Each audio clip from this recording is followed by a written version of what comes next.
caught up with them again, so it worked out. Just not in a way that I especially appreciated.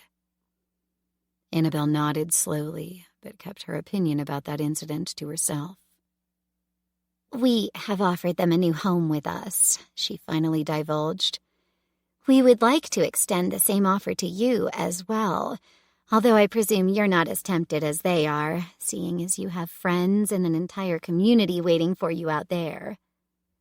Dharma cast her a shrewd look. Jared and his men know where our home is, she mentioned. We have offered them a similar invitation. No reason why we can't all work together. That actually surprised Annabelle. You did? After they called you thieves? Or was that before? Osprey gave her a tight smile. It's been an ongoing dispute between our groups for weeks. As Jared already said, they got the better resources, we the better grounds for our home base. There were some ideological issues that kept us from joining forces from the get-go, but our leader was working on a strategy to convince them to at least ally with us. Sadly, the zombie mob that surprised us wiped them out before we could work out a solution. That was news to me, but maybe shouldn't have been. It now made sense why they'd never spoken up against the thieving allegations, while always bringing along bribes. And the colonel hadn't struck me as someone who was ready to sacrifice some minor points to gain advantages. I would have appreciated knowing about that, though. But then, Kas and I were still the new, unproven quantities. I could see why they hadn't shared every single detail about their operations with us yet. It still rankled. Have you heard from your people since then? Annabelle asked. Osprey shook his head. We didn't have any means of communication with us, and we left the radio we used to talk with you at the site where we found it. You're welcome to use our equipment, Annabelle offered. Osprey didn't bat an eyelash.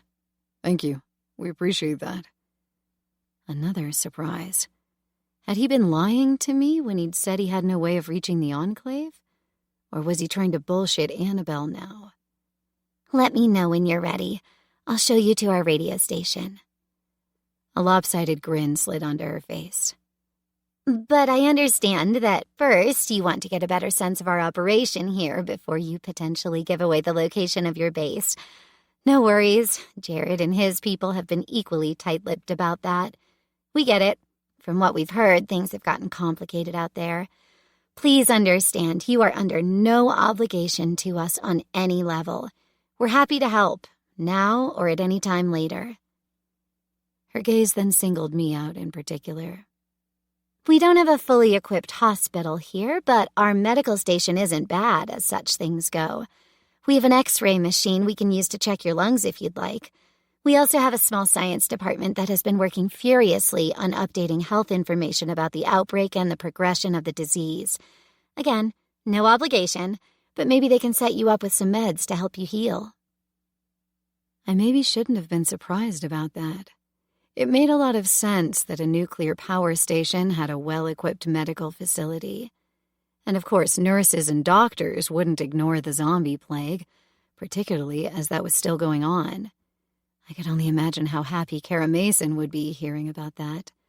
She hadn't been too ecstatic about what the Enclave had to offer, where, until her arrival, treating broken bones had been the height of medical expertise. Question was, would the colonel simply let her go? Then again, why not, particularly if the Enclave got electricity from here in turn? Being able to switch on the lights was a lot more useful than one arrogant woman's attempt to solve some riddles that would do nothing to undo all the pain and loss we'd already suffered. Realizing that Annabelle was still waiting for my answer, I nodded, aiming for a relieved smile, and found out there wasn't much acting required to make that happen. That would be great, thanks. I'll check in with the station later. I'm sure they'll be happy to see you tomorrow morning, she promised. Maybe a checkup for all of us would be a good idea, Osprey pointed out, if you don't mind. Annabelle smiled. Yes, of course. I didn't want to pry. People have been skittish about the suggestion. When she didn't explain right away, Moshe jumped in. Atlanta turned into a shit show when everyone got sick. You'd think that with the headquarters of the CDC situated there, that they would have known what to do. The opposite was the case. Things got out of hand when they immediately started imposing quarantine for everyone not in perfect health, and even those they pinned down in large testing and observation areas. Guess what spread like a wildfire there? Riots broke out when people realized that none of their measures worked. There was a short time frame when people managed to get out of the city. That's when I fled. After that, the only ones that left were the undead, after everyone either succumbed to the sickness or got killed trying to escape. The momentary silence that followed was a heavy one. I wasn't surprised that the story of Kas and I wasn't the only one of that kind. I wouldn't have wanted to wish it on my worst enemy. Although, come to think of him, Jared likely had a very similar tale to tell. I hated that I was curious. Maybe I could ask Axel about it. He seemed like the saner, safer choice. But while I had what counted for a reliable news source at hand, I might as well make the most of it. Do you have any idea how bad it has gotten all over the country? Worldwide? Jay shook his head, glancing at Annabelle. Darlene and Moshe did the same, although with a lot less enthusiasm. Annabelle pursed her lips, momentarily uncomfortable. This was the first time I'd seen that reaction from her. It's global, and it's bad, she finally said. There's not much more that I can tell you. I'd understood that when it had just been me and Kas, me comatose for over a week, and him a self-professed shut-in who I suspected had massively underestimated the gravity of the developing situation, but nobody could fault him for that. With the Enclave, I more and more got the sense that, collectively, they hardly knew more than the individuals that made up said collective. They must have some means of communication, since they'd done a good enough job to rally the survivors in the region. But if nobody knew shit, that still ended up being shit. But the power plant here? They weren't a bunch of traumatized city dwellers and paranoid mountain people that had fled into a mine and were currently fighting with basics like indoor plumbing and keeping the lights on. While they must have plenty of those now as well, someone must have been in contact with the authorities the entire time we'd already been cut off from the world. Some of my thoughts likely showed on my face as Annabelle scrunched up hers. It's classified, she finally amended. But it's not like I'm not allowed to tell. I simply don't know. I help man the radio now, but back then, all I heard was what trickled down the hierarchy of command as it is in a place like this, and the people on top were understandably tight-lipped. That made sense, including why it was a touchy subject for her. People must presume that she knew more. And maybe she did and was simply a good liar. I couldn't tell. It also didn't matter, considering I had no way of working around that. I could, of course, ask Jared whether he or the militia knew more. Looked like I was going to continue living obliviously. Jay, so far mostly silent, was the one to pick up the thread. When we finally decided to cut our losses, we didn't know much, but probably more than you. The problem we had wasn't news, but which news to trust. As soon as word got around that it was anthrax, the conspiracy nuts, of course, came shouting out of every hole they'd previously crawled into. I deliberately didn't glance at Osprey. It was still debatable that he qualified for that descriptor, but if I wasn't sorely mistaken, the reason why he was suddenly staring into his mug of black coffee wasn't boredom. I can only imagine, I told Jay, hoping that would prompt him to share some of the best picks. He snorted, getting my drift. My favorite theories were who was responsible for it. The Chinese, the North Koreans, the Russians, the EU suddenly turning into a militant, extremist, authoritarian front. The left, convinced it would only hit the conservative assholes too stupid to uphold any regulations set by the government. The right, convinced the special snowflakes would all be too weak not to succumb to the sickness. Or die of lack of fresh avocado toast, Darlene cut in, chuckling. It wasn't a pleasant sound, and she stared directly at me. Young, female, with my freshly washed hair showing my highlights perfectly once more. I gave her a tight-lipped smile back, but refrained from pointing out that avocado was a great source of nutrition, and by no means the reason for my generation's debt crisis. "Don't forget the Islamic terrorists," Moshe interjected. "I didn't get much of a chance to keep up with it all since I ended up in one of the first camps erected, but there were at least 10 different groups that immediately claimed responsibility." "Most probably fake," Osprey cut in. When I raised my brows at him, he shrugged. "A friend of mine did some IT work for a fact-checking service. Last I heard from him, all the claims came from the continental U.S., since the entire Middle East had already gone off the grid before ours failed." He briefly stared at Jay. "And nobody seriously believed that it was China, Korea, or Russia. They got hit just the same, in about the same time frame as us. They were just better at suppressing the news before they went off the grid." The two men stared at each other briefly. A muscle jumped in Jay's cheek, but he didn't speak up. "It doesn't make a difference in the end," Annabelle offered, going for appeasement. It seemed to work well enough, with no one speaking up to the contrary. "How's that even possible?" When I only got questioning looks, I pursed my lips. That news failed like that. I still remember the internet being endlessly slow when we got sick. After that, all I found was a discarded newspaper from, I think, week 2 of the outbreak. Someone must have still printed and delivered it. Silence stretched uncomfortably until Annabelle finally took pity on me. "The grid literally failed, as in electricity went out. We here got an immediate order to quarantine, with at least one backup shift of workers as soon as there was even a hint of a rumor of something spreading through the population. We were fast, and we have a lot of staff that are locals and far removed from the next larger city. But even we were down to less than 20% of the workforce showing up. Emergency services that acted as fast as we did got knocked out because they were in the trenches of the infection spread and died before almost everyone else. With the power failing, logistics failed, and almost immediately the entire supply chain was wiped out. People panicked, if they weren't already sick, and tried to flee the city, further clogging everything up and complicating things. It took all of 3 days for the entire infrastructure to grind to a permanent halt. I doubt we'll ever recover from that." "And that's ignoring the undead roaming the world now," Moshe helpfully supplied. That made a lot of sense. A lot. I'd seen how much a simple hiccup in the ordering system of the coffee shop chain I'd worked for had caused once, leading to us not having matcha tea powder for weeks, and angry customers still complaining half a year later over having to choose another foamy atrocity for a month or two sometimes. Considering that on a global level? I get the food logistic chain breaking down, I admitted. And of course everything else affected by that.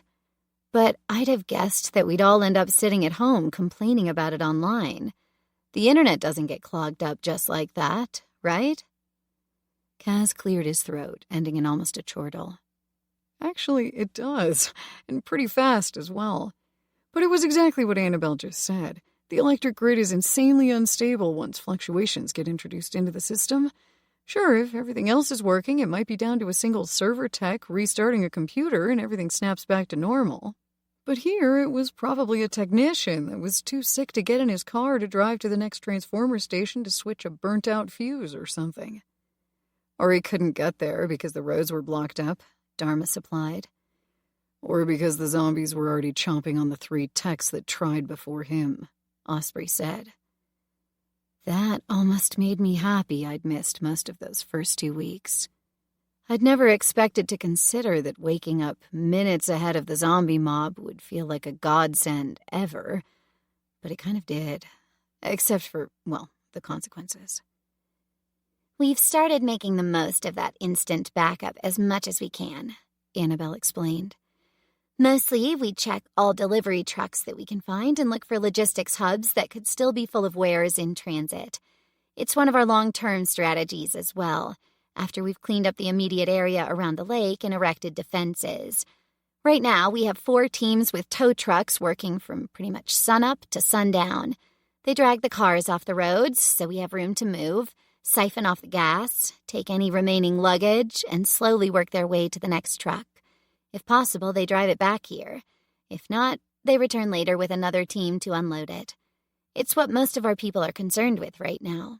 You've seen the end of that chain in action all across the open spaces between here and the gate, and construction is going on for new warehouses, so we have room to stash it all. That actually sounded like a good plan. A fantastic plan, in fact. It was like what Osprey and Plato's teams were doing for the Enclave, only on a near industrial scale. And there I'd been happy to have a mattress and fresh clothes ready for me when I joined the guard teams. I couldn't have been the only one thinking along those lines. Osprey leaned back, glancing around the cafeteria and all the goods on display, like stacks of crates with canned food and sacks of flour and rice, and enough trays and utensils for easily 1,000 people. They even had carts and probably cafeteria stuff. That put the forklifts we'd seen driving this way and that outside into perspective. Sounds like you have quite the operation going on here, Osprey observed. Annabelle inclined her head modestly, a slight smile on her face. You could say that. As I said, we're happy to lend a hand with whatever you need, including but not limited to setting up shop here. We are always on the lookout for more capable people wanting to join us, but we're just as happy to have outside allies in colonies all around. I had a feeling that the Colonel and Seneca would be oh so happy to have the Enclave referred to as a colony. From the way Dharma had a hard time suppressing a laugh, I could tell I wasn't the only one. We appreciate it, Osprey said, his tone way too dry to be completely serious. Thankfully, Annabelle and the others seemed to be missing that point, offering up a chorus of, "Happy to help." A man we hadn't met yet, entering and signaling briefly to Annabelle, put an end to what had been a pleasant, if somewhat weird, conversation so far. "If you will excuse me," Annabelle said as she finished her coffee. "Duty calls. I'll see that our medical team has time for you tomorrow morning. In the meantime, you're free to move around freely in the areas that are designated as green: the guest quarters, the chow hall, the library, the playground for the kids, and all the adjacent rooms. For now, please stay out of the staff quarters in blue unless invited. Admin staff is upstairs in yellow and probably really boring for you. That's where I work. Next door, we have the reactors and maintenance in black and red, respectively. We have guards posted, and they won't be happy with you if you try to go there. But why would you? Nobody goes there on their own volition unless it's explicitly their job." The others were happy with those instructions. I couldn't help but feel as if something vital was missing. "What do we do in case of an emergency?" Annabelle just blinked at me, uncomprehending. "Like an emergency with a reactor. Shouldn't we all be wearing those radiation indicator patches or something?" Realization slowly dawned on her face. Darlene actually laughed at me. I had a feeling we wouldn't become fast friends. If we go into a meltdown, we're pretty much all dead, Darlene harped, then added another of those nasty chuckles. Annabelle cast her a disapproving look. "There won't be a reactor emergency," Annabelle stated, sounding like she meant it. "And even if, in here is likely the safest place in a 50-mile radius if that happens. Just follow what everyone else is doing if anything happens. But I wouldn't know what could cause widespread alarm. Our defenses are solid. Even if the area gets swarmed by a mob like you told us of, all we need to do is lock ourselves inside and then wait until they leave, or shoot them like fish in a barrel from the roof. I mean it when I say that you're completely safe in here." The smile she offered was a warm, real one. "I completely understand that you're skittish. Life outside is hard, and from what you told us, has been hellish for you more often than not. That can be over if you want to stay with us. You can let your guard down. You're safe." She left. Jay and Darlene followed her after Darlene gave me another nasty smile, about to make fun of me, I was sure. Moshe lingered a little longer, prattling on about the great entertainment center they had built up in some of the rooms, including VHS tapes and Blu-rays, plus devices to play them, and a lot of video games. Apparently, they even had some kind of esports competition league going on, using the 10 computers they had scavenged and networked for such a purpose. Kas showed a lot of interest in that, but since he was the only one, Moshe soon got bored. At Osprey's nod, Kas left with him, Corey and Liam trailing behind when Dharma threatened to look at the library herself. That left the three of us, since Dharma didn't make real on her threat. I was a little surprised they didn't send me away from their powwow, but instead Osprey actively asked for my opinion. I hedged for a moment, but then offered the truth. I felt pretty safe here until she started emphasizing and repeating how safe it is. Dharma laughed, earning herself a sidelong glance from Osprey. That was my reaction too, she admitted. But to be frank, that isn't any different from us. You only got the Colonel's joining speech. There's an invitation speech that's even worse. Worse than the "you woman, you breed" part? And I wasn't even joking there. Osprey seemed ready to dismiss my question, but Dharma nodded emphatically. Yes. No. Well, depends. That part is pretty bad, but we both know why we agree on that. But there's a lot about strength in numbers and the lone wolf being eaten by bears. Lots of euphemisms. Some sexual. All weird. Really, after that, you're happy when they give you the "or you could be a guard and spend your days scavenging" spiel. Minus the running for your life part. That he left out. I remained silent while they shared their moment of grief. Sure, Xander's death had hit me as well, but not on that level. It would be the opposite if it had been Kas. That went without saying. But you believe her? I didn't exactly doubt Annabelle's words, but it all had a fairy tale-esque ring to it. Osprey shrugged. The militia thought they were safe until they weren't, too. The morning before you showed up, I would have sworn that we had great defenses and knew what we were doing as well. Then the mob came, and we suddenly had no electricity. Things change. But I have to admit, with them sitting right on the source and already so many people gathered here, I think they have a better claim to safety than the Enclave ever had. I'm sure it's not all sunshine and rainbows here, but that is true. I would have loved to believe him, except he delivered that last sentence with an emotionless stare that made me guess he disagreed. Interesting. And deeply disturbing. Dharma went as far as to roll her eyes at Osprey. Let's leave that decision until after they wine and dine us. For now, I really don't mind not having to look over my shoulder every single minute of every waking hour and startle awake every couple of minutes when I should be sleeping. Osprey hesitated, but then inclined his head. Let's meet here again for dinner. Until then, let's make some new friends. Dharma cast him a doubtful look.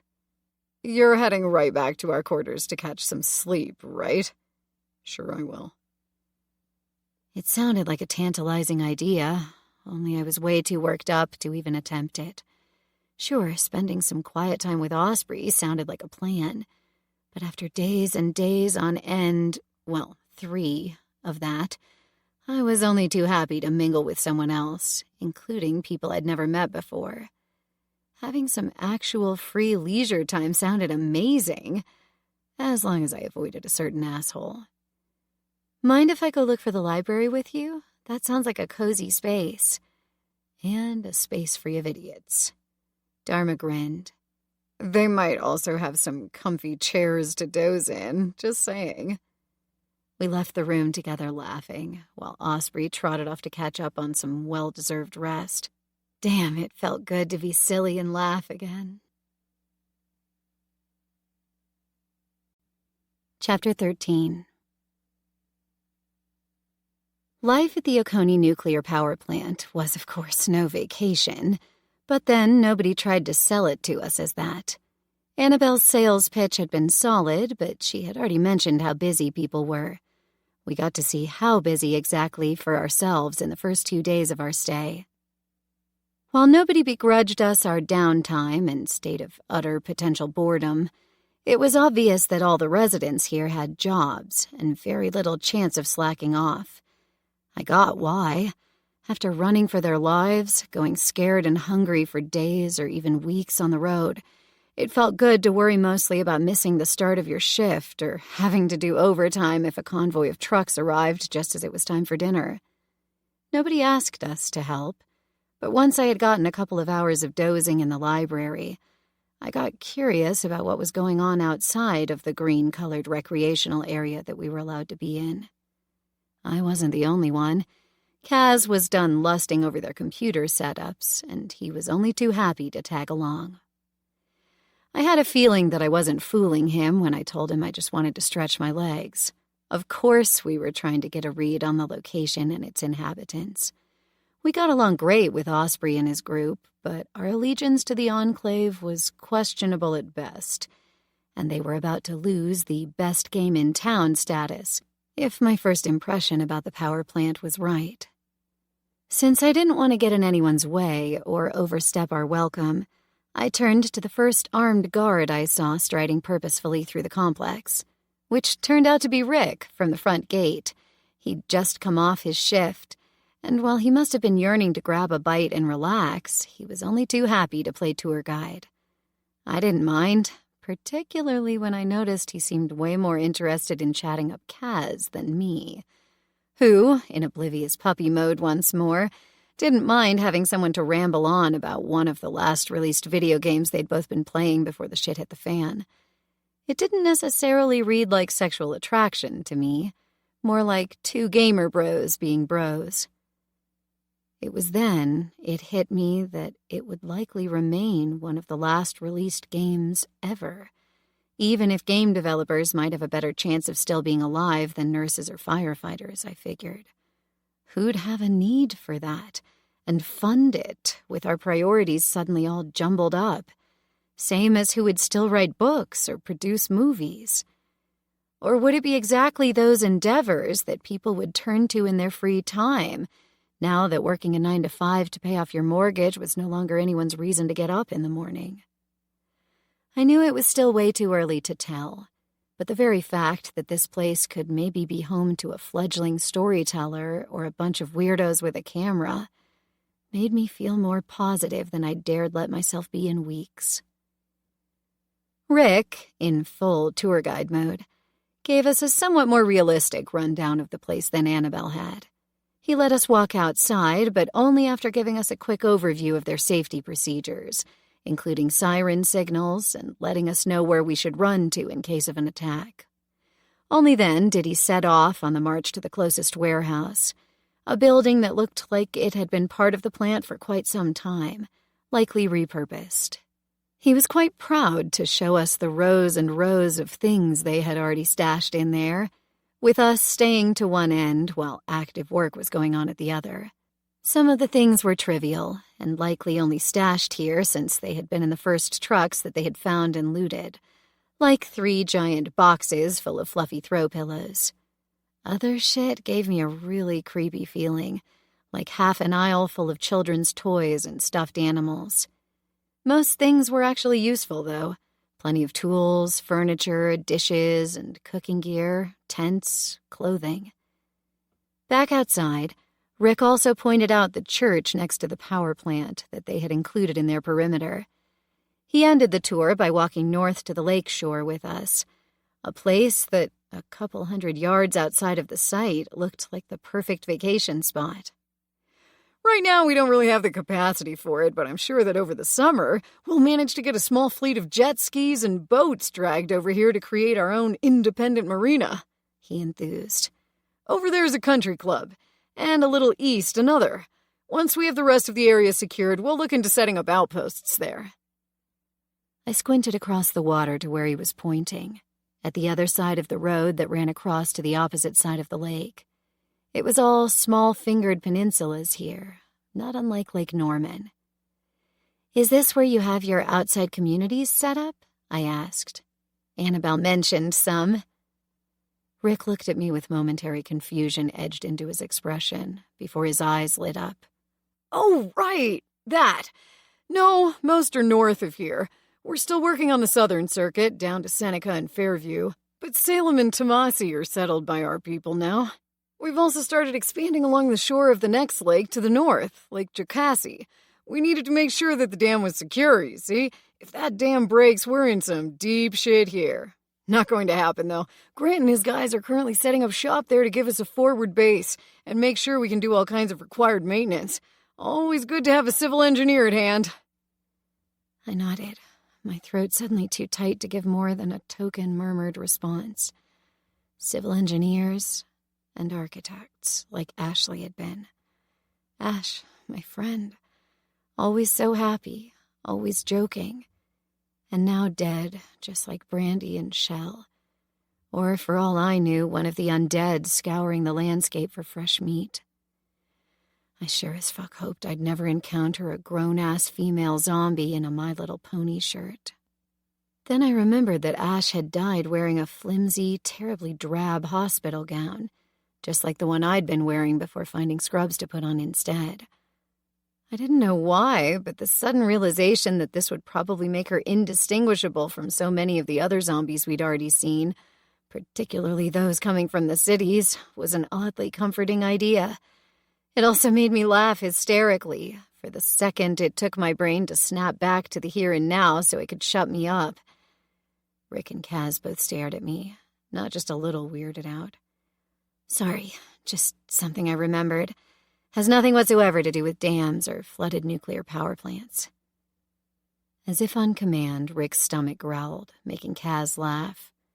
I think we've taken up enough of your time now. We should get back to the others. No problem, Rick said. Let's swing by the garage. Depending on into how many parts Amanda has disassembled your cars by now, you might have to stay long enough that we can take you to the dam. It is a great spot for jumping into the water, too.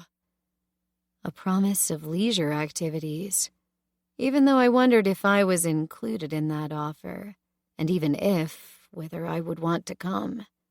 We must have stumbled across paradise and hadn't realized it yet. Thankfully, I kept my trap shut on that sarcastic remark. Just because grief was choking me up, I had no reason to rain on anyone else's parade. But a little more stability would do me some good, that much was for sure. Rick walked us over to the garage where Amanda and her people were still hard at work. I was surprised to find Dharma right next to her, elbows deep inside where the engine block of our newly liberated SUV had been. Since nobody had given us a chance to gift it to them, and they already had plenty of other similar cars, apparently that was ours now. Since the recreational area was right next door, I told Kas to tag along with Rick if he wanted. I'd stay with the Grease girls for a bit. Kas gave me a weird look, which I kind of understood. The promise of food should have superseded company, but then shrugged off whatever had been bugging him about my action and was only too happy to leave with Rick. Amanda gave me a judging look, but when all I did was hop up onto a nearby workbench and watch them work, she chose to ignore me. As the day turned to evening, more and more people came inside, while the first night guard shift got ready for their sortie. I'm glad not to have to do that again, Dharma enthused while smearing grease all over her black-stained fingers, pretending to wipe them on a towel. She sure did a shit job cleaning herself, if that had been her intention with the absent-minded motions. Missing the Enclave that much already? I joked. The look she gave me was surprisingly stern. No. But it would be so much easier with twice the amount of people getting off their scared asses and getting shit done. Her words, as much as the venomous delivery, surprised me. I thought that everyone at the Enclave who wasn't doing guard duty was otherwise working on building a better home, or at least doing something. She actually had the grace to blush, but only for a moment. They do. I'm sure the Colonel has them all scurrying all over the place like busy ants, when they're not busy working on conceiving the next generation. She gave a mirthless laugh. Sorry. Osprey tells me it's stupid of me to gripe about that all the time. I couldn't help but scoff. Yeah, because it's not totally creepy and borderline irresponsible. We should at least see how we get through the winter before weighing down all women with children, making them easy prey. I know, right? She borderline crowed, drawing attention to us from all sides, if only briefly. I knew there was a reason I liked you. Yeah, because I'm the only other girl stupid enough to go bashing in zombie skills rather than pop out little carbon copies of our heroes. Dharma snorted, but her ire slowly drained away. You know, nobody's going to hold it against you if you choose to stay here. You and Kas didn't even spend an entire day before we had to run. Even the most staunch of our recruiters has to admit we did an awful job selling our deal to you. It's not all weird. She trailed off there, briefly gnawing on her lip. Okay, it is weird, but there's a good side to everything. We're not any different. And you staying here is not on the menu? She gave that little thought before she shook her head. As much as I may gripe about things, and I know I gripe a lot, they helped me when I absolutely needed it. They took me in when... She cut off there. I would have loved to know how that sentence ended, but I realized that pressing her wouldn't give me an answer, so I didn't. I'm not staying, she said after a moment of hesitation. But you can. Maybe you should. I don't know. And I don't presume to know what's best for anyone else but me. Maybe we should? I echoed her statement. What's that supposed to mean? She shrugged. Just saying, maybe this is a better fit for you. And maybe knowing we have friends with our allies might be a good deal for us as well. I'm not only looking out for you here. She paused, a hint of a smirk creeping onto her face. Then again, your arch-nemesis is likely staying as well, so maybe that nixes any interest you have. I didn't even try to hold back the derisive snort that drew from me. Yeah, I don't think so. That you'll hate running into him every day? I made a face. That he'll stay. He already said he's not a joiner, with the offer Plato made him for joining the Enclave. Here, there are easily 5 to 6 times as many people. Doesn't sound that appealing to someone like that, huh? Maybe they bribe him with his own outpost. But then I wouldn't see him every single day, right? Dharma laughed. I'm sure he'd make a point of somehow still making that work. That sounded like way too real of a threat. He would. I grumbled under my breath before I could catch myself. I glared at her, getting a quick smile for my effort. What is it with everyone and their obsession with that asshole, and how he keeps acting like an asshole to me? Now her laugh held somewhat of an edge, but it was also an appeasing one. Nothing, really. Please don't take us seriously. It's just... She trailed off, casting around for words. It's so damn refreshing to have such a childish soap opera moment going on with everything else going to shit, know what I mean? It's so stupid. It's so utterly human. I'm sure you get this, but I'm not even certain he's actually into you or some shit. He's probably just glad on some level to see that you're still around, kicking, ready to be a target for his next volley. Because so many others are dead now and will never again be in on his fucked up joke. I hated how much sense that made. I didn't want it to make any sense, or resonate with me. It also sounded like a damn convenient excuse for why some small part of me was looking forward to that next run-in that seemed so inevitable, but was really more of a miracle. I was so not ready to find anything positive about him or his fucked up behavior. I haven't decided yet, I admitted when Dharma finally dropped the oily rag and went to wash her hands with some detergent, and lots of hot water. That shouldn't have swayed my undecided mind as much as it did. If it was that bad now, after a month, and I hadn't even been awake for the entirety of it, how much worse would it get after the summer, after an entire year? Let's take it one day at a time, shall we? Dharma suggested, hip-checking me in passing. Let's get some proper dinner first. I'm hungry. Must be all that grease and the fumes. Or the fact that we've been living off stale cornflakes for days. Yeah, we should throw some Fruit Loops in for variety next time. Laughing, we made for the door we'd already passed when we arrived, ready to look for our friends, and maybe another excuse or reason for doubt concerning our stay here.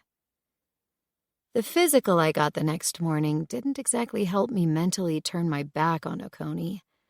True to her promise, Annabelle had arranged for their medical staff to make time for us. I couldn't quite fathom why that was necessary, since the only other patient was one of the night shift guards, who had managed to close the door of a truck on his hand, needing a quick x-ray and maybe some splints. The doctor on call was a middle-aged guy with a slight paunch. Not who I would have wanted on my team out there, but in here, none of that mattered. We waited, crammed into the back of the exam room, while he took the guard next door to get his hand fixed up before he dismissed him and turned to us. "We'll do you last," he told me after listening to Osprey give him a quick list of the many grave ailments we had compiled this morning that needed to be looked at. The worst was Corey's ingrown toenail, thankfully. 15 minutes later, it was my turn. I expected the others to be gone by then, but Osprey remained, leaning against the cabinet by the door. "I'll send her down once we're done here," the doctor told him after shooing me into the other room to get the x-ray done, and to please strip down to my waist, the usual spiel. "I'll wait if you don't mind," was all Osprey said, sounding very much as if nobody'd better get any weird ideas. His behavior irritated me for a moment, until I realized he probably wasn't acting overprotective, but was curious to hear the results, to carry them back to the Enclave even if I remained here. While leaving me feeling slightly uncomfortable because I wasn't used to anyone giving a shit about my diagnoses, I could understand why. My case was far from unique, and if it might help others.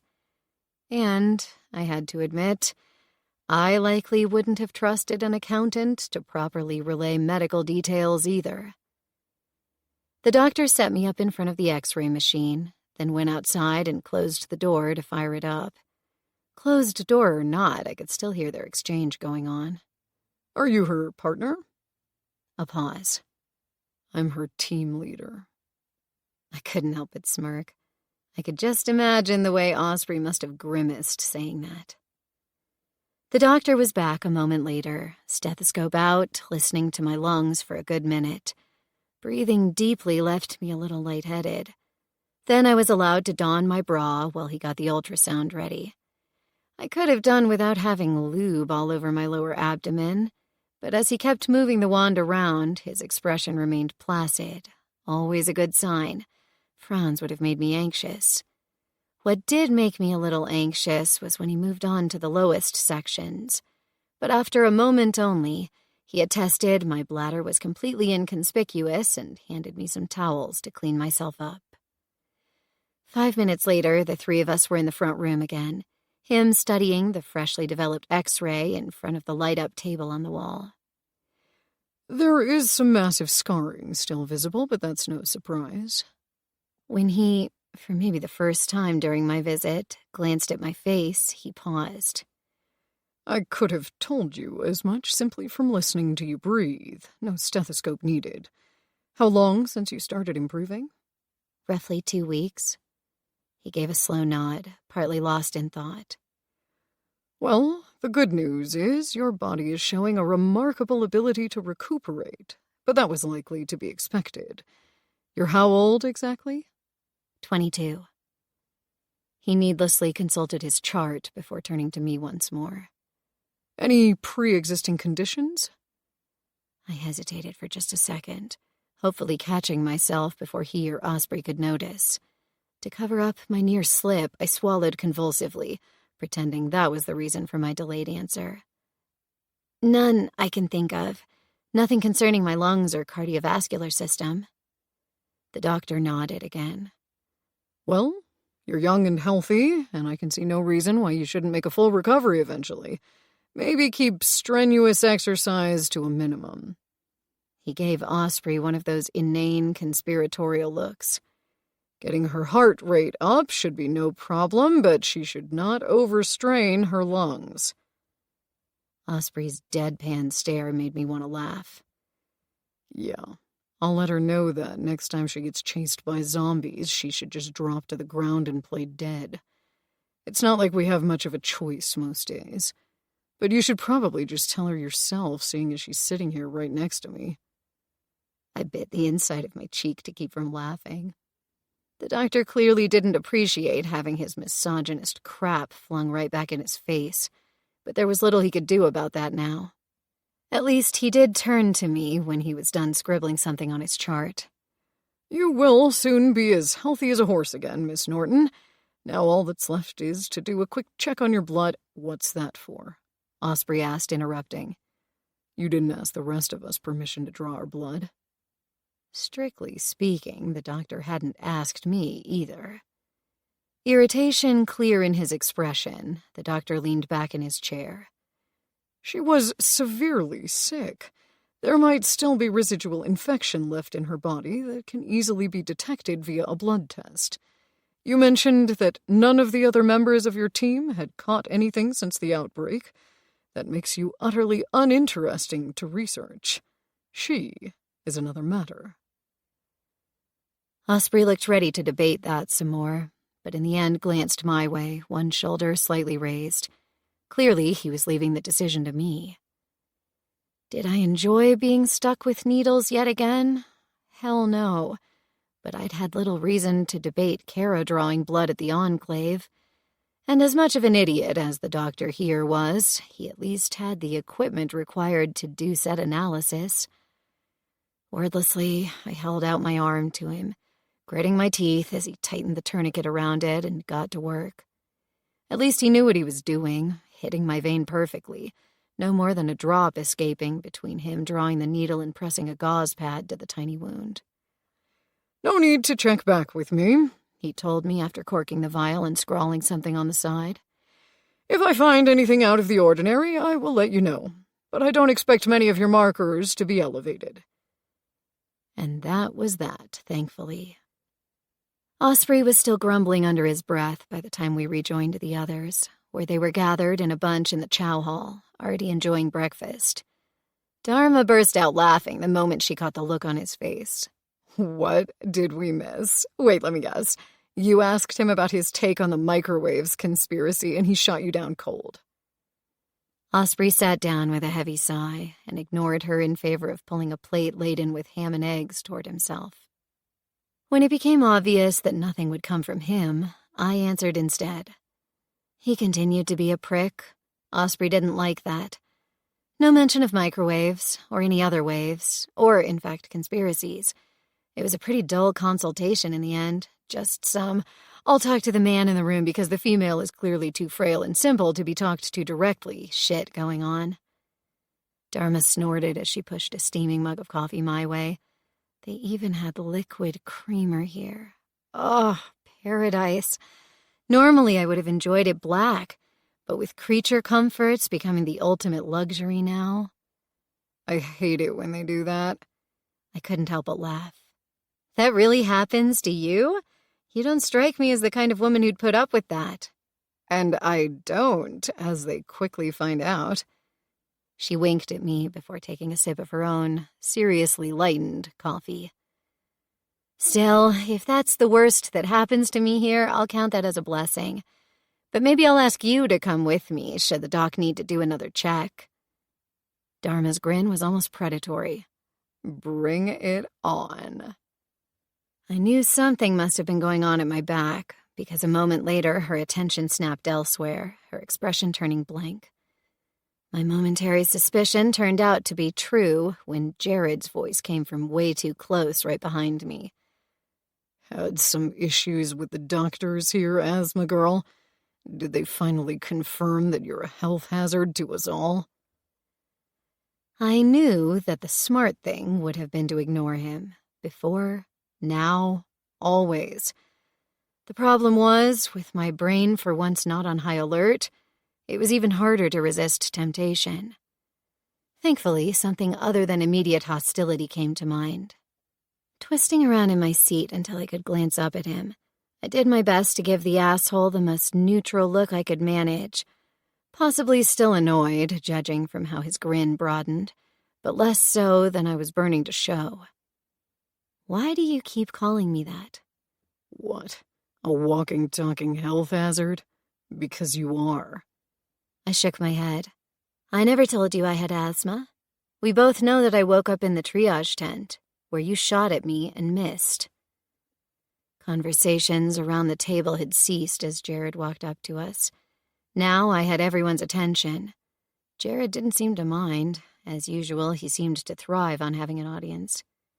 Me? No. But isn't that the lie you keep spreading? I was about to shake my head when I caught myself. Not so much a lie as an excuse. And only once I had gotten no chance to fully explain. You ran into the people at the lake, too. He seemed almost disappointed that I didn't add any accusations to that. We did, he finally conceded. A day after you. Half of them were already sick, a quarter of them dying, if you're wondering. Which doesn't seem to be the case, I get that. It was hard to keep my temper in check, but for once, not because guilt was riding me hard.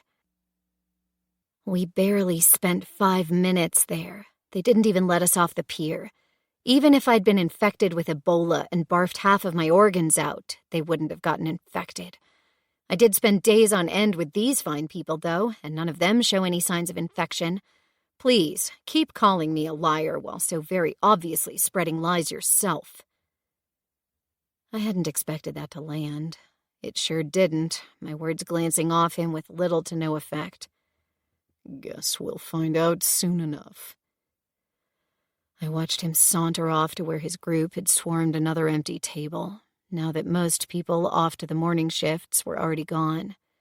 A few of his men seemed to be making raucous, encouraging comments, but I didn't miss how Axel gave Jared a true, "you're better than this" look. That, of course, went ignored. Fuck. I really, really hoped they would leave, or at least move to some outpost or colony or whatnot.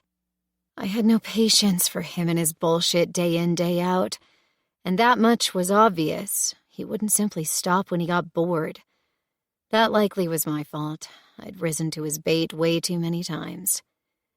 It also rankled that yet again none of the others had spoken up in my support. But then I was glad that they seemed convinced that I could hold my own. Ash wouldn't have let that fly. Damn, but I really missed my friends right now. More than any other day since they'd died. I'd hardly had time to grieve. Now my mind seemed hell-bent on catching up. It was only after some random banter with the others and finishing up breakfast that I realized one thing.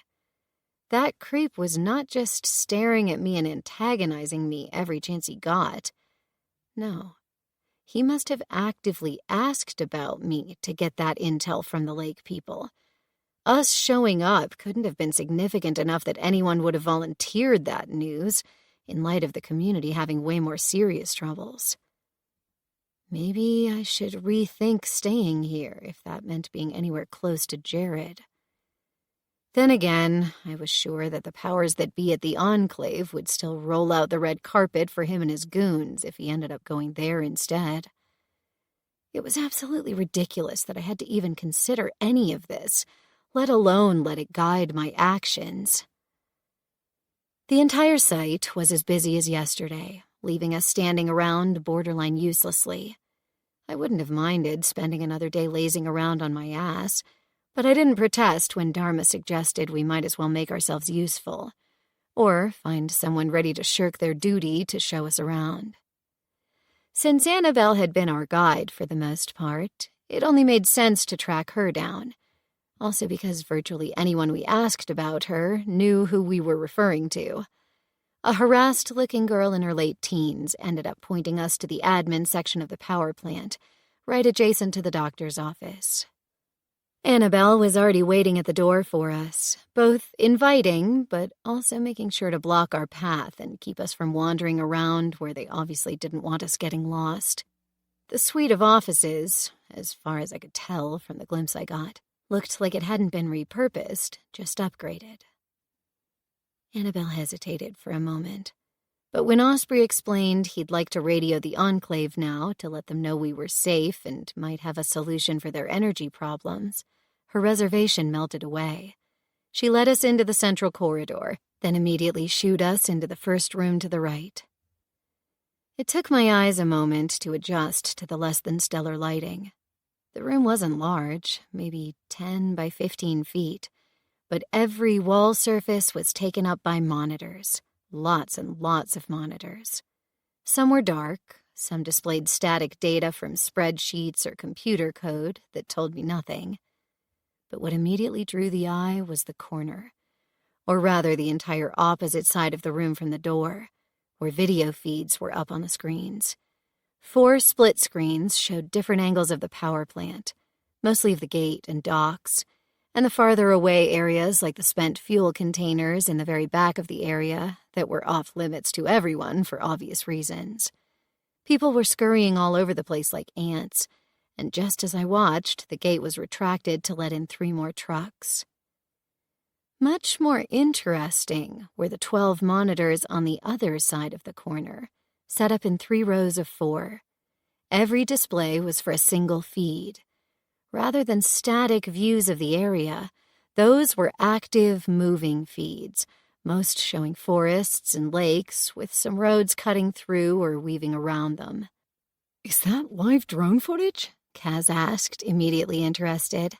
It is, Annabelle said, pride clear in her voice. Those are all the drones set up in a pre-programmed pattern. In the case of an emergency, they all get controlled directly by our drone pilots. But in a standby pattern, it's my job to check up on what is going on out there. I laughed softly, seeing how Kas was almost vibrating with giddiness. Can I fly one? Just for a few minutes. I've always wanted a drone like that. They must be super useful right now. They are, Annabelle admitted. She hesitated for a moment, but then nodded for Kas to get a second chair while she sat down at her workstation. Here, this one should work fine. Have you done this before? Kas shook his head. No problem. Let me just get one of our pilots so he can show you the ropes while I get Osprey set up on the radio. The rest of us watched with fascination as the man Annabelle called in from the next room over explained what Kas had to do to control the drone, and switched up some of the displays to also show a map and where the drone was currently flying. Annabelle, meanwhile, explained the radio stuff that was set up in an adjacent cubbyhole to Osprey.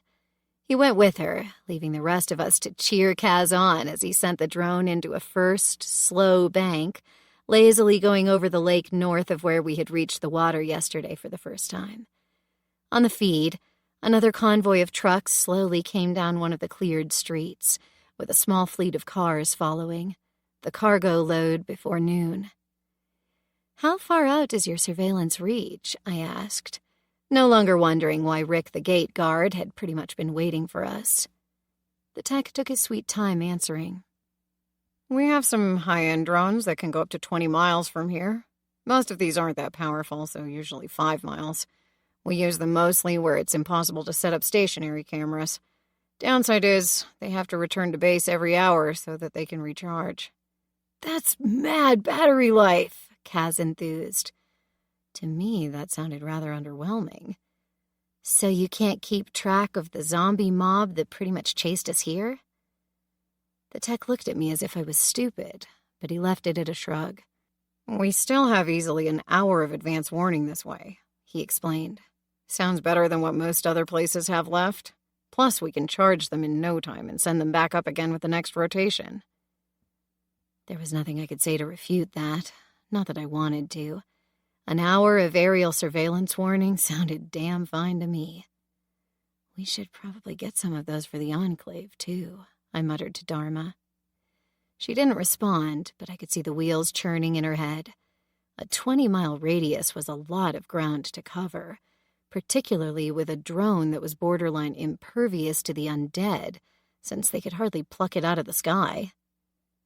"Do the colonies have them, too?" The tech seemed downright annoyed with my continuing line of questioning. "It's not like they need them," he grumbled, then visibly caught himself. "Because we have this set up here, of course," he quickly added. "It's so much easier to work out of a central hub. We're not actively expanding territory right now. They'll get some eventually when we start pushing our borders outward, of course." "Makes sense," Kas murmured, completely engrossed in his drone's video feed.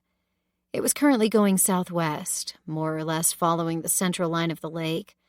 In the distance, I thought I glimpsed the nuclear power station, with the road cutting across the lake north of it. "Say, are any of the communities close by? I don't want to scare them, but I could say hello." "The communities are no-fly zones," the tech explained, sounding ever so slightly harassed. "They hate us constantly hovering over them, so we go around. They're all within the radius, so it makes sense to go outside their city limits anyway." Kas made a disappointed sound, but his face lit up the next second when he piloted the drone over the long-stretched peninsula opposite the power station. "Is this the recreational area with the country club and golf course? Rick told us about that." He squinted at the display, a light frown appearing on his usually so relaxed features. "Are these craters?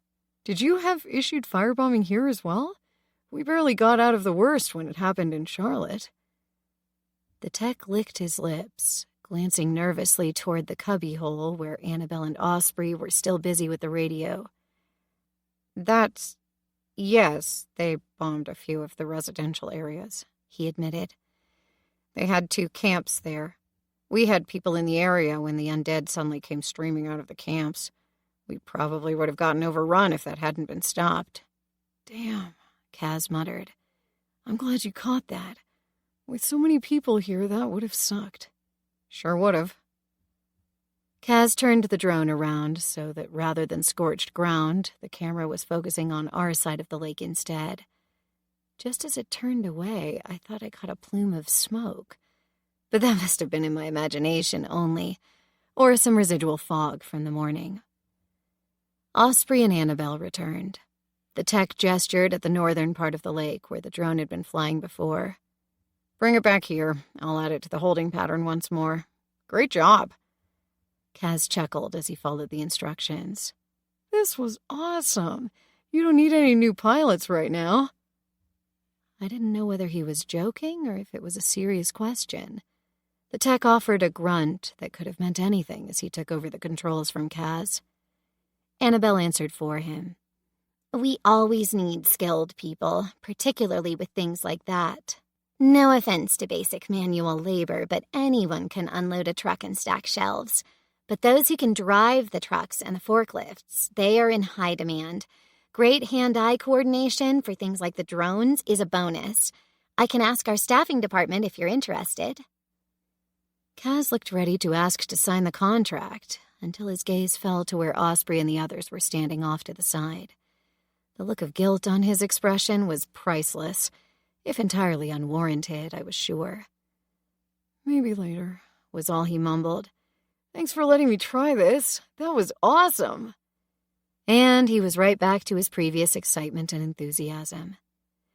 I made a note that if we ended up not staying, the next time I found a drone or some other electronic gadget, I'd make an effort of taking it with us so Kas had something to do when we weren't running for our lives. The drones would have been neat to have when we'd had to cross the interstate, or even to check out towns that we hadn't stepped foot in yet. I was honestly surprised that nobody from the Enclave had thought of that yet. Then again, they'd still been busy going into already familiar towns and getting everything useful from there. It was entirely possible that they hadn't yet found any drones, or had much additional use for them. Or maybe they already used them and the others were simply playing dumb.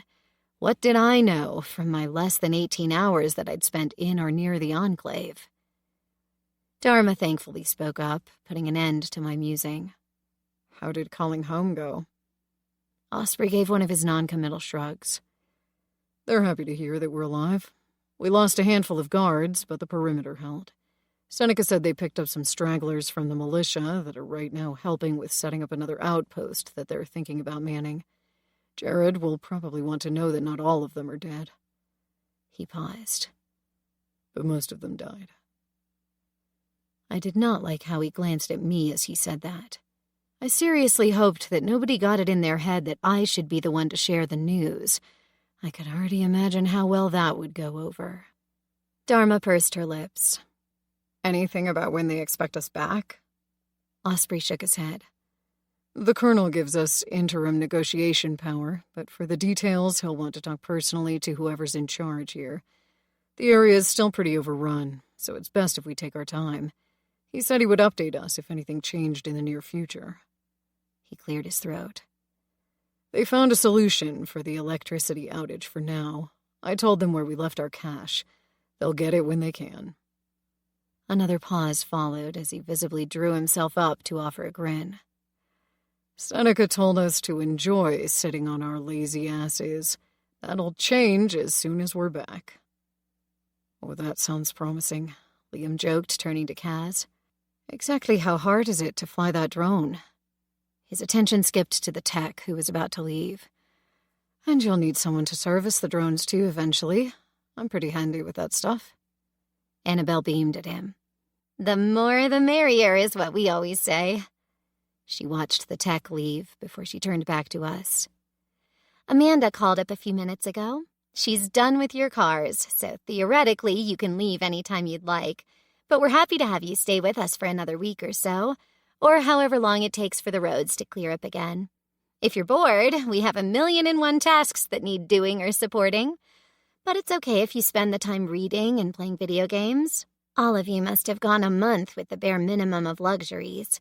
Make the most of that now. It's so much easier to get back to work once you've had a brief vacation. That does sound like a plan, Osprey said. Not doing anything, I mean. But we are happy to help if you need us. Annabelle gave a nod that was bordering on benevolent. We'll let you know if we need you in a pinch. But for now, rest up. We got this. It wasn't exactly a rude dismissal, but certainly not one anyone wanted to protest. We filed out of her office, with Annabelle promising she'd speak with us over dinner, should anyone approach her in the meantime with work that needed help. I was only too happy to return to the library for some more reading, and, quite frankly, hiding from the world out there for another day sounded like bliss. This was almost too good to be true. But for now, I was happy to just take things a day at a time. Chapter 14. Nobody needed us, but Amanda was happy to accept help from Osprey and Dharma with vehicle maintenance. Liam got a shot at disassembling drones and other small devices that needed a screwdriver and some cursing at them. And Kas and Corey got some serious appreciation in the ongoing esports tournaments. The only one about as useless as they got was me, to the point where I felt I was absolutely slacking off. I tried to ask around if anyone needed help with inventory, or even shelving stuff, but got gentle rebukes from all sides. So I ended up tagging along with the others, playing cheerleader where applicable. When I mentioned to Annabelle the next day that I was getting a little bored, she laughed and promised me that the next cargo hauling team that got established would have my name on the list. They just weren't building up their efforts quite yet, so if I didn't mind biding my time for a couple more days, that would be great. I couldn't quite believe how annoyed I was at not having a job. But then it made sense. For the past 4 years, I'd had maybe 5 free days to do with as I pleased, and those had immediately been taken over with activities with friends. Not being able to doom scroll on social media 24/7 turned out to leave me with a hell of a lot of free time now that I'd clearly wasted every single day of my college life. Wandering the site was a bad idea as well. The moment I stepped out of the green area, someone was there to gently but insistently turn me back around. I maybe could have snuck off with good timing in the admin areas, for sure, but there was little to no cause for that. I had no intention whatsoever to stir up shit or cause any problems. I just got a little bored easily, was all. I know, what a terrible fate.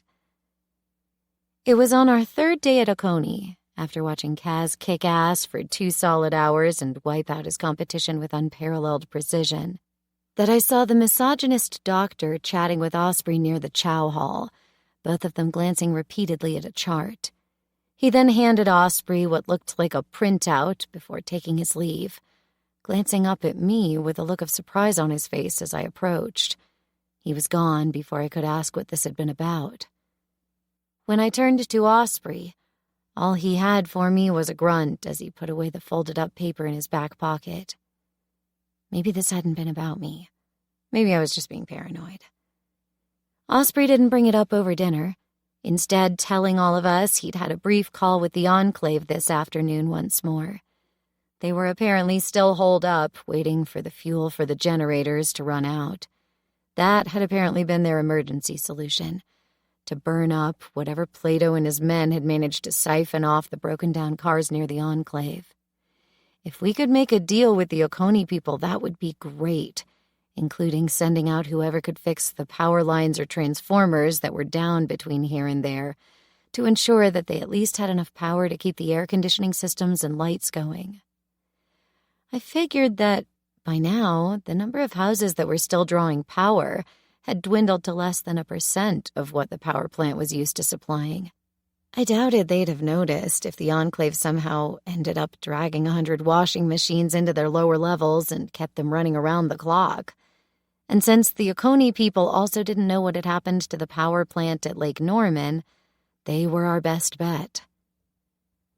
Like every evening, after people were done with eating, the chow hall was turned into an impromptu movie theater, thanks to a projector and some of the looted Blu-rays.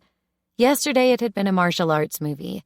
Tonight it was one of those dumb 90s action comedies that I had loved as a kid, but were borderline cringe-worthy to me now. I still suffered through the first 15 minutes, but then took my leave, to instead enjoy another long, hot shower without having to worry about infringing on anyone else's time of luxuriating in the hot water and steam. Hardly 5 minutes had passed. I was done with shampoo, conditioner, and body wash, now simply enjoying the hot streams of water sluicing down my body, when the door to the shower opened and closed again. With water in my eyes and it happening behind me, at first I thought someone had simply glanced inside to check if I was still alive or had already turned into an undead prune, but then realized that it had been long enough to let warm steam escape, and instead a bout of cool air had rushed in. I was about to turn and check if it was still open when I more felt than heard someone approach behind me. My instincts fired up, days of boredom and laziness instantly forgotten. Muscles all over my body tensed, ready to spring into action. Only that I froze rather than exploded with violence when a heavy, tall somebody pressed himself against my back, effectively pinning me against the wall. That it was a man was not that hard to guess from the hairy forearms suddenly there, left and right of my head, large fingers splayed out. It also fit from the dimensions of the very naked thighs brushing against my equally naked ass, and muscled pecs against my shoulder. For a second, I thought it must be Jared. Why? Because he was still number 1 on my list of things I'd rather not happen. Did I expect him to sneak after me and ambush me in the shower? Not necessarily, but I absolutely thought he was capable of shit like that. And I hated the very fact that while my intellect was absolutely opposed to that notion, there was a tiny part of me that felt like shrugging and saying that if this was going to happen, it had better be good. But no, it couldn't be Jared for several reasons. Chief among them was the fact that the asshole would absolutely have poked me with his impressive hard-on, and that was definitely not happening. Piggybacking with that realization came a moment of bewilderment. That was strange, because whatever else was going on in the world, I was still a young, naked woman, and unless a guy was super gay, that should have yielded some kind of reaction. My mind was still warring with confusion when he leaned closer still and whispered into my ear, the tone of his voice giving away his identity immediately. Osprey. Before my mind was even processing his words, a much larger part of me decided that if this was happening, whatever this was, I was on board with it. It was weird that we'd spent days together in a car without him giving me so much as a hint, but oh well. Being out of imminent mortal danger does weird things to people, I'd come to realize. Only that things were quite different from what my mind had immediately snapped to. I'm so damn sorry for doing this to you, but I couldn't think of any other way to ensure that they wouldn't be able to listen in on our conversation. Yep, Osprey for sure, including the rampant paranoia. I had to admit, I was kind of disappointed. And by kind of, I meant a lot. A lot. Oh well, can't have everything. Nerves, including ongoing confusion on so many levels, made me bark out a rather shrill laugh. Want me to turn around so we can have this talk face to face? I didn't even know why I was taunting him. Probably because he sounded even more awkward than I felt. Please don't. This is already bad enough as it is. Staring at the tiles right in front of my face, I forced my mind to snap out of weird ideas and dreams and to concentrate on the here and now.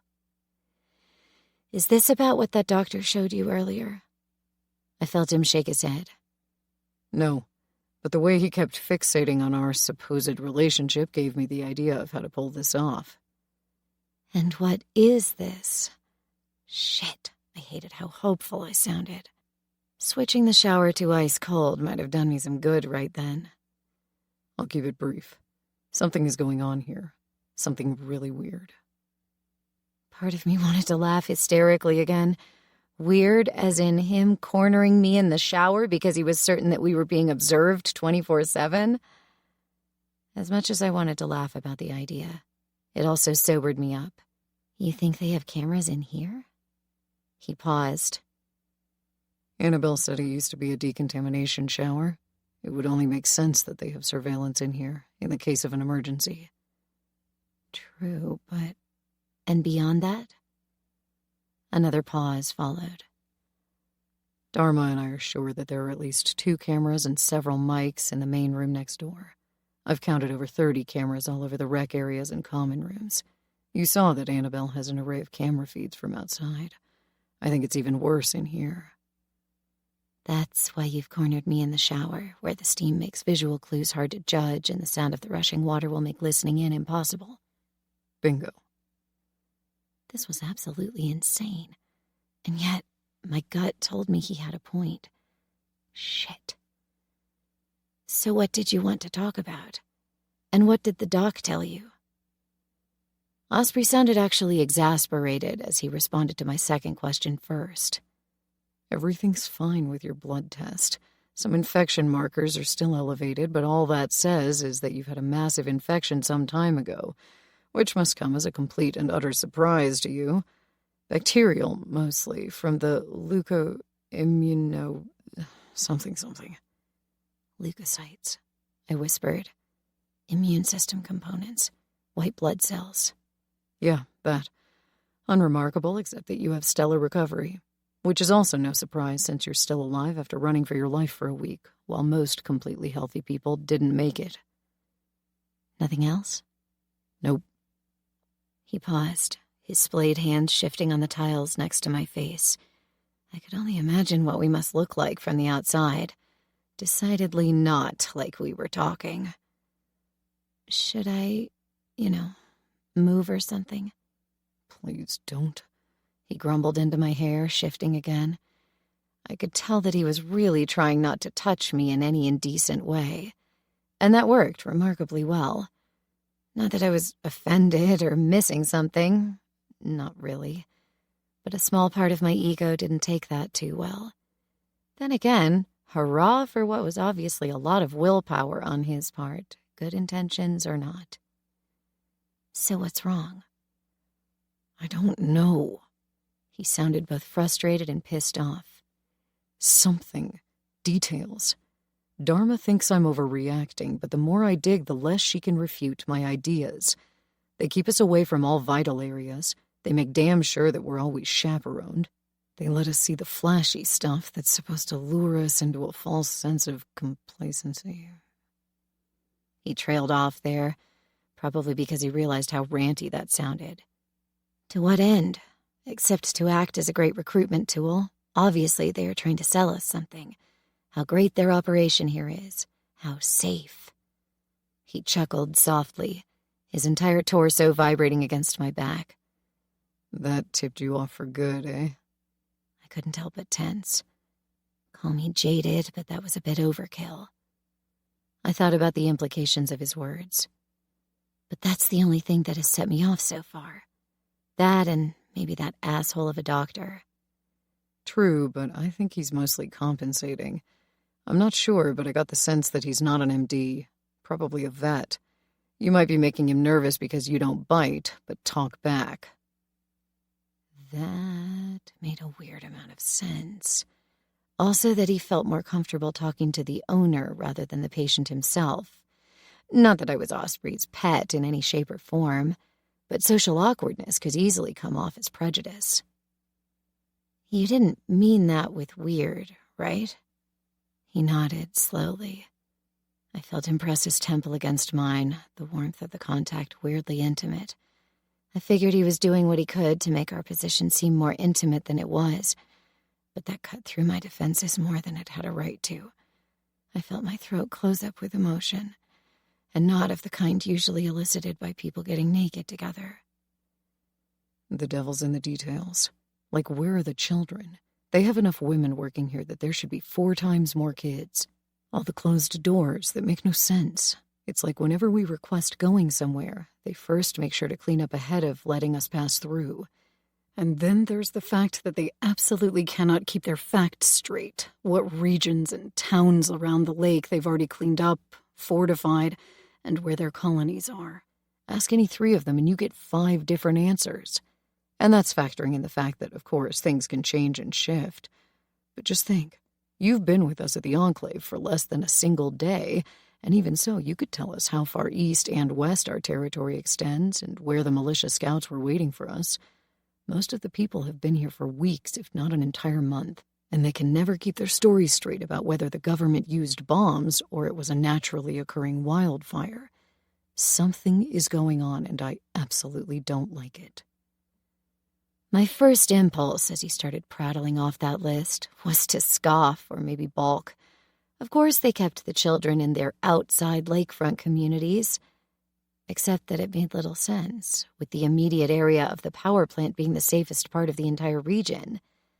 I also hadn't forgotten how weird the drone pilot that had let Kas fly that drone had acted, particularly when we'd started asking questions. I'd paid little attention to the geographical clues that people dropped, mainly because I hadn't really checked up on any maps since we'd gotten out of the cars several days ago. But now that I tried to remember, it was impossible to ignore that they had given us contradicting answers. Was it the north or south that was the best established? Had they raided a town to the east, or was that to the west? All those single details on their own weren't remarkable, but bit by bit, the picture that Osprey painted made a lot of sense. Sense that I absolutely hated. Maybe they are lying to us because of the same reason we're lying to them, I offered, not quite believing my statement. To protect themselves until they can rest assured that we're no threat to them. Osprey's silence was a pregnant one. Dharma said that as well. But she agrees with me that something weird is going on. It's not just the details, it's the people, too. They are welcoming, friendly, but they are hiding something. It's as if they are enacting a play for us. That doesn't make any sense for 6 bedraggled nobodies. That was true. It made me like his statements even less. And then there's the fact that they are constantly observing us, whatever we do, Osprey added when I didn't speak up. There was that. I gave that some thought, but really there was little sense to playing dumb. I may be wrong, but I think I've seen a way to sneak through the admin wing, I said. I could try. Just see what I can find. Like sweaty geeks eating potato chips while they watch surveillance feeds from shower rooms or some shit like that. You know that I'm good with locks. I could try checking what they are trying to keep secure from prying eyes. Osprey didn't answer right away. If they catch you, that could lead to uncomfortable consequences. You think they'll shoot me for sneaking into an office? They could kick you out, forever ostracize you. There was that. The realization that he was being cautious because being discovered might put a sudden end to my wish of staying here. left an odd, warm glow deep inside my stomach. Not sure I would want to stay in a place where simple snooping gets me exiled. I couldn't hold back a dark chuckle. Guess I'll have the Enclave as a backup plan. Always. I was surprised by the fervency of his words, almost like an oath. You sure? 100%. I know you hardly spent any time getting to know our home, and the fact that Seneca put you right on midnight guard and disposal duty was a real asshole move. I won't debate that. But the people who built up the Enclave are good people. They mean well, and they absolutely strive for the best for all of us. Sometimes that means the individual has to suck it up and get their hands dirty, but they care. And they'd never put you up to anything they weren't convinced you could handle and come back from. I wondered what Xander would have said to that claim, but wisely held my tongue. It was then that something else occurred to me. You talked to Dharma about this? Osprey nodded. Any of the others? He shook his head. Including Jared? I felt him tense ever so slightly. We thought you could maybe do that. Uh-huh. So much for putting people up to what they could handle. I'm not sure he and I are capable of having a civil conversation. Then don't. Bicker. Fly in the face of your righteous anger. Just keep a calm head underneath your pretend offense and draw the answers out of him he doesn't even realize he's giving you. He may be an asshole, but he's smart. He's also been casing the entire area for days, so my guess is I'm not the only paranoid fucker looking for clues. And you know that how? He chuckled. Because he keeps showing up wherever I'm trying not to be seen. Could be coincidence, but I don't buy it. Just like the absence of kids, and that they can't keep their stories straight. Exactly. Did I like the idea of deliberately exposing myself to a possible avalanche of bullshit? No, but now that the kernel of doubt had taken root deep inside my mind, it was impossible not to go about finding out more. Besides, I would have agreed to something worse than that to put an end to whatever this conversation was. I'll do it. Give me a day or two. They know I've been getting restless and looking for something to do. It won't tip them off to see me wandering the hallways again, or suddenly disappear when I've potentially found something to occupy myself with. Thanks. I could tell that Osprey meant it. I'll owe you one. I sure hoped that I wasn't dooming myself, or all of us, by agreeing to this. At least my answer absolved us of the weirdness of our current situation. Leaning in one last time, I felt Osprey rub his nose against the sensitive side of my neck before he pushed away, leaving me standing there, shivering under the still hot spray. Keeping my eyes closed for a moment, I pressed my palms against my face, doing my very best to clear my head and shake off whatever ghosts of emotions were still haunting my body and soul alike. What the everlasting fuck had just happened? Dropping my hands, I raised my face directly into the spray, letting the hot water beat down on me for another minute. Then I scrubbed myself down once more, head to toes, to better sell our deception for what it really hadn't turned out to be. Damn, but I could really have done with a few moments of forgetting just how much shit my world had turned into, instead of reinforcing that knowledge. But as they say, there was only one way to find out what was actually happening, and I had a sinking feeling that I wouldn't be doing that all on my own. At least then, if they kicked me out, it wouldn't be just me ending up on the zombie-infested road in the middle of nowhere. While that didn't give me much comfort, the idea of slamming another door closed for Jared right in his smirking face was a satisfying one. Petty I might be, but at least I wouldn't drag someone innocent down with me this time.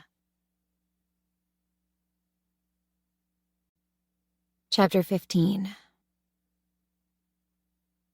Whatever that had been in the shower, it weirded me out enough that I went straight to bed and pretended to be fast asleep by the time the others returned to our quarters. I remained wide awake for hours, my mind running in ever more incoherent circles. I would have loved to claim that was something new, and certainly influenced by the stunt Osprey had pulled, but that would have been a lie. It wasn't even his behavior that had me on edge, although that had been strange enough to leave me all kinds of conflicted. And that was not something I wanted to consider, let alone hash out right now.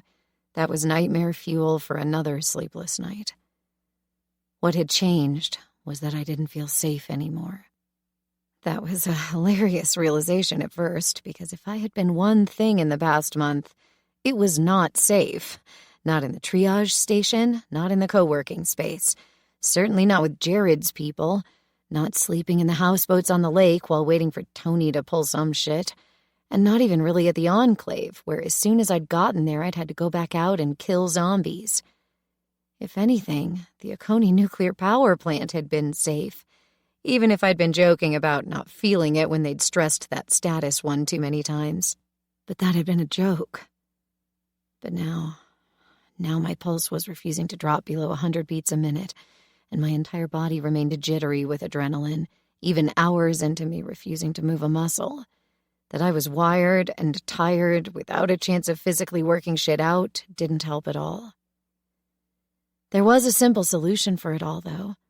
For me to leave, to get up, get dressed, and simply walk out the door. Or if they stopped me at the gate, to jump into the lake and swim around their barriers. On my own, I would hardly draw attention from the undead, silent and alone in the early dawn. It was so tempting. It was also impossible for me to go through with it. Not just because I'd promised Osprey to try to find out more about what was going on here, but also because his group had become my friends. Sure, Kas a little more than the others, since I'd spent an entire week alone on the road with him, but the idea of walking away from the other four was equally painful.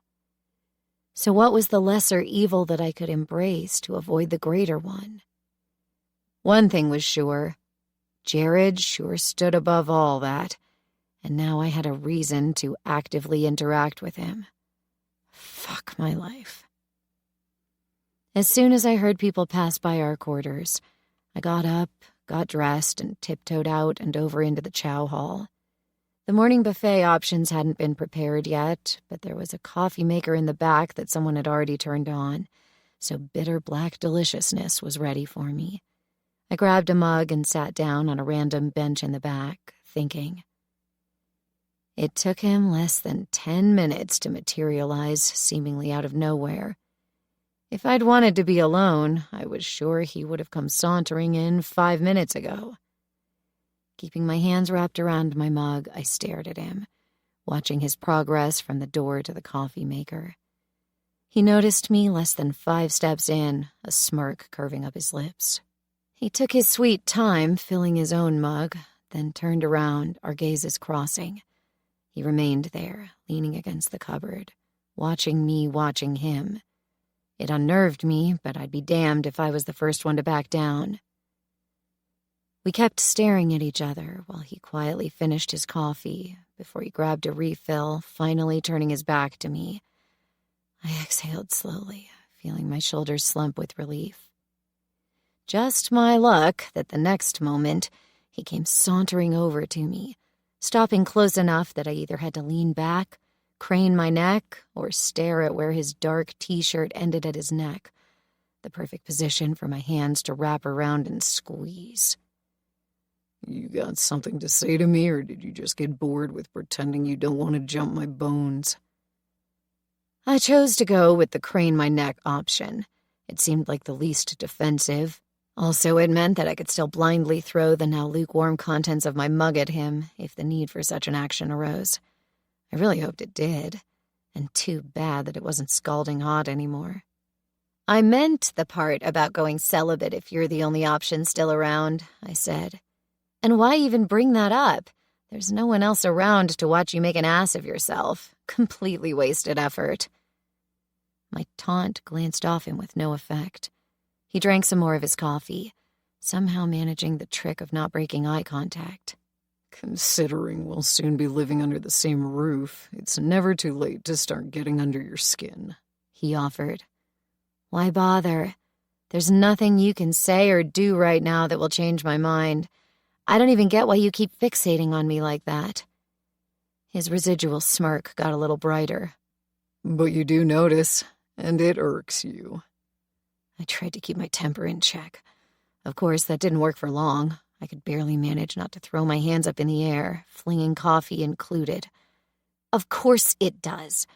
But why? Why waste all that time on something that has zero chance of yielding anything? He took another sip and made a weighing gesture with his free hand. "Not 0. More like 10, maybe 15%. When I just kept glaring at him, he flashed me a brief actual grin. "Everybody needs a hobby. Annoying you is mine." And with that, he walked off, passing a few guards coming in at the end of their shift. I was still sitting there, quietly fuming, when my friends came in one by one.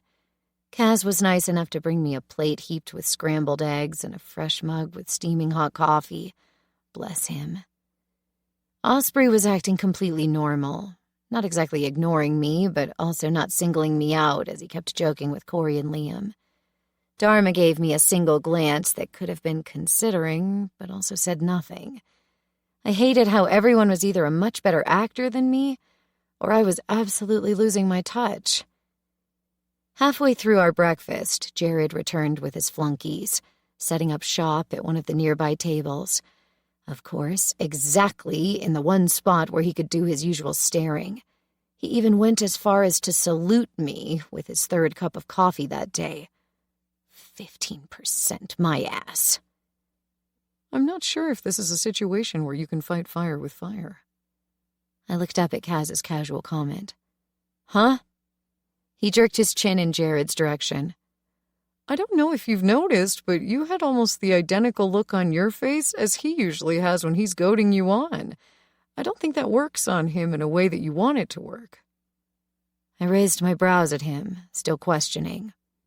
Dharma chuckled softly beside me. "What he's saying is that you're just encouraging him now. I'm not saying I'm holding it against you. Asshole or not, he does have that tall, dark, and handsome look going on." "I'm not attracted to assholes in general, and not that one in particular," I ground out. Sheesh, any more protestations like that and they'll start sending out wedding invitations. Taking a long, deep breath, I forced myself to fully focus on the people at my table instead.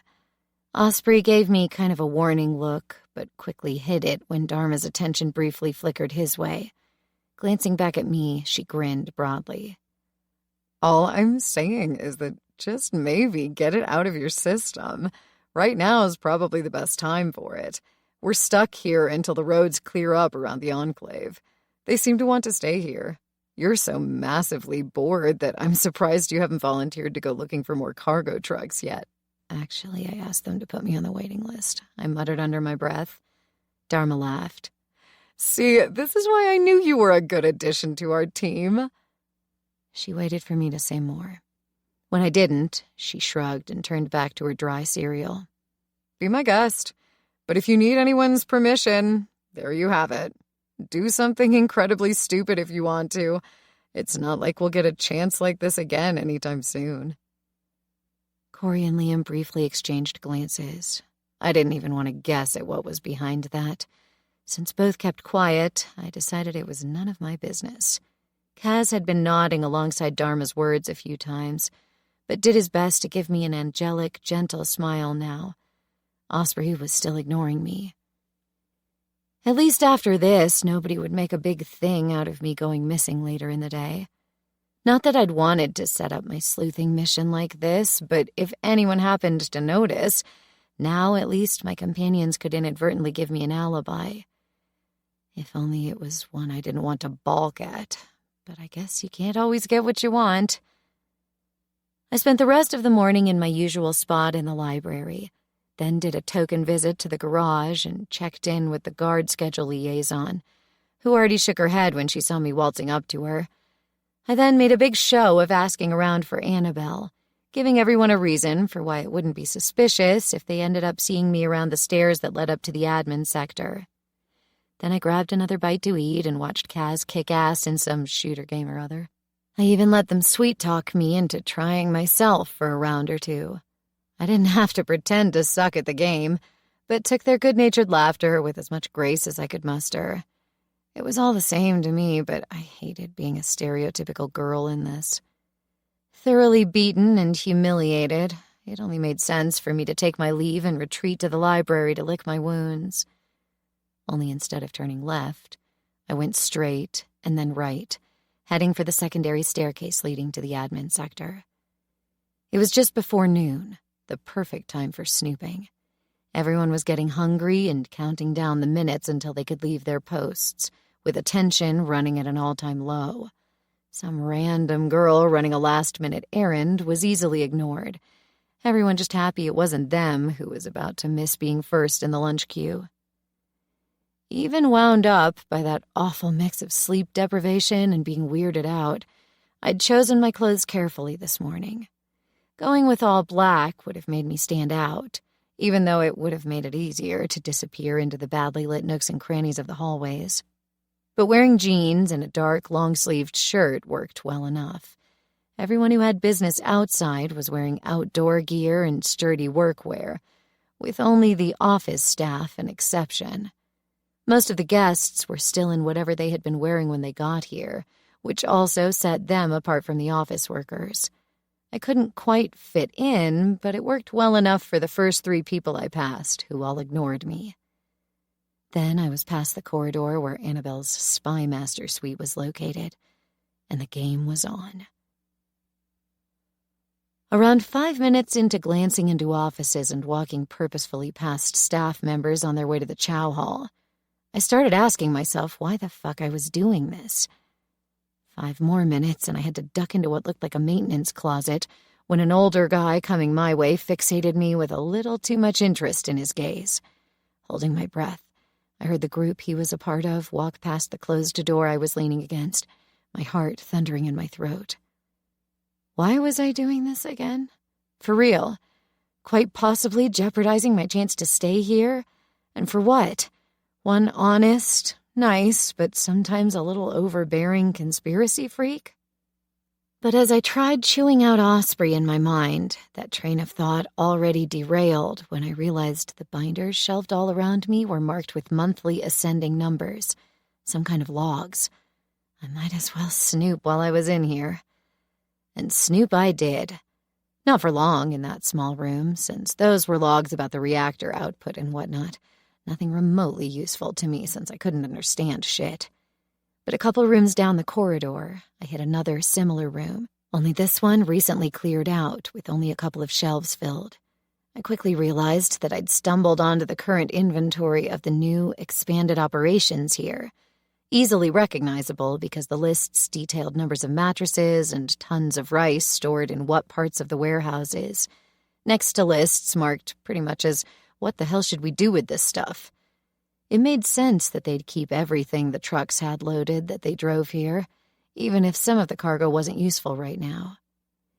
If anything, those inventory lists underlined the legitimacy of what was going on here, and everything that we had been told. I felt my ire, at Osprey mostly, and anxiety slowly ebb away as I continued my careful search. Twice, I happened on a room that I thought was empty, but ended up being occupied by people working on laptops, looking up irritated when I disturbed their peace. The first time, I was sure I was caught as I backtracked, stammering my apologies. The second time, the older woman ended up giving me a kind smile and let me know that getting lost happened to many of the new arrivals. She even offered to show me where I needed to be, which in itself was a much bigger problem. Thankfully, she believed me when I rambled on about going to get lunch instead and finding someone to point me in the right direction there. But those were the only 2 hiccups, really, in what turned into 3 long, boring hours in which I found absolutely nothing that was strange, tipped me off, or was an obvious red flag. A lot of the rooms were empty or abandoned, and the reason why they were off-limits to guests was easily explained, so they wouldn't constantly keep the people working here from work by having to point out directions or generally disturb them. It was as disheartening as it was uplifting. There was nothing weird or nefarious going on here, which was definitely a relief. All that was left for me to do was wonder why exactly Osprey had set me to this task. Had he really thought I'd find something? Had he simply been fucking with me? Or had Dharma let on just how easily I was swayed to remain here when they left, and he thought this way he'd give me an incentive to come with them? But if that had been the case, why not just tell me? And why that stunt in the shower? I was still musing about that when the ring of male raucous laughter startled me. Glancing left and right, I couldn't see anyone. Then I realized the voices and the accompanying stomp of boots on industrial floors was coming from the level below me, easily filtering through some of the walkways that were pretty much just iron struts with mesh grits over them. Great for walking if you didn't look down. They ran over the gap between the admin wing and another block on the opposite side of the building that I hadn't checked so far since it looked deserted. The reactors were over there somewhere. Another reason for me to stay the hell away from that part of the building. I was about to mentally discard whatever was going on as guards passing through until I recognized the weird noise that followed some statement or other that I couldn't quite hear well enough to decipher. I knew that laugh. It belonged to one of the militia guys. Not Jared's team directly, but one of the other survivors that had come with him. Not that I was obsessively tracking them, not at all. But that laugh was something else. It sounded again, making it easy to disband any remaining doubt. That was definitely the guy. I knew this was none of my business. It was also likely something I didn't actively want to know. Then again, I was almost done with snooping around the mostly abandoned back rooms here, since I didn't dare get any closer to where Annabelle's station was, so I might as well check on what was going on down there. A glance or two wouldn't hurt, right? I found a way over to the gap between tracts easily enough, since the layout was almost symmetrical. My fear of heights kicked in even before I stepped close to the walkway. But I forced my breathing to calm down where my panting wouldn't be loud enough to give away my position. I was safe and secure up here, I told myself repeatedly. Nothing to worry about. They very likely couldn't hear me, and I doubted that even if they looked up at the right moment, they'd be able to see me. And even if, what was the worst that could happen to me? I doubted they'd recognize me or give a shit about my snooping. Inching forward, I finally reached the point where I could see what was going on down there. Not over the balustrade to the side, but straight through the metal grid that made up the walkway. I only got a view of a space of maybe 20 square feet, but it was enough to check that, yes, I had been right. It was that gangly young guy with the weird laugh. He was with a group of guards, 4 or 5. No, 6. Rick was also there, returning from somewhere up ahead, a bottle of booze in hand. The acoustics weren't great. I could hear them talking and cracking what I was sure were insanely highbrow jokes, but only snapped up fragments of sentences. Not that understanding more was required to understand what this was. Apparently, Weird Laugh Guy had decided to join them, and now his buddies-to-be were doing their best to sweeten the deal. How, besides the booze now making the rounds, I absolutely needn't have heard, but it was my fault for being nosy. "Man, it's been such a dry spell," the weirdo called out after coughing on the tequila or whiskey that they were chugging down like water. "I mean, I get it. The fucking apocalypse isn't that great for many things, but I haven't even gotten a good chance to talk to a girl in 3 weeks, let alone, you know." They collectively laughed at his bashfulness. His speech was already slurred. Checking again what was going on, I realized why. Every time one of the guards took a sip, they handed the bottle back to him, always encouraging him to drink more. I wasn't even sure Rick actually drank anything when it was his turn. To me, it looked like he was just pretending to take a sip. "We got you covered," another guard said, clapping the weirdo on the back when he coughed again. "Yeah, we got the best kind of pussy here," Rick said. They all laughed. I didn't like the sound of that. Not at all. Something rattled behind me. Jerking up, I glanced around, coming up with nothing. Then I heard it. Steps slowly drawing closer along a parallel hallway. Since I was crouching in the middle of the intersection with the connective corridor, I was seconds and a glance away from being discovered. With my pulse slamming in my throat, I cast around, trying to decide what to do. One option was to sprint across the walkway, which would alert both the guards down there and whoever was coming to the fact that someone was running away. A much better option was the closed door 2 feet away from where I was crouching right now. Of course, that door had to be one of the locked ones, but since it hadn't been the first or 10th I'd encountered that day, it was just a matter of fiddling around with my makeshift lockpicks, and into the darkness I went. Just enough light spilled in as I opened the door to let me see it was just another storeroom. I quickly pulled the door closed behind me and leaned against it, listening to the thundering of my pulse, and soon the sound of steps. They stopped right in front of the door. For a moment, I was sure that I was busted. Any second now, the handle would be pushed down, and my body weight was by far not enough to keep the door from moving. I should have chosen the walkway, 100%. Time crawled by in infinitesimally small increments. Ever so slowly, my heartbeat slowed down. Had I missed the move away? No, I would have noticed. The door was heavy, but not particularly tight. I could still hear the voices of the guards, if not understand the words. Unless someone was creeping around outside, I would have heard them leave. It made a lot more sense that they were doing exactly what I had done. Listen and watch the spectacle downstairs unfold. For whatever reason, that unnerved me more than it alleviated my unease. Whatever was going on with the guards, one thing was for sure. This must have been against regulations. At best, it was some stupid initiation/hazing ritual. The powers that be might ignore and tolerate it, or they might not. Maybe I was simply biased because I'd met one too many human pieces of garbage of late, but to me, that had sounded like something way worse was underway. Call me jaded, but a bunch of young men plus alcohol with some frustration in the mix never equaled a good time for someone else. I hoped like hell that I was wrong and just one bitter, prejudiced woman, but that wasn't even the post-apocalypse blues in me talking. That was life experience. And I'd learned to never distrust my gut feeling when it screamed at me to run like hell. The voices cut off suddenly. It took me a few moments to understand why. They must have left the building. But weren't the reactors right next door? What the fuck were they doing there? While I was still wondering about that, I heard soft steps rattle across the walkway. Then it was silent again. Chewing my bottom lip, I tried to decide what to do.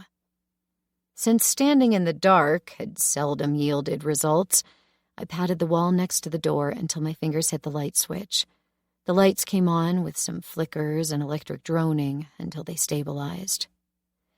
I'd already smelled it in the air before, but this was a storeroom that hadn't been in use for a long time.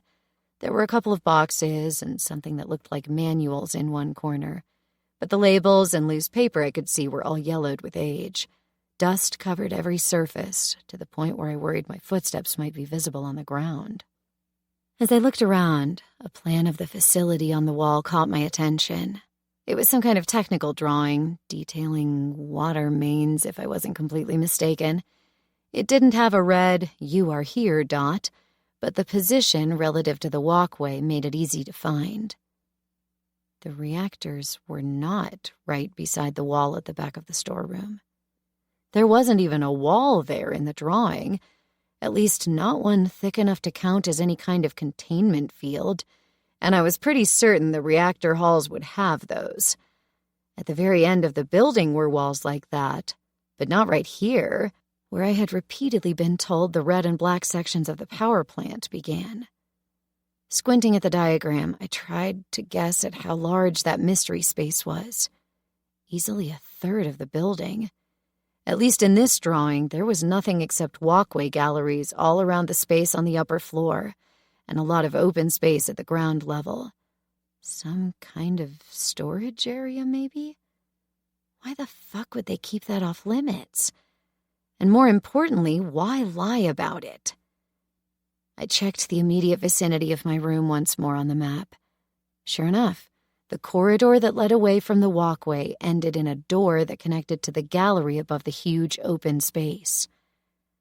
I knew this was a bad idea as I eased open the door and cautiously glanced outside after turning off the lights. But now that the plan was taking shape in my mind, it was impossible not to go forth with it. I was well aware of the fact that whoever had been listening in front of my door was likely already up on that gallery. What were the chances of anyone simply happening by this deserted corner, then listening to the group below, crossing the walkway to the absolutely abandoned part of the building, and not go snooping further? I also had a suspicion who that snooper was, and I wasn't quite sure which of the two options I preferred. It should have been a straightforward decision, but for whatever reason it wasn't. I cast one last look down, checking that the guards were really gone. From a step off the walkway, I even spied the door they must have used to leave this part of the building. It was massive, with a glowing keypad next to it. Decidedly newer than most of the doors in the power plant and much better guarded.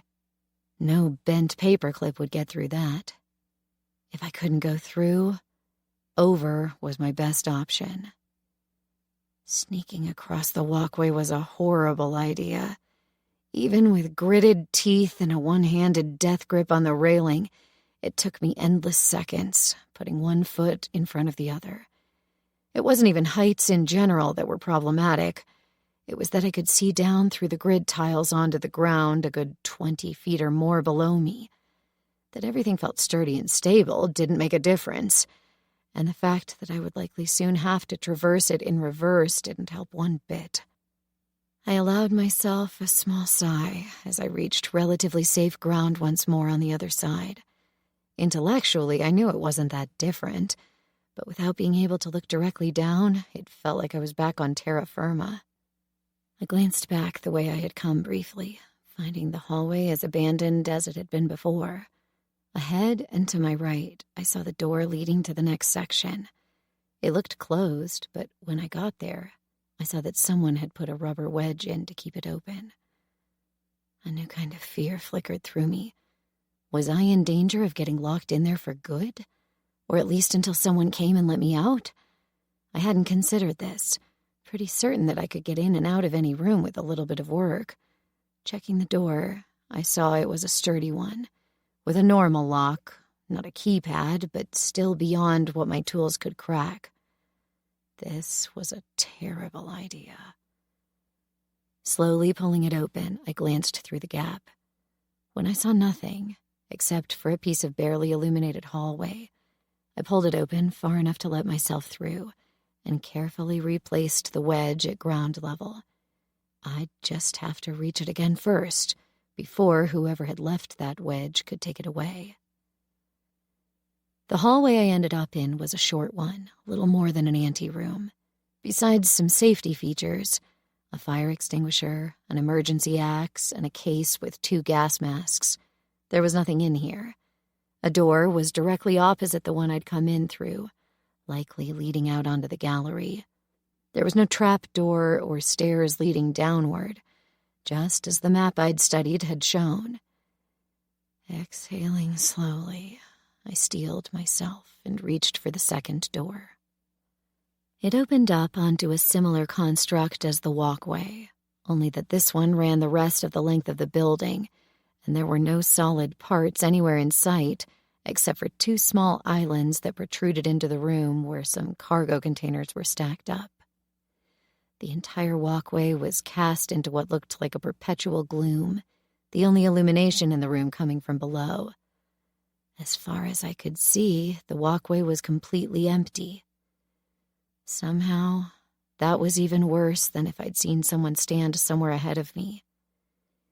I knew I could still turn back, but now that I was already here, I might as well catch a glimpse of what the fuck was going on. I didn't even need to step fully onto the walkway for that. Simply hovering inside the open door gave me plenty to see as it was. Quite frankly, it was both a massive disappointment cause for elation, and enough to weird me out on some levels. Apparently, this was the Oconee Power Station's other recreational area. Strictly adult and invitation only for so many reasons. It wasn't that my mind balked at identifying what I was seeing. It was decidedly more the case of, why the fuck are there sex swings and a St. Andrew's Cross whipping post set up in the middle of a nuclear power plant's auxiliary building, next to some other interesting experimental furniture, and several cameras on tripods? I could see why, just maybe, they didn't necessarily advertise the existence of this room. Why it was here? I had no idea. I doubted that a colony of survival-savvy kinksters had happened to have their weekend fun paraphernalia with them on the run. It also made me wonder about Rick and his gang filling poor weird laugh guy to the gills with booze. Wasn't being drunk flying in the face of giving consent? But this was something I was happy to say I wasn't judgmental about. If he woke up tomorrow with the hangover of a lifetime and his ass beyond sore, inside and out, that was none of my business. As nefarious as this might have seemed to some, it was kind of disappointing. There were people down there, several of them I recognized. Amanda the mechanic, armed with a strap-on and a black leather flogger and not wearing anything else, and two of the other people from the garage, one of the cooks and two of the forklift drivers. And right there, right below me, were the guards and their new pledge, with him gawking at everything at once and them offering up quite a lot of jokes and suggestions. He definitely looked way in over his head, but didn't try to run. I waited another moment for anything dramatic to happen, but except for someone letting out a porn-worthy moan, nothing did. I was looking forward to telling Osprey that his big conspiracy was a sex club. That alone almost made the whole situation worthwhile. Turning around, I got ready to step through the door and off the gallery, only that a solid shape was suddenly blocking my exit. A solid, tall, smirking body in the shape of an asshole. Yep, I had been right. My guess had been a 50-50 split between that lurker being Osprey or Jared. And of course, it had to be Jared. Getting payback for the scene in the shower would have been too much to ask for, really. Instead, I had to deal with this. And that he wouldn't simply let me squeeze past and leave was a given. I didn't even try. I did glance back down to make sure that nobody from below could see us. Considering what else was going on, we likely would have needed bright neon lights and an air horn to draw anyone's attention. I was right. All that pretending to be bored and wanting to be useful was just that, a pretense, he drawled, thankfully pitching his voice low enough that I almost had problems understanding his words. It sure didn't carry down there and above the multiple sounds of impact of all kinds of things on things, some of them skin, a lot not. I didn't reward his claim with a response, just kept my tight-lipped stare going. And you're the one who's been lurking around the admin wing. He shrugged, as if my statement was neither here nor there. I was getting curious why so many doors were unlocked, he mused. Should have guessed from the start that it was your doing. Try as I might, at his accusation, my ire started to rise. Sure, because I'm such a criminal mastermind. Jared cocked his head to the side. I didn't say that. It's a bit of a stretch to give you that much credit for a few nice tricks. We stared at each other for several seconds straight, the tension rising between us. Down below, another moan rang out, making me jump. Jared grinned, briefly glancing past me at the proceedings, highly amused. That I didn't expect to find, he admitted when his attention turned back to me. I was honestly surprised that he wasn't staring down more. To think that he still kept that hyper-focus thing going, even though now there was something much more interesting going on. Nobody expects the Spanish Inquisition, I shot back, patting myself on the back for making that joke. He snorted. You're very proud of yourself for that one, huh? Yes, deservedly so. Admit it. It is the perfect joke. He didn't, not even begrudgingly so, but we both knew I'd scored that point. That shouldn't have felt quite so vindicating. I admit, I had expected some kind of torture chamber, but not quite like this, he mused, chancing another glance. I realized he was checking on his man. Worried your protege will like what's going on too much? Jared's attention flitted back to me.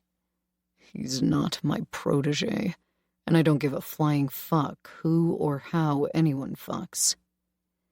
My mind burned with the need to correct him to whom, but I held my tongue. I wasn't 100% sure, and the last thing I needed was for him to correctly correct me on my use of grammar.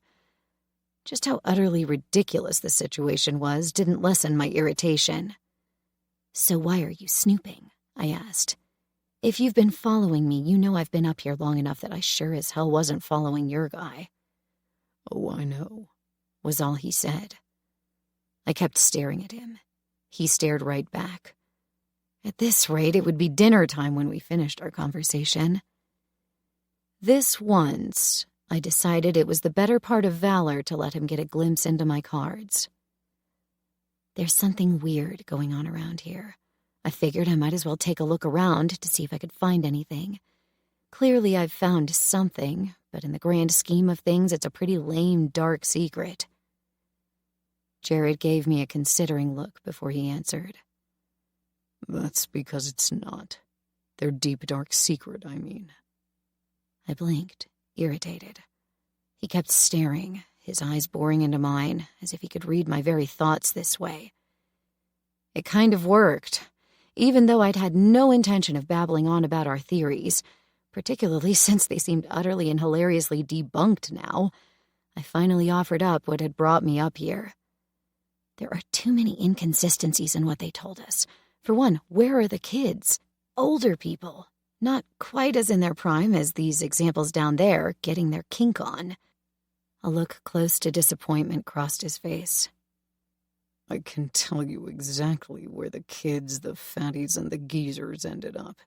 You'd think that as someone who still has so many issues breathing when she has to run, you'd be smarter.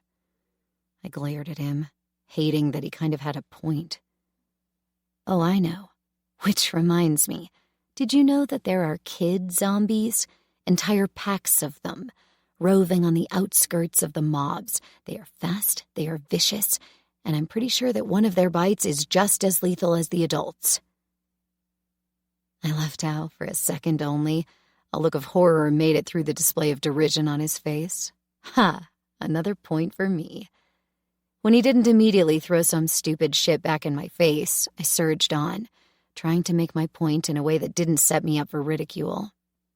Sure, the strong, young, and healthy had an enormous advantage, but take the shelter in Charlotte, take the Enclave, probably also your militia headquarters.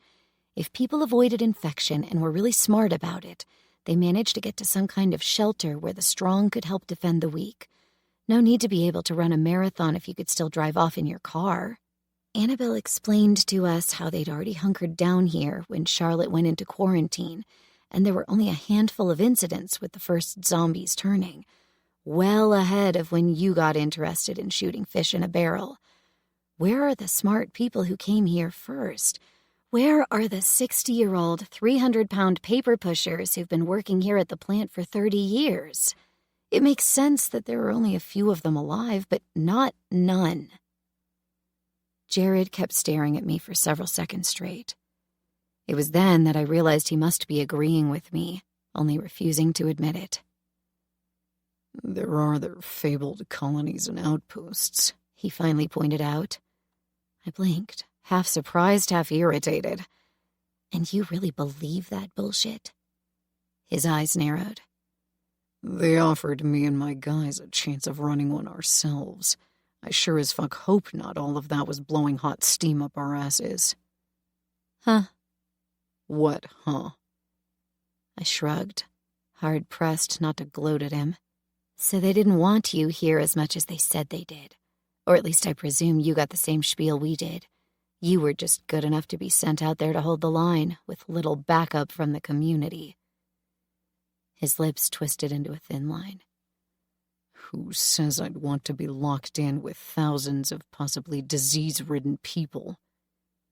I couldn't quite stifle a laugh. "So it's not just me you're suspecting, it's everyone?" He said nothing, which was as good as a straight admission. That should have made me feel victorious, or at least vindicated, but what it actually did was leave a bad feeling deep in my stomach. When Jared finally opened his mouth again, he picked up another dangling thread. It's curious that you're wondering about the living. I'm much more concerned about the dead and the dying. I didn't quite follow that train of thought. I'm sure they must have had... He shook his head, grimacing. I get that you've hardly been around people since you crawled out from underneath a pile of corpses, but this is a fact of normal life now. People get sick, people die. A lot because they get bitten, or still catch whatever the fuck caused this and sent you down the path of winning Darth Vader impersonations. But just as many die from other shit that we simply cannot treat anymore, because all our first responders and medical personnel got wiped out in week 1. Heart attacks, strokes, compound fractures, you name it. Even small shit, like a wound getting septic, that anyone could absolutely treat themselves if they weren't incapable morons. With over 10,000 people around, there should be 20 to 100 sick at any time. Where are they? And where are the mass graves of those that already died, particularly when they got hit by the first wave? That made more sense than I liked to admit. It was a much better argument than mine. Just thinking about it made a fresh bout of paranoia ramp up to white out my brain and make me do stupid shit because I was afraid, like not think this through carefully first. It makes sense they didn't dig a hole and left it open right in the middle of the parking lot outside, I remarked, already feeling a little better. They have a doctor here. They probably also have an entire medical wing that's off limits to us. Jared's smile was more of a grimace. Actually, they do, according to a blueprint one of my guys dug up. It's right over there. I stared at him, then turned half around so I didn't need to look over my shoulder to see where he was indicating. If I wasn't completely wrong, he jerked his chin at a part of the huge rec room that was sectioned off with steel walls that reminded me a little of shipping containers. It was next to the part of the building that was right underneath the admin sector, so he could have been referring to that as well. It was also directly next to what Annabelle had called their personnel quarters. In all the days we'd been here, I'd only seen people come and go from the very front of it, right across from the chow hall and the guest quarters. I started liking this less and less. So they maybe want to sell themselves safer than they are, I suggested. They've also spent a hell of a lot of time stressing how safe they are. That could just be bad advertising. Or denial. I've heard that people do that in times of crisis. The way he looked at me told me plainly what he thought of people like that. I hated that I agreed with him.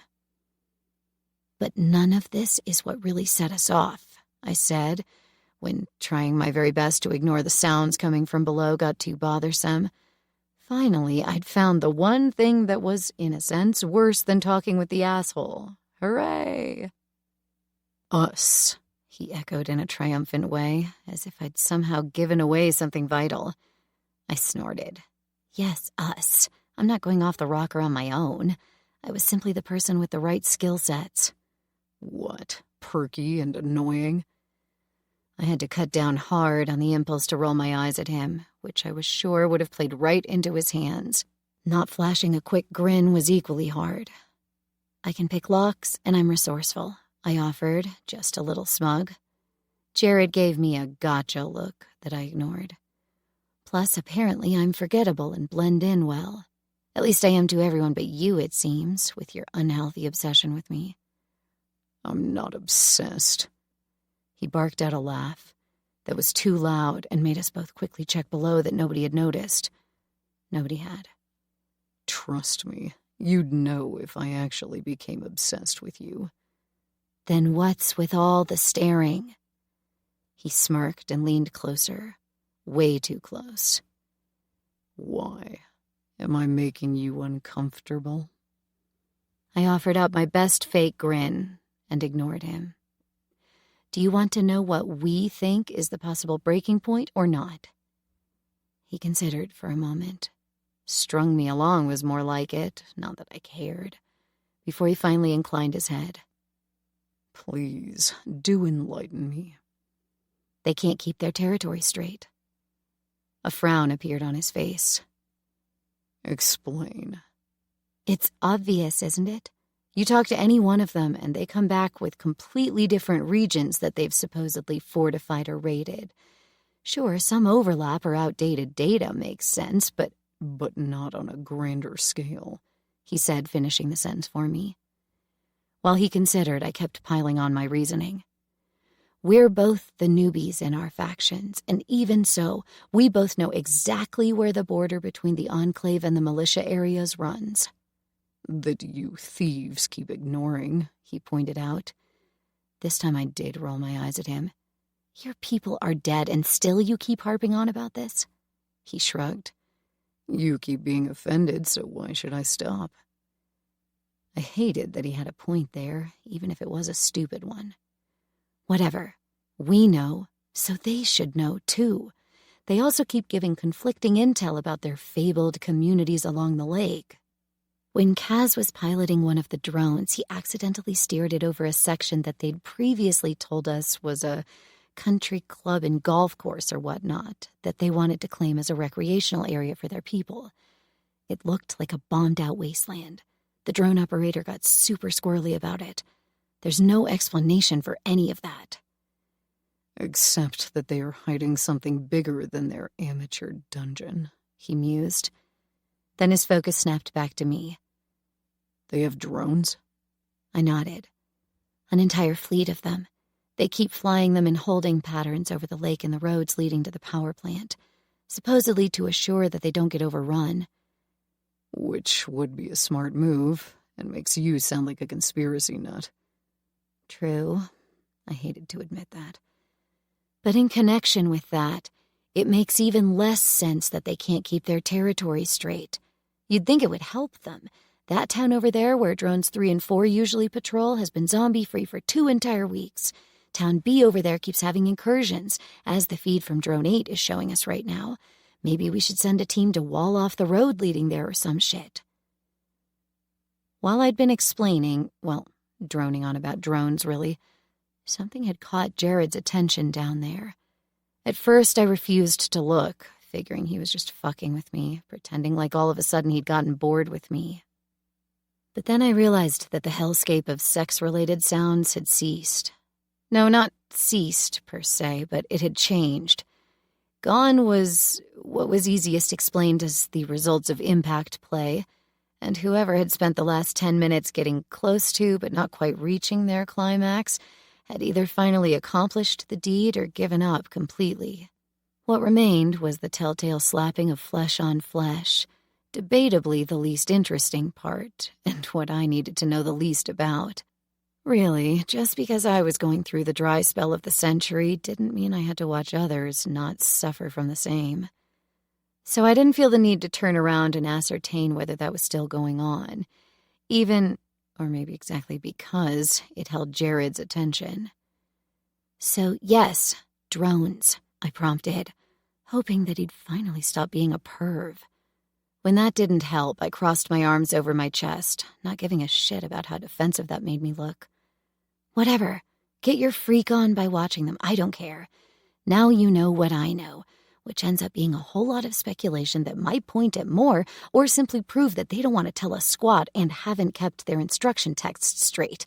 Can you please finally let me pass so I can get the hell out of here before this shit going on down there is actually damaging my brain? It was entirely possible that I inadvertently raised my voice a little too much, that mix of annoyance, embarrassment, and anger getting out of hand. You'd think that him simply shushing me would have been enough. But no, that was not what he did. Instead, Jared suddenly made a lunge for me. Because I really hadn't seen it coming, he caught me completely unaware, with me ending up grabbed in the tight cage of his arms. I tried to call out my protest, but cut off when he spun me around, then pinned both of my arms to my body with his, one hand reaching across my hips and grabbing the opposite side, the other fastening over my mouth, high enough to almost cut off the air I could still draw in through my nose.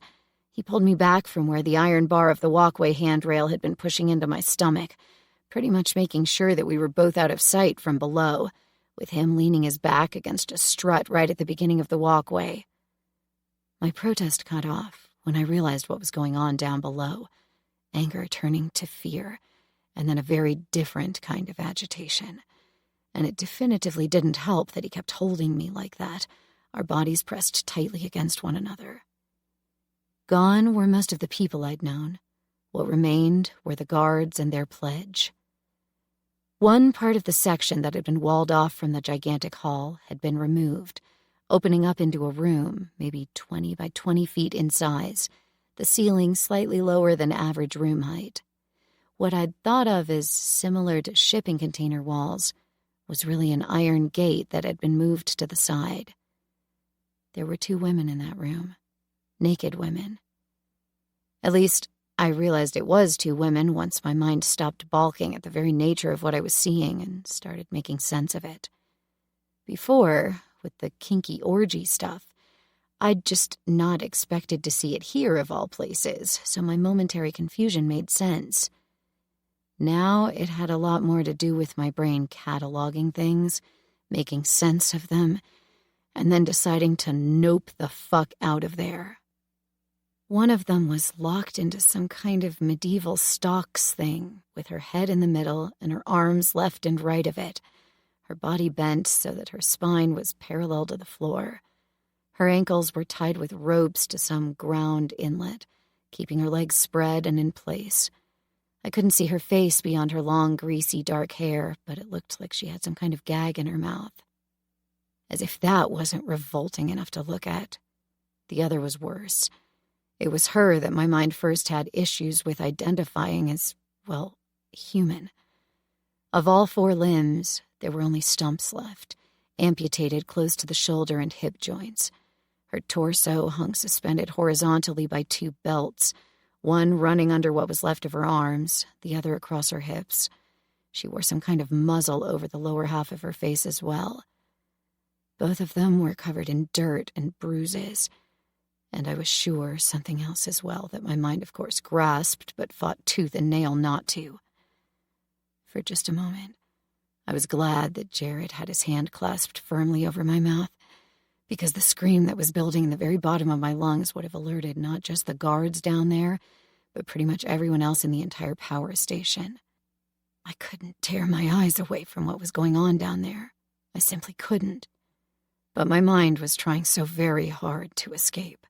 From one second to the next, my thoughts went from utter standstill to galloping ahead and then everywhere.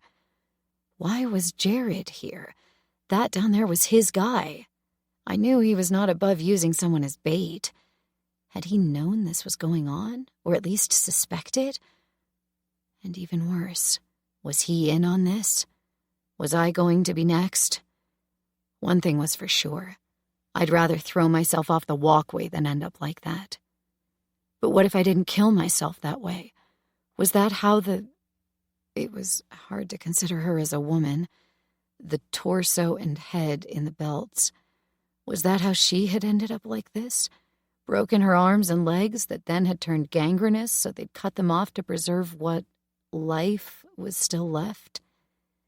And I wasn't jumping to conclusions. At least not where what was happening to the women was concerned.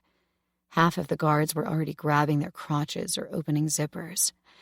I was so not going to be watching this. A forceful wrench of my shoulders got me exactly nothing except for Jared tightening his grip. I could maybe have tried throwing my full weight to one side, but I didn't dare. The last thing I wanted was to be discovered, and us physically struggling would lead to exactly that. I tried kicking him and stomping on his feet, but his boots were much tougher than my sneakers. This wasn't working at all, so I tried the only other thing I could think of. I tried to bite him. "Stop it," he whispered into my ear, the hand over my mouth tightening as much as the arm across my waist. "You have no idea where those fingers have been." That put a momentary stop to my actions as my mind ground to a halt, then screamed with the need to utter a sound of disgust. Plus, neither of us knows what exactly your saliva will do to me, so cut the crap, he went on saying. This is an educational moment. Learn something. Trying to throw us both over the rail of the walkway was sounding better and better. Maybe if I landed on him, I'd only be hurt, not maimed, and could still try to run away. With their pants around their ankles, how fast could the guards catch me? I didn't miss the shrill note of hysteria that my thoughts were flavored with, but there was little I could do about that. I also didn't feel like trying. The asshole seemed to finally get that he was doing nothing to calm the situation. I didn't set him up to do this, okay?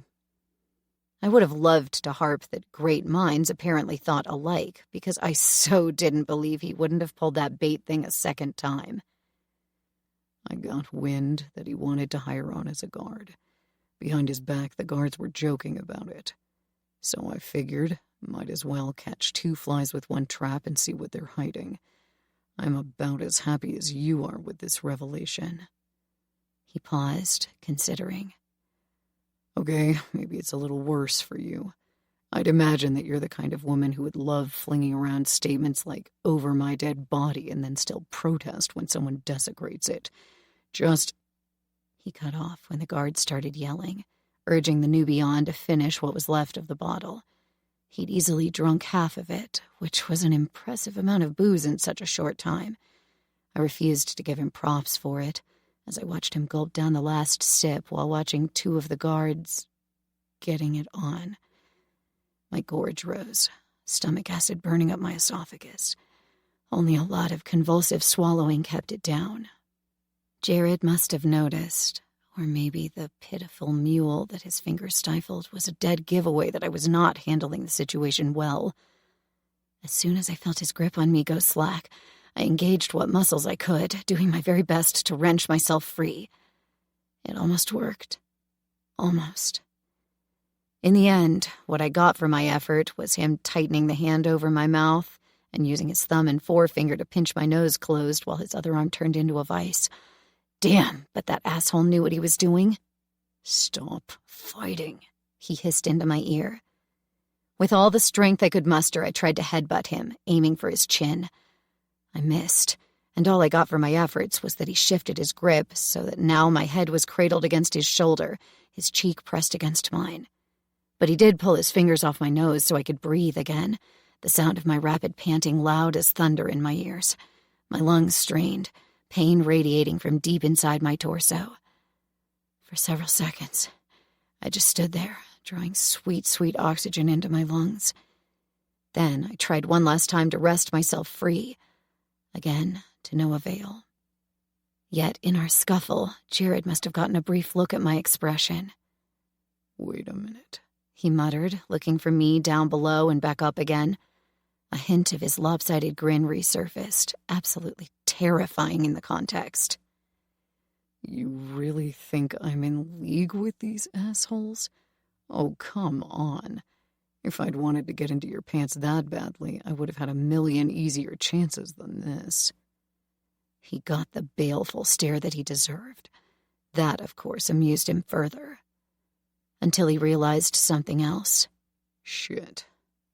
For a moment, the tension in his body eased up, but not enough to risk another wasted effort to free myself. The way he shifted his grip on me ever so slightly was strange, until I realized he turned me so I was fully facing what was going on down there again. Shit, he repeated, something else twisting through his voice that I couldn't quite pinpoint. You really think they are still alive? Chapter 16. As far as revelations went, this was a bad one. I stared at him for several seconds straight.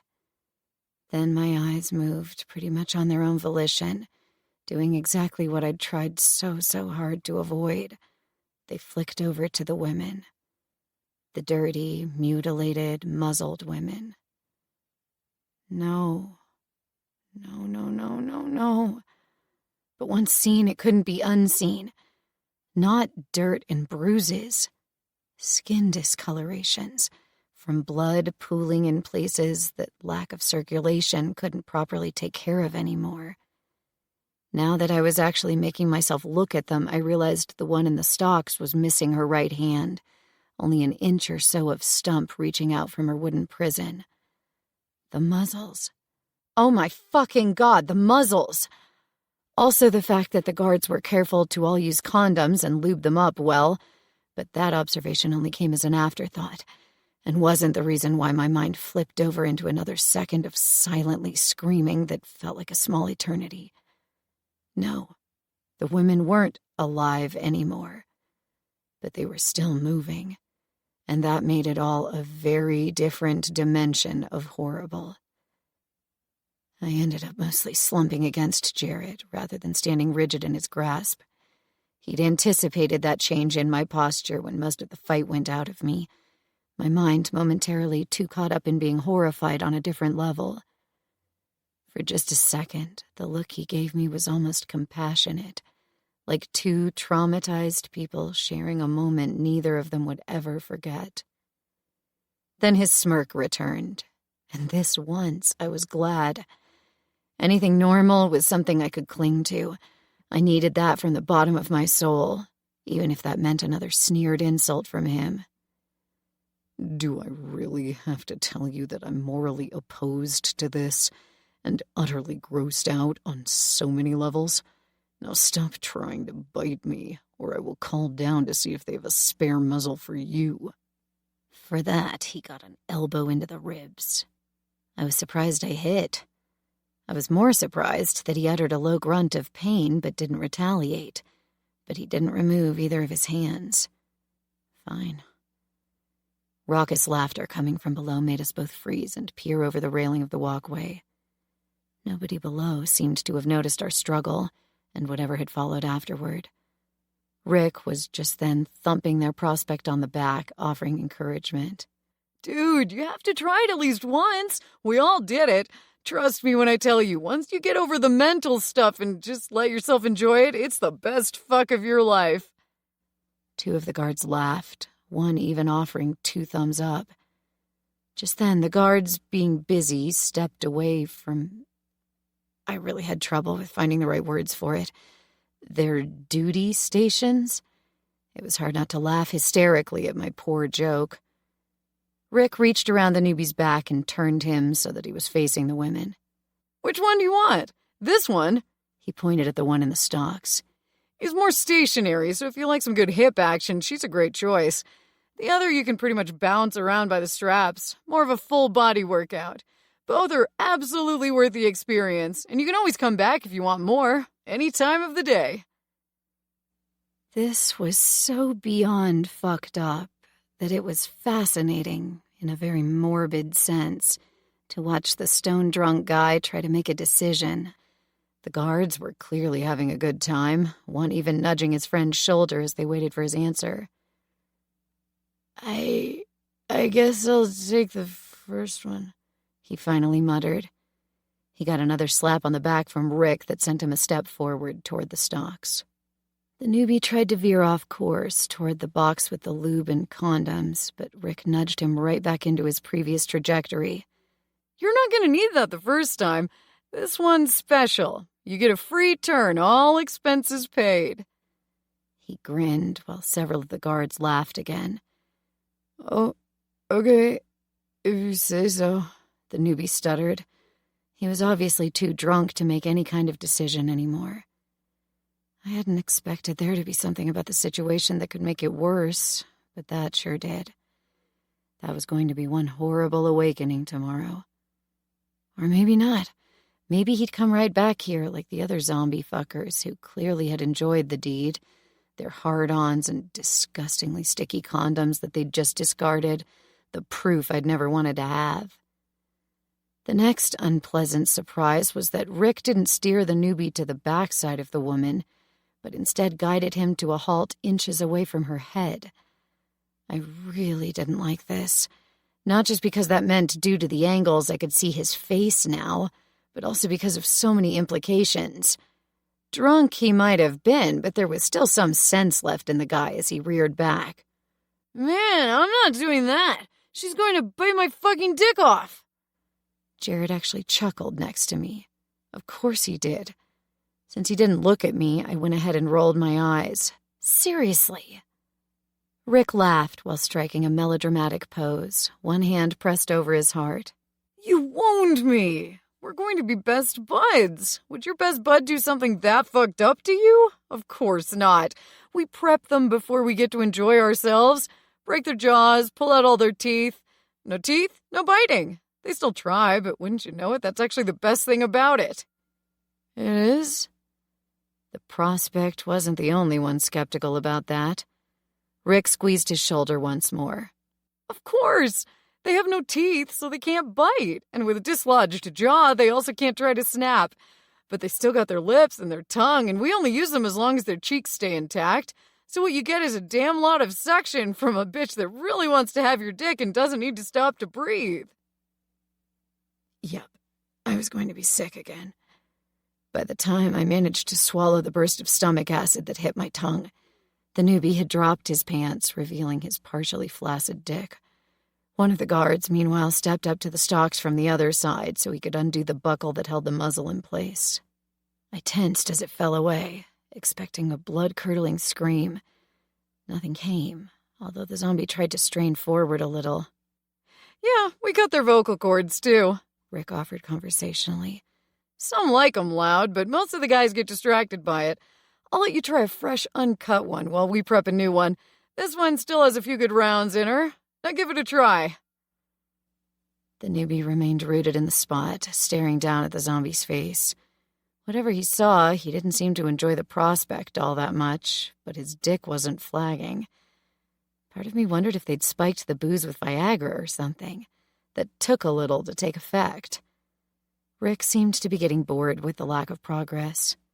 Here, let me lend a hand for a sec, he muttered, then spit into his palm and did exactly that. His other hand disappeared behind the guy's back and slid lower. The newbie went rigid, but only for a second. Then a stupid grin appeared on his face. Jared huffed out another chuckle. Isn't that neat?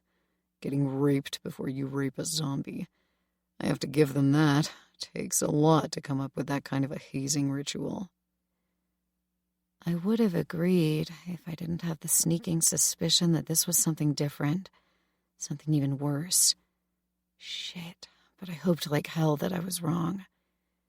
Maybe a minute later, a very tense, endless minute, but in the grand scale of things, not that much later, Rick withdrew his hands and gently guided the prospect forward, even going as far as to help with the insertion. I was so fucking glad that I couldn't see that part happening because of the angle. I hadn't dared make up my mind what to expect. In the end, it was pretty typical behavior. The newbie stood stock still for a few seconds before he dared a few experimental thrusts. When he got comfortable with that, he put more vigor in it, to the point of grabbing the back of her head for more leverage. But all in all, his motions remained rather languid, and I didn't miss that his eyes were closed. What an exceptional moment to pretend to be somewhere else. I could definitely sympathize with that. The guards watched, some making lewd comments, others sharing a fresh bottle of booze, this one much smaller than the first. Eventually one of them got bored, or was that inspired, and went for a condom and some lube. He went for the other station, currently unoccupied.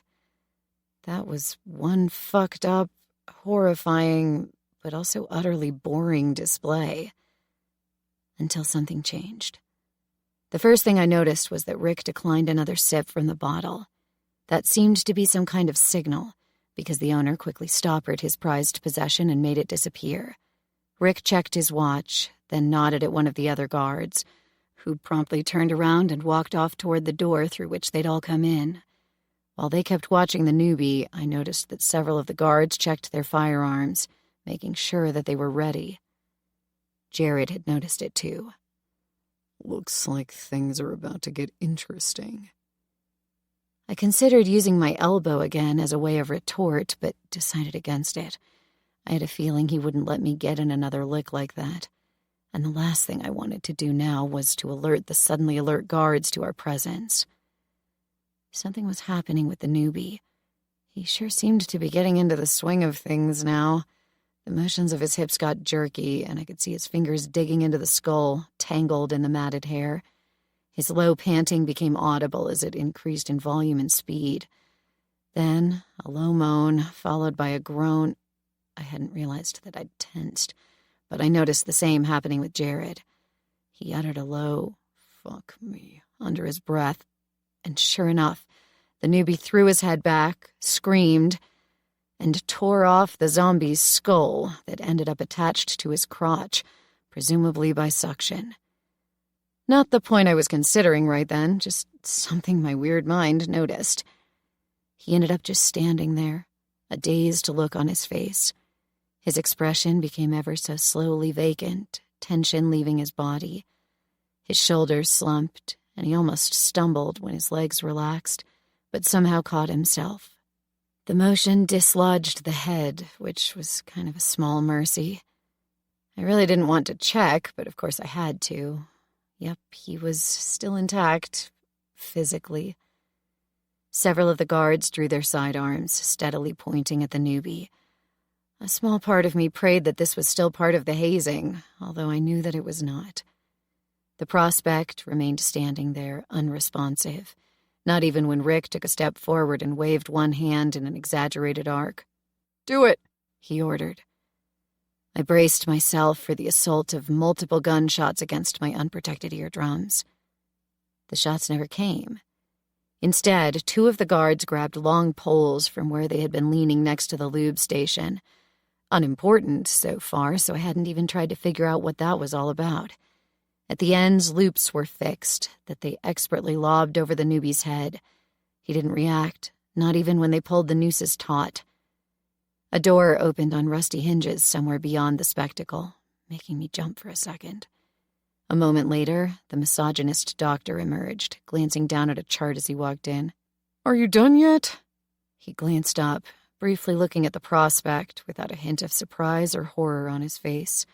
His features scrunched up when he saw the torn-off skull lying on the ground. "Another one? This time you get to fix up the next one all by yourselves. I don't have time for your childish games." Rick snickered as he bent over and scooped up the skull, then lobbed it perfectly into the trash can where the condoms had previously gone. "Boys will be boys," he joked. "No worries, this one will stay useful for another couple of hours. Unless you want another test subject today, Doc?" The doctor had already turned away from him, scrutinizing the newbie, but now turned back to Rick with exasperation on his face. "No, thank you. One is more than enough. I'm still not done with the previous one. I told you already, 1 every 3 days is enough. Good scientific work takes time." Rick just grinned. "One more test subject isn't going to hurt." "I said no. You and your brutes are getting reckless. Pace yourselves. Fresh meat is getting scarce, and besides, I'm not done yet with the potential analysis. Tomorrow at the earliest, but if you can keep it in your pants for a day more, I'd be much obliged if you waited another day. They decompose so quickly, and we don't have a second working freezer at the moment. Check back in with me tomorrow morning, and I'll let you know if I'm ready." "As you say, Doc," Rick said, giving a mock salute. The doctor turned toward the door, the 2 guards with the poles bringing the newbie along with them, a third closing the door behind the procession. "What about that one?" one of the remaining guards asked Rick, staring at the headless zombie. I realized only then that she hadn't slumped in on herself but remained in the exact same position as before. "No sense in letting that go to waste," Rick joked, and went to grab a condom. "I think that's our cue to go," Jared whispered, waiting until he felt me nod. Immediately, of course, because I wasn't staying here 1 fucking second longer than I had to. When he removed his hand from my mouth, I took a shallow breath, not quite trusting myself not to start screaming at the top of my lungs. I didn't get much of a chance, since Jared started physically walking me off the gallery and into the small room behind it, leaving the door open behind us. I tried to pull myself free, but it was a weak effort only, easily thwarted by the asshole. With one hand gripping my upper arm, he eased open the other door and glanced outside, then pulled me along. Instead of heading across the walkway, he pulled me in the other direction. A wise move, I realized, as I looked back and through the grates of the hallway spied 3 of the guards leaving. No way could they have missed us if we'd been crossing over and ahead of them. I wasn't proud of how easy it was for Jared to pull me along. I sure as fuck hoped he knew where he was going. Apparently that was the case, since he took the turns quickly, only pausing long enough to check that we were still alone, not to orient himself. In short order, we ended up at a door at the top of a small flight of stairs. He finally let go and made a sweeping gesture toward the door. "Work your magic, prissy princess." Fumbling my lockpicks out of my jeans, I set to work. Thankfully, it was an easy lock to pick because I so didn't have the brain power for more. As soon as he heard the lock disengage, Jared pressed the handle and pushed the door open.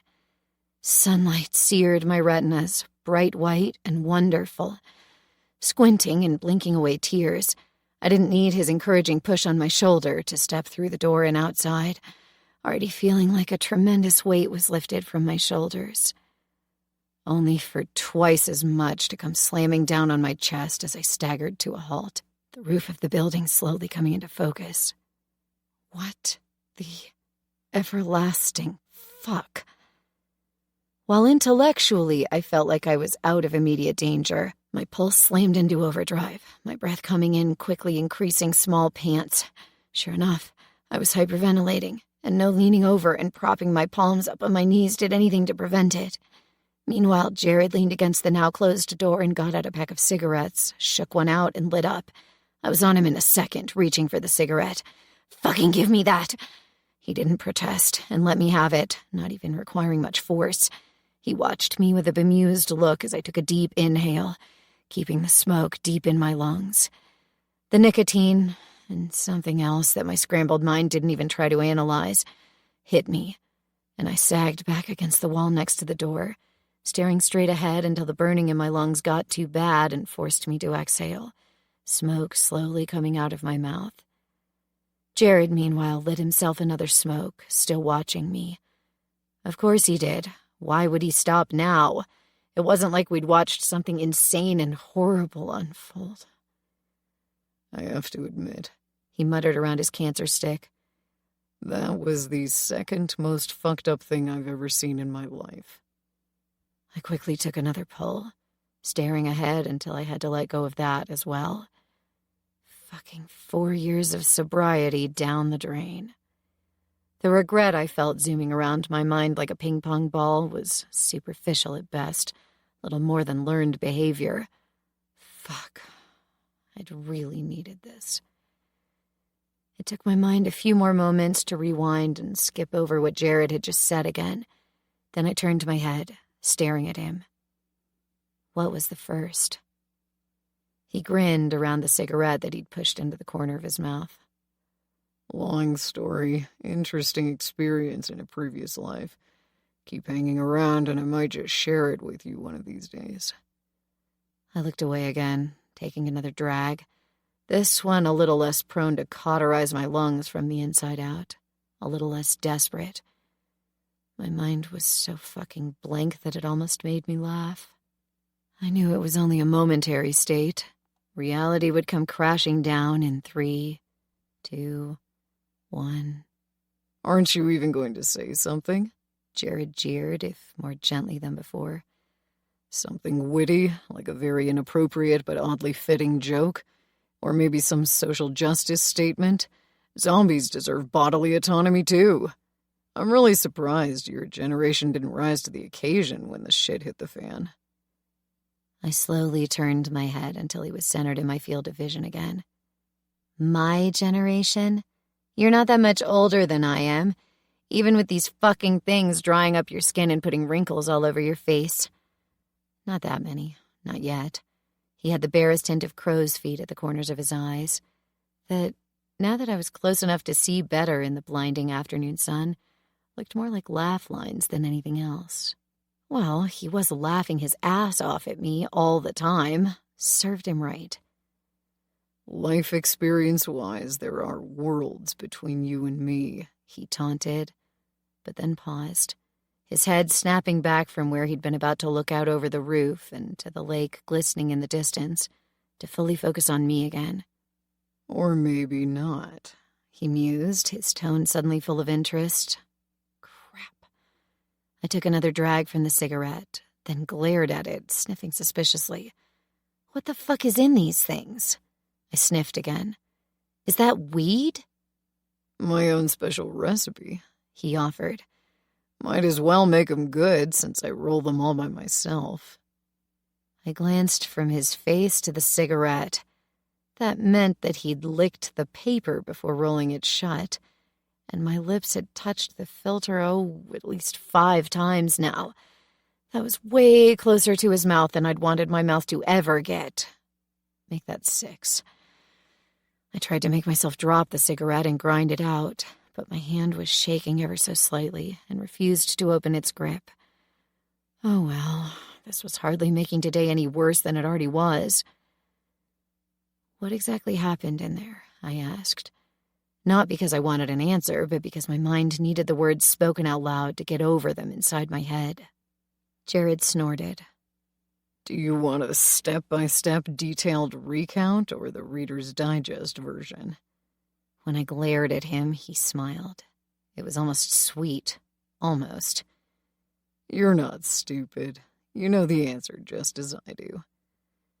That I did. And are you going to stay with them now?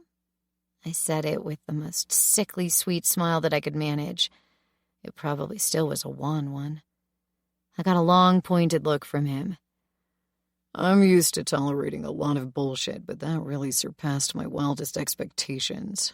I think I'd rather not stay. Can't speak for my people.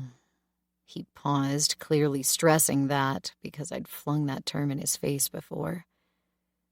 But I have a feeling they won't want to stay either.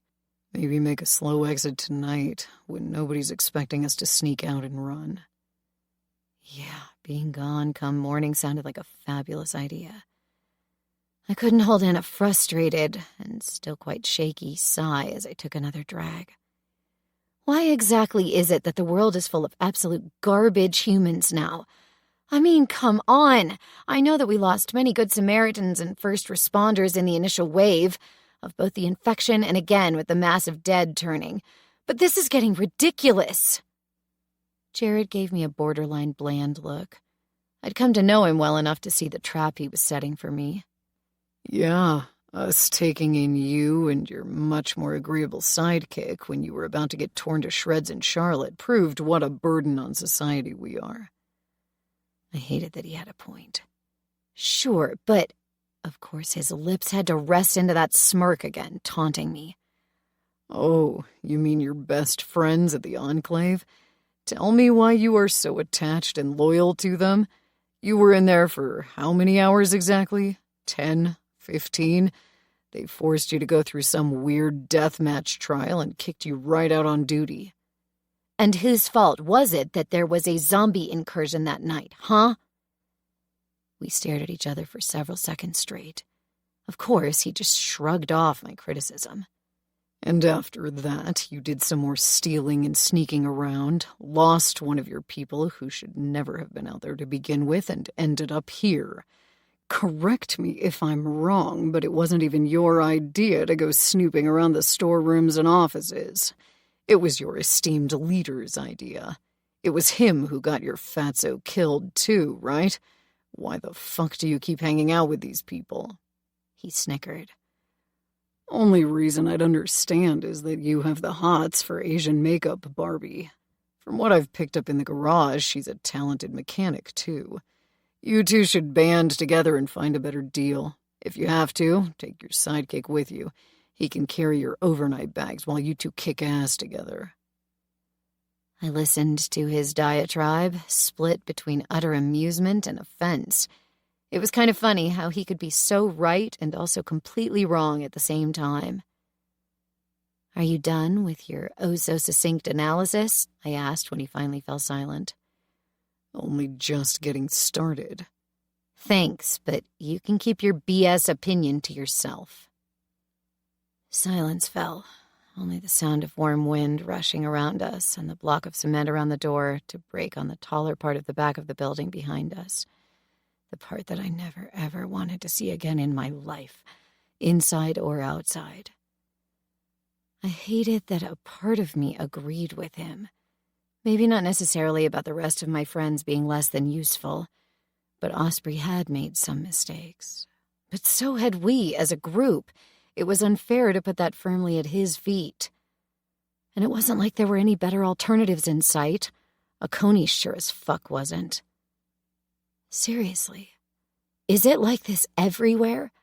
When we ran into those people at the lake and they didn't even let us off the pier just because I was having some trouble breathing and neither Kas nor Tony was white, I thought we'd accidentally run into the one dumb racist group who'd happened to have their annual meeting there, like KKK cookout at the lake or some shit. Jared used my momentary pause as I took another drag to interject. You were such a waste in accounting, I'm sure. You should have gone into marketing with those creative skills. I gave him a toothy grin and ignored the comment. And then I end up with my only two options being the Apocalypse Mafia or the misogynist cult group that both kind of want to reduce me to the usefulness of laying on my back and spreading them because that's all a woman can be good for in the apocalypse.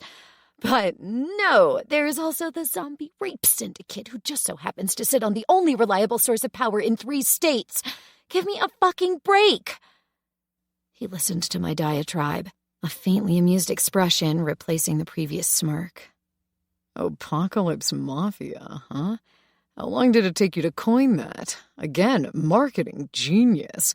Maybe you can start a podcast ranting about all the people out there and then being surprised all they want to do is shoot you? Now it was my turn to snort derisively.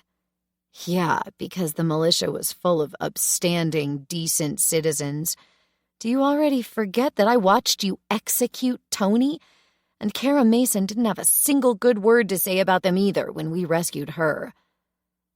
Jared took his sweet time replying, which made me wonder how much he either censored himself or was actually grieving and understandably pissed at my obvious derision. Has it ever occurred to you that just because someone operates by a different value system than you and your pastel-colored perky co-eds, they can still be good, hard-working people simply trying to survive? The laugh that wrenched itself from me held a note of hysteria that I absolutely didn't need right now. Are you going to call me a trust fund Barbie next? You're so full of shit, filled with the same misinformed prejudice that you are accusing me of. I was surprised when he actually gave me a touche gesture with what little remained of his cigarette. Probably true. Still a valid point. And just to knock you down a peg or two from your high horse, yes, the militia were mostly made up of scared hillbilly machos. Why? Because those were the people that happened to be living around here outside of the tourist hellhole that is Asheville, who survived against all odds.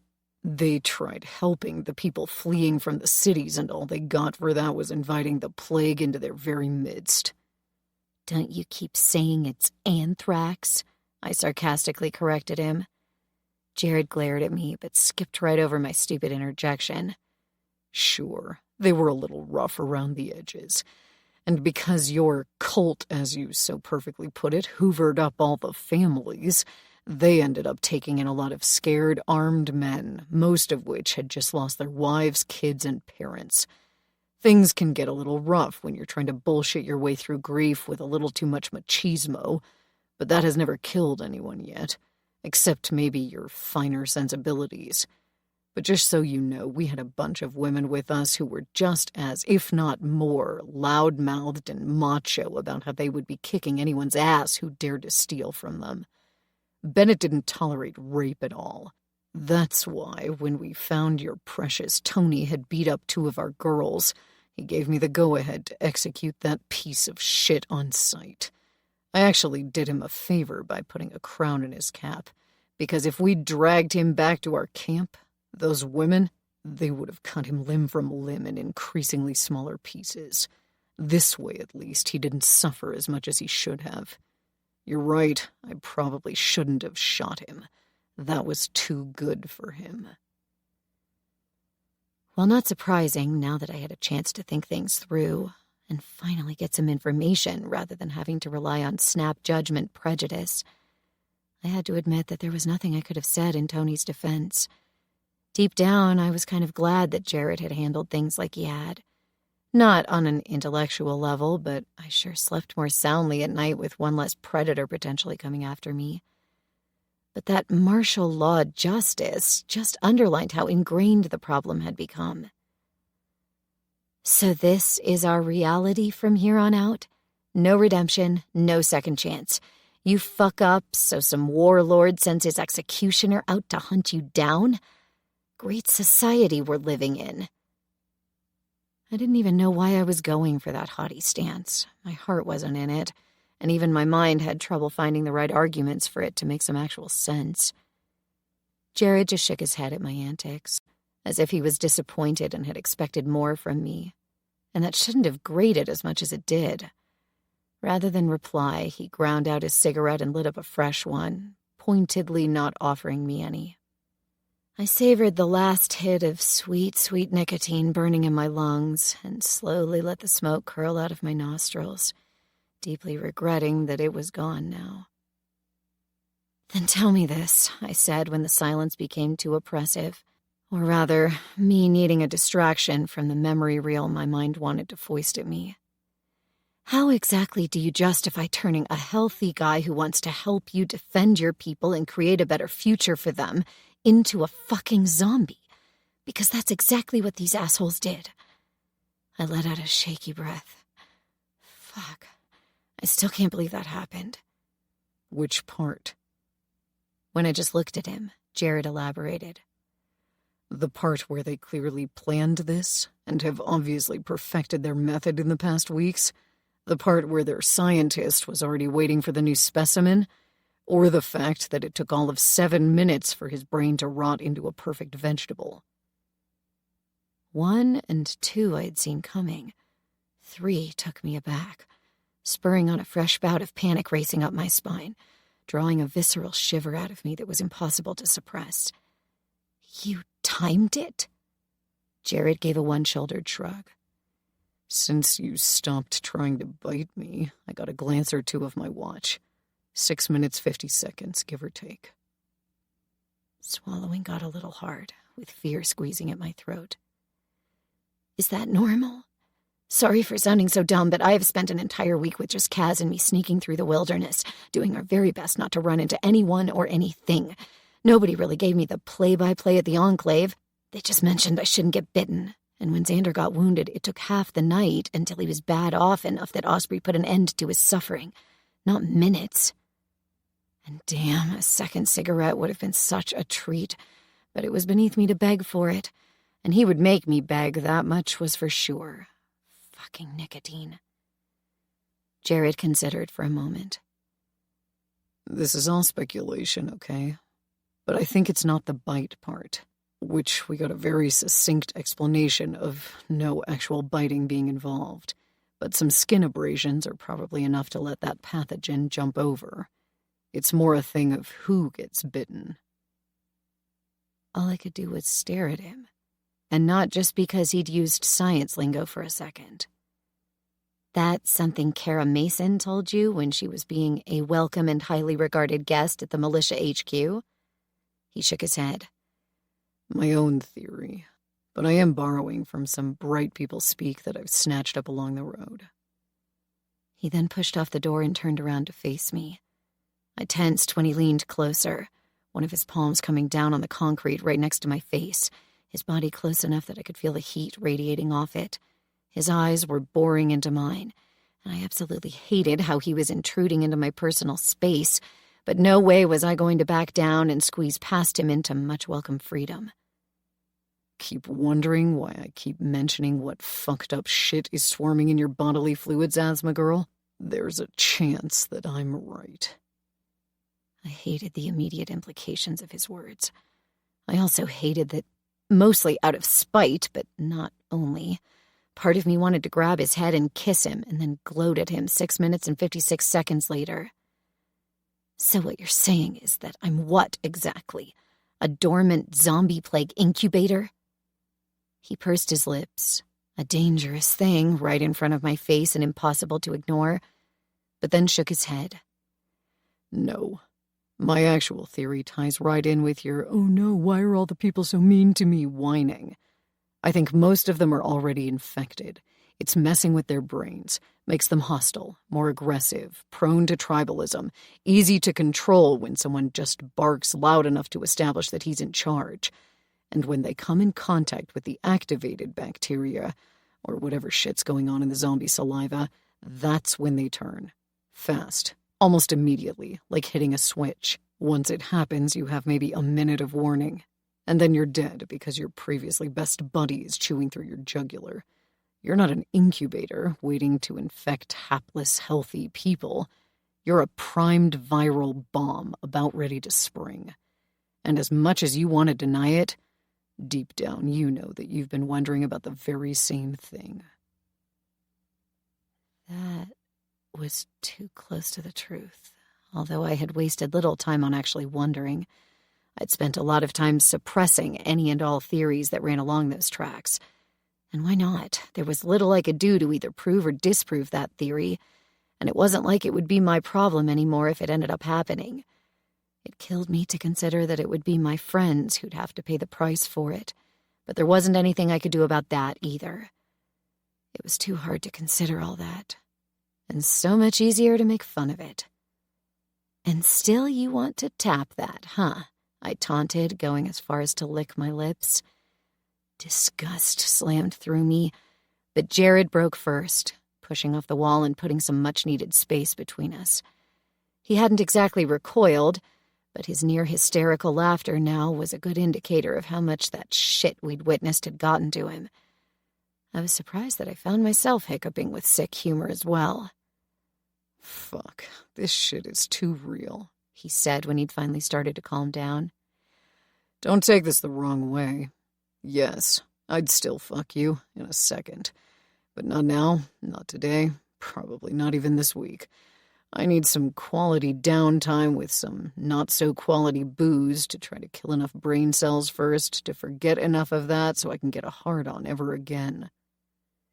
This sent me into another fit of giggles. Shit, this is worse than the psilocybin cicadas. The fucking what? I immediately regretted saying that out loud. That story had already not gone down well with Osprey. But Jared's insistent stare finally made me recount the tale again. There's this mushroom that infects cicadas while they're larvae in the ground, takes over their brains, even turns part of their abdomen into a spore-producing facility. And when they come out of the ground, they're high as fuck on psilocybin, the same active ingredient that's in magic mushrooms. It forces them to mate with healthy cicadas to infect them, too, to spread the fungus. That's all they do. They mate. They're basically raping zombie cicadas. And no, I'm not shitting you. That's a real thing. Jared stared at me for several seconds straight, a look of doubt mixed with fascination on his face. Then he burst out laughing, even louder than before. I found myself smiling along with him. Weird as it was, and decidedly not healthy, it felt good. That's probably the most fucked up thing I've heard today. He cut off, laughing some more. Sorry, bad day for you. It's the second most fucked up thing I've heard today. But thank you for telling me. That'll make me sleep well out there on the ground when we're having to rough it out for a night in the open, knowing that I could be sleeping on sex-crazed bugs. You're welcome, I told him with way more glee and pride inside my heart. It only lasted for a second before my mind reminded me that we were not in the clear, not in a place of safety where we could just joke around and be stupid. Jared seemed to be thinking along the same lines, sobering up quickly, although the hint of a smile remained on his expression. Ready to face the music again? Should be child's play for you, accomplished liar that you are. I couldn't help but snort. You give my criminal mastermind skills way too much credit. But yes, I think I've given my mind just enough time to shove all that trauma into a box in the deep, dark recesses of my mind where it will stay locked up right until I find the time and opportunity to deal with all that shit. His smile widened into a lopsided grin as he leaned closer. Too close again, like just minutes before. I think I'd very much like to explore those. Your deep, dark recesses. We kept staring into each other's eyes from up close for several seconds straight. I absolutely hated how something deep inside of me gave a quick, hard thump, and that didn't necessarily come from between my legs. It was just so much easier to reduce it to that. Yeah, well, that's what you get when you deal with wanton sluts. Isn't that the next item in your long, long list of my purported flaws that you keep flinging in my face? A muscle jumped in his cheek. Was that actual annoyance that flashed in his eyes?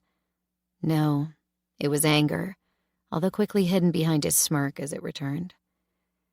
And here I thought you'd gone through that deathmatch thing to become an Enclave guard exactly because you didn't want to spread your legs for any random males with an itch needing to be scratched. I kept holding his gaze. Yes, I like choice. What a surprise. His smirk grew. And I like willing participants exclusively, whether they're sluts or really stuck-up nuns. Deal with it. I thought he was leaning closer still, and found myself tensing up rather than relaxing. I hated how much my reaction fit perfectly in line with his accusation. Instead of doing something I really didn't want him to do, or maybe I did, not being able to decide was starting to wear me down. He reached for the door and pulled it open. After you, he offered, his usual taunting tone back. You are good at sneaking, and you're much smaller than me, so you have a better chance of ducking out of sight. And when they do catch you, happy to have their next subject, I can make off the other way to safety, because all I ever do is use others as bait to save myself. Isn't that right? I stared at him, refusing to answer. He let that go on until it got uncomfortable, because of course he would, before he cocked his head to the side. I wonder how they'd do the conversion with you. I don't think the active shit is in the zombie spunk, and besides, I'm not sure how they'd get one of the male ones to rape you. So would they have you sit on some zombie's face to get the job done? I don't think the sexual component is required, but they do seem to find it so damn entertaining, sick fucks that they are. I kept holding his gaze as I allowed myself a smirk. Probably still the best any guy has ever eaten me out. Might just be worth it. Too late, I realized I had set myself up for the comeback of the century. While his bright smile went there, his spoken response thankfully didn't. You really need to make better choices in your sexual partners. Life's too short to waste it on mediocre dick or pussy. Whatever floats your boat is none of my concern. I allowed myself a low exhale of relief when he stopped there. But of course, he wasn't done yet. I do very much hope it's dick, because I have a massive one and it's very much dying to meet you. I couldn't hold back a snort. You sure are a massive dick. That much is true. He made a considering face, but then pulled the door fully open, gesturing me to precede him. Since there were no convenient stairs leading from the roof down the side of the building, this was the way to go. So that was where we went. Chapter 17. Getting back to the green areas was both a nerve-wracking experience and easier than I would have guessed or expected. The tract we'd ended up in was indeed abandoned, and the only real obstacle was getting down from there eventually. We managed that by climbing down a frail iron ladder through some maintenance duct, coming out between some of the structural struts right around the corner from the library. If anyone saw us stepping out from behind that, it probably seemed like we'd just returned from sneaking off there to do the dirty, not like we had been on some clandestine mission that yielded catastrophically traumatizing intel. Jared walked past me and into the common area without another comment or even look at me, as if he'd simply been passing by. I hesitated for another minute, then made a quick dash around the corner and into the library when nobody was looking this way. Those comfy chairs, certainly no longer comfortable, since sitting still was the last thing I wanted to do. Now that I was out of any immediate danger, I realized how wired I still was. No way that level of anxiety would go down anytime soon. And as much as I hated feeling all jittery and prone to jumping at the smallest of sounds, it was probably a good thing. If we ended up sneaking out of here tonight, we'd likely be on the move until the end of the next day to put as much distance between us and the fucked-up asshole running this place. Not getting sleepy anytime soon sounded like a boon rather than an annoying setback. I was alone in the library for a good 15 minutes before two women walked in, whispering among themselves while they aimed for the true crime section. I couldn't help but stare at them and wonder, had I seen them here a lot, or were they familiar because I'd watched them take part in the orgy an hour ago? They looked too normal and plain for that shit, but the same had been true for Amanda the mechanic, and for Rick, the rapey guard, delighting in turning random strangers into brain-dead zombies. It was only then that I realized the freshly turned prospect hadn't gotten violent, not even as they'd led him away. Was that symptomatic for how he'd been turned? Or maybe Jared was right and he had already been kind of primed for conversion.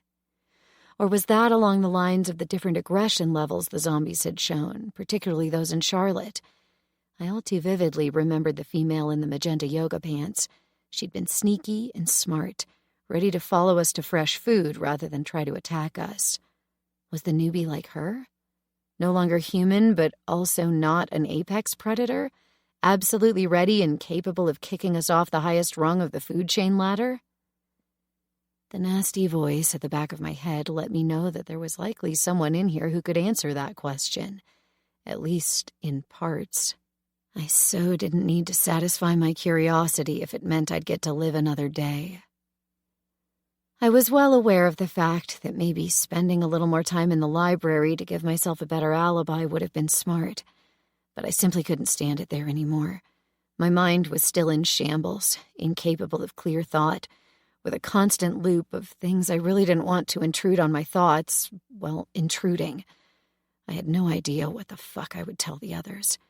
If I could get away with it, I hoped it was enough to simply stress that we had to get out of here stat, and I'd fill them in on the details later. I hoped that would be enough to trigger Osprey's paranoia for good, and I doubted the others would protest all that much. Kaz and I had been the two most staunch defenders of the idea of staying here. With me now vehemently against it, I didn't think that would be an issue anymore. Rounding another corner, I did my best to calmly stroll down the main corridor leading past our quarters and onto the chow hall. Chances were good I'd find at least one of my friends grabbing a snack or lazing around in bed. They'd probably know where to find the others. And if not, I could then check up on the gaming room and the garage that weren't that far away from that central hub. Just my luck that as I came close to the chow hall, Rick stepped out of there, with three of his flunkies trailing behind him in a semicircle that suddenly looked like a damn formation. My pulse spiked. My mind blanked as my instincts roared to life, telling me to run. I missed a step, but did my best to pretend that I was still strolling, now no longer aiming to grab a snack, but angling to the left, where I'd get to the connective corridor to the garage. Rick saw me moments after I'd spied him. He immediately switched course, going for an intercept trajectory. There was literally nowhere I could turn to, since I'd already passed the doors to our quarters, or even Jared's, which I'd never considered an option until now. If I pivoted on the spot, he'd notice. It would also slow me down enough that running was no longer an option. The chow hall was out of the question, obviously, and to my left were only endless yards of steel wall with the personnel quarters behind it, also off limits, and not really the place I wanted to go after today's revelations. I tried to speed up to reach the corridor ahead before Rick could step in my way, but of course I was too slow. A perfect 10 feet from reaching the doors, the tall guard stepped into my way, his attention clearly focused on me. Part of me, a very large, very loud part, wanted to draw up short, cast around like a scared deer caught in the headlights, and then run away screaming. I had a very astute feeling that I'd be dead in under 5 minutes if I tried that. Instead, when Rick stepped in my way, unmistakably blocking it, I rocked to a halt and tried for as much levity as I could muster. I probably still looked tense as hell, but I hoped it could be interpreted as boredom or frustration about boredom. Rick! Hi! Sorry I didn't see you there. I figured since you were running past, almost as if you were trying to avoid me, he answered, his tone light and joking. I had to remind myself again that he couldn't know that I knew what he'd been up to. The problem was, I wasn't that great an actress, and the way he was staring at me made me incredibly uncomfortable. Callie, isn't it? He asked. Yep, that's me. I probably should have offered something conversational then, but my mind was still completely blank, except for the hysterics in the background, of course. Are you looking for Kas? I think he mentioned he'd be spending the afternoon at the game center again. Rick slowly shook his head. I tried to stealthily check where his men had ended up, but I only saw one lurking behind his shoulder. The others were probably already standing in place behind me. What the fuck was I going to do? It wasn't like I could just scream for help. Rick and his goons were exactly the help that would have come in such a case. Fuck. No, I'm actually looking for you. Double fuck. Me? I tried to sound surprised. It came out shaky, at least to me, with a clear sign of fear. I did my best to put on a smile. Not even picturing punching him in his lying homicidal face helped much with that. Just as he opened his mouth to reply, finally my mind came up with a suitable answer. Did a spot open up on one of the cargo search teams? Please tell me it did. I know it must sound so weird when your job is to daily put your life on the line while I'm whining here about how cushionly bored I am, but I absolutely hate being reduced to mooching off your generosity. That was definite derision crossing his face. Looked like I'd perfectly pinpointed his opinion of me. And that after me spending days hoping to find a new home here. A place where I could contribute and said contribution would be valued. The only actual contribution I could think of now was the polar opposite of what I was willing to give. My life. But at least it seemed like Rick wasn't on the hunt for it. Yet. No, sorry. It will be another handful of days until we build up the new roster. That's not why I'm looking for you. I gave him my best wide, doe-eyed blink. I likely resembled a myopic cow more than a naive temptress, but I was very much okay with that. Then why are you?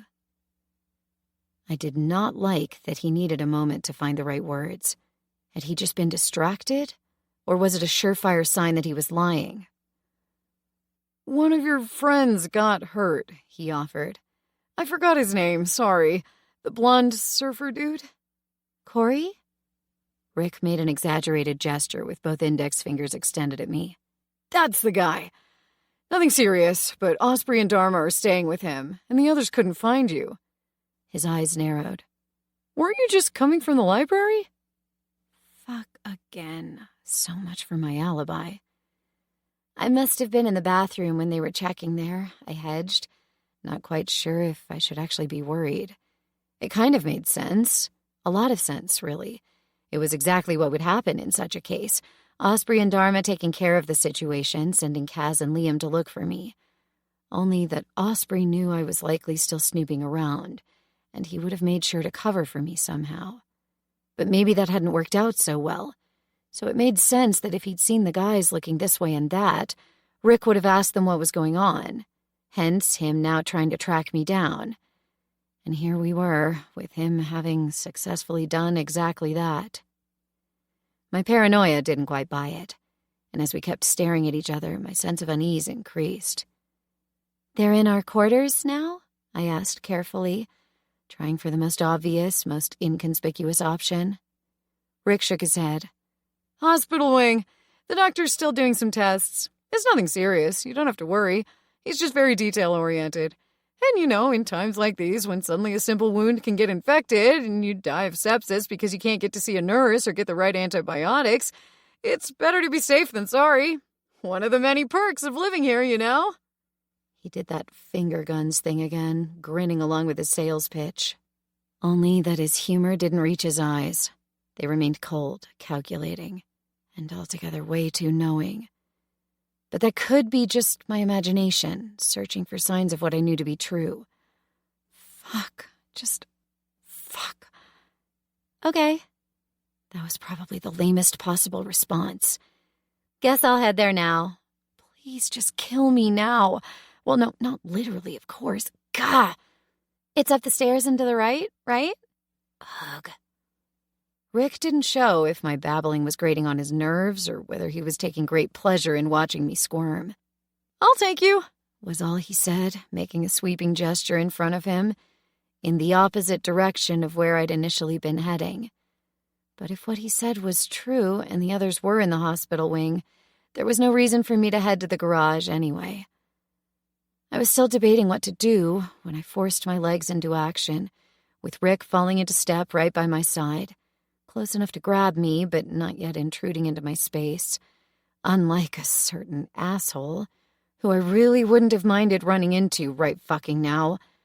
But we didn't, and I also didn't see any of Jared's men anywhere in sight. Had they already left? Had Rick and his goons already rounded them up? Was I turning into a paranoid basket case? Then, a much more bleak possibility cut right through my musings. Did I suffer from a mental breakdown? I mean, what was more likely? That Osprey cornered me, naked, in the shower, setting me to hunting down possible conspiracy theories that turned out to be significantly worse than any of us could have imagined, which I found out and later discussed and made sick fun of with Jared the asshole, who for once wasn't quite as much of an asshole. Or that it was all in my mind and this was my brain's last-ditch effort to get me some help. It was such a tantalizingly seductive theory, one that brought instant relief and also absolved me of all possible responsibilities. But for just a minute, as Rick led me out of the green zone and into the medical facility upstairs, it helped keep my fear at bay. It let me try to come up with a plan and kept my mind in moderately working order. None of that mattered when, as soon as I stepped into the doctor's office, Rick made a lunge for me, put me in an expert chokehold so that one of his flunkies could zip-tie my hands behind my back while another forced a gag between my teeth, and someone else pulled a black canvas hood over my head. I barely had time enough to gasp before a sharp punch into my left kidney made me sag onto my knees, my head reeling as my body exploded with pain. It was all real, and things were about to get so much worse.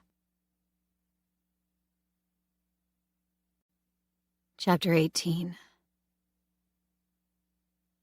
I couldn't tell where they brought me, hefted over someone's shoulder with my head hanging low enough that it gave me terrible vertigo. I had a suspicion, of course, that someone stomped down some stairs with me, albeit a different set deeper into the building, and I heard several sets of steps reverberating from industrial steel walls fit my theory. I tried to struggle only once. That quickly got me flung off my captor's shoulder, which already felt bad, and then someone punched me in the stomach, hard enough that I would have gone down if someone else hadn't been ready behind me. Getting hoisted up the second time was decidedly worse, so I refrained from trying again. I hated how fucking useless that made me feel, but there were zero benefits to provoking them into doing some actual damage. They were only manhandling me to the point of cowing me. That wasn't a huge plus point, but it could have been worse. I had a feeling that stage was about to come when a heavy iron door closed behind us, and 20 steps later I was flung off my captor's shoulder once more. I heard a murmur of voices coming from up ahead, just as the hood was pulled off my head, and someone gave me a hard shove that made me stumble forward. My eyes teared up in the bright light, but I had just enough vision left to realize I was falling where Kas and Dharma were sitting on the floor before my own knees badly broke my fall. I ended up on my side, which let me see Osprey, Liam, and Corey, with the bars of some sort of cage at their backs. Corey looked just fine, if scared out of his wits, while Osprey had a split lip, a cut above his right eyebrow, and a bruise was forming across his cheekbone. From what I could tell, all were tied like me. Minimal, but very effective. I spit out the gag. First things first. Breathing freely was important. Rolling over as I tried to get my feet underneath me, I got a brief glimpse at the ceiling, beyond the cage bars that went all the way around us. Iron struts and a gallery walkway straight above us. And just as I'd expected, On the other side of the enormous room, almost hidden in shadows, another walkway ran. Shit. I managed to roll over onto my other side and got a knee underneath me so that I could push myself more or less onto both knees, with the back and front of my torso complaining with pain. To the other side of the cage, opposite of where the guys were sitting, was a second cage with yet more prisoners. Jared and Axel were there, plus his flunkies and most but not all of the other militia guys. Either they hadn't rounded the rest up yet, they'd managed to disappear, or the doctor already had his hands full with new specimens that he'd griped about not needing. I didn't know what option was preferable. Either way, this was bad. Really fucking bad. As I pushed myself up so I could plunk down on my ass next to where Kas was sitting, I caught Jared's gaze mid-motion. He looked slightly disheveled and had obviously been putting up a fight, but seemed relatively unharmed.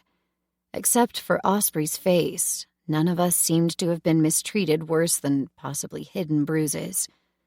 There was a hint of warning in Jared's gaze, which was enough for me to look away and play dumb. On the grand scale of bad, there could always be worse. I wasn't going to risk escalating things if I could avoid it, although my potential for hoping for the best was pessimistically limited. "Are you okay?" Kas whispered to me, genuine concern in his gaze.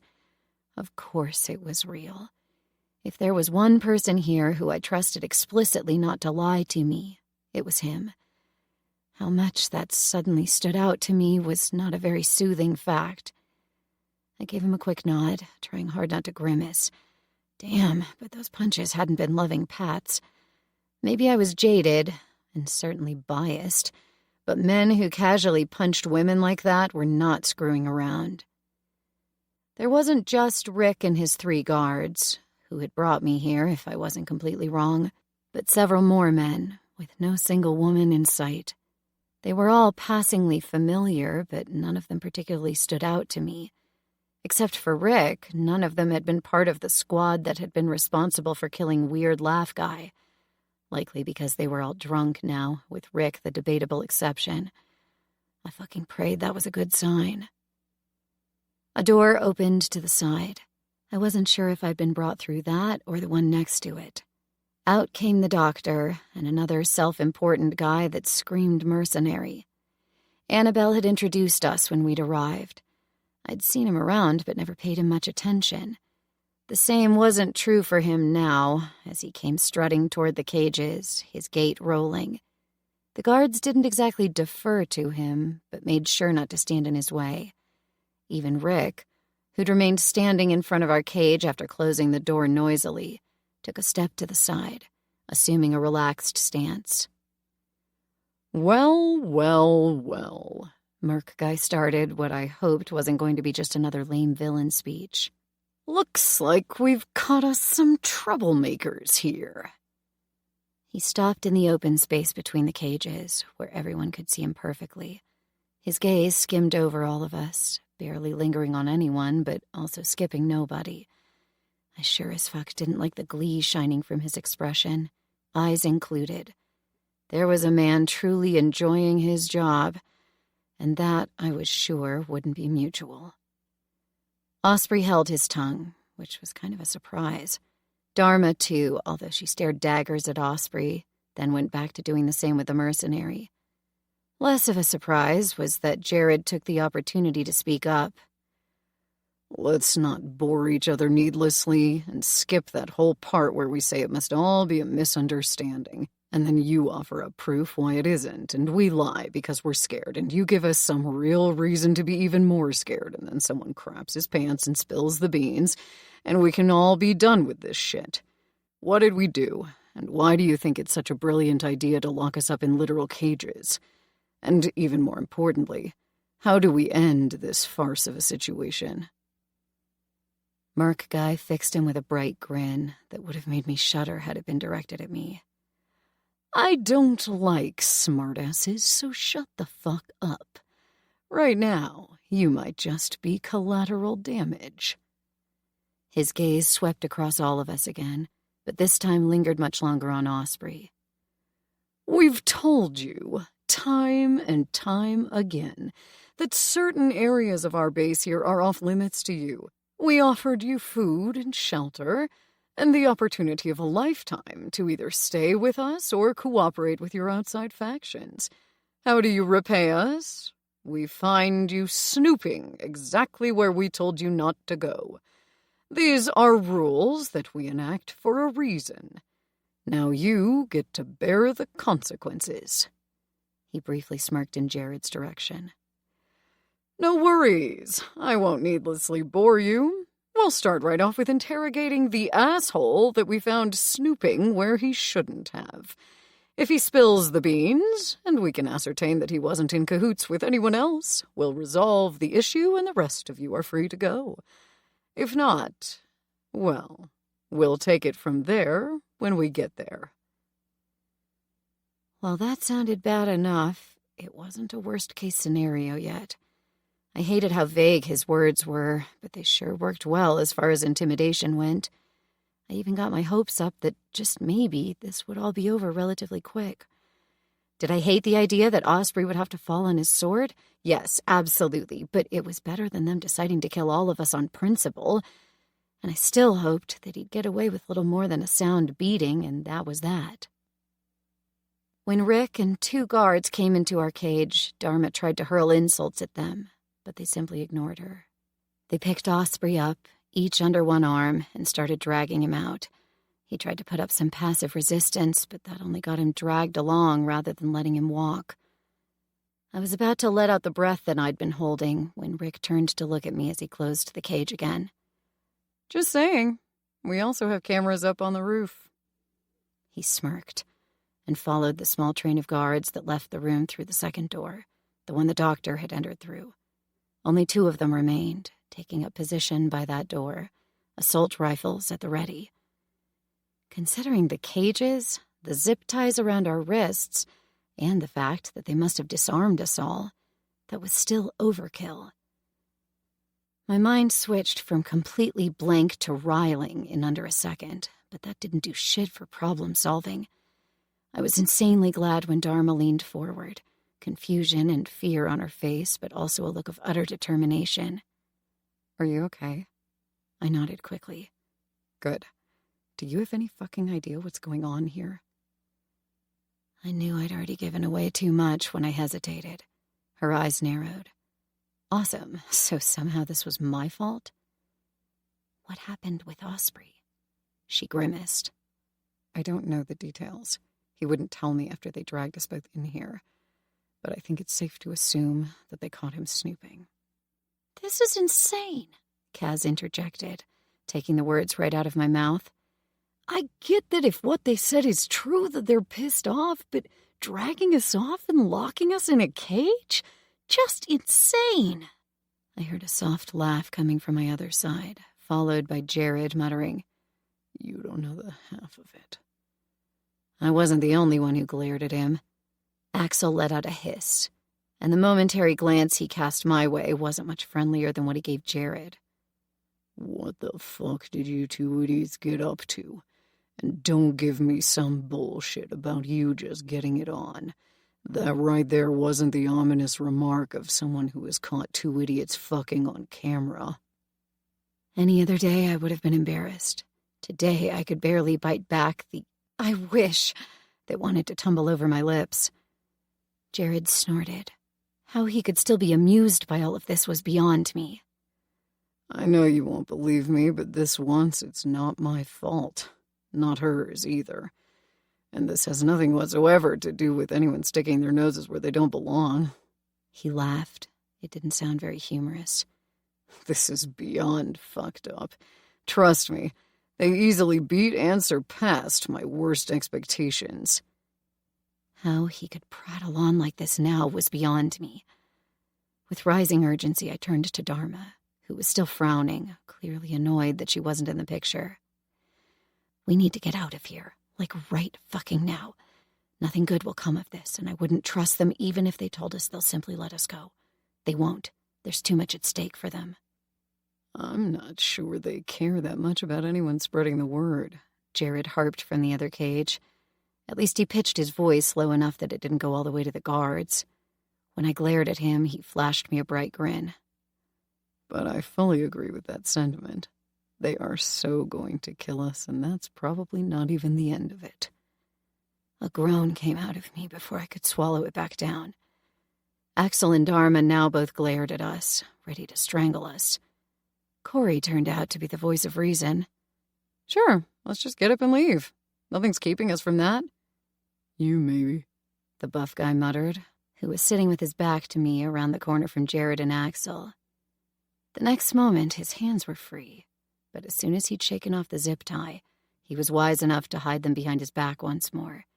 I saw a knife glint there for a second before he shimmied around, with Jared doing the same. Maybe I shouldn't have been surprised, but I was. Within less than a minute, all of them were free, the guards seemingly none the wiser.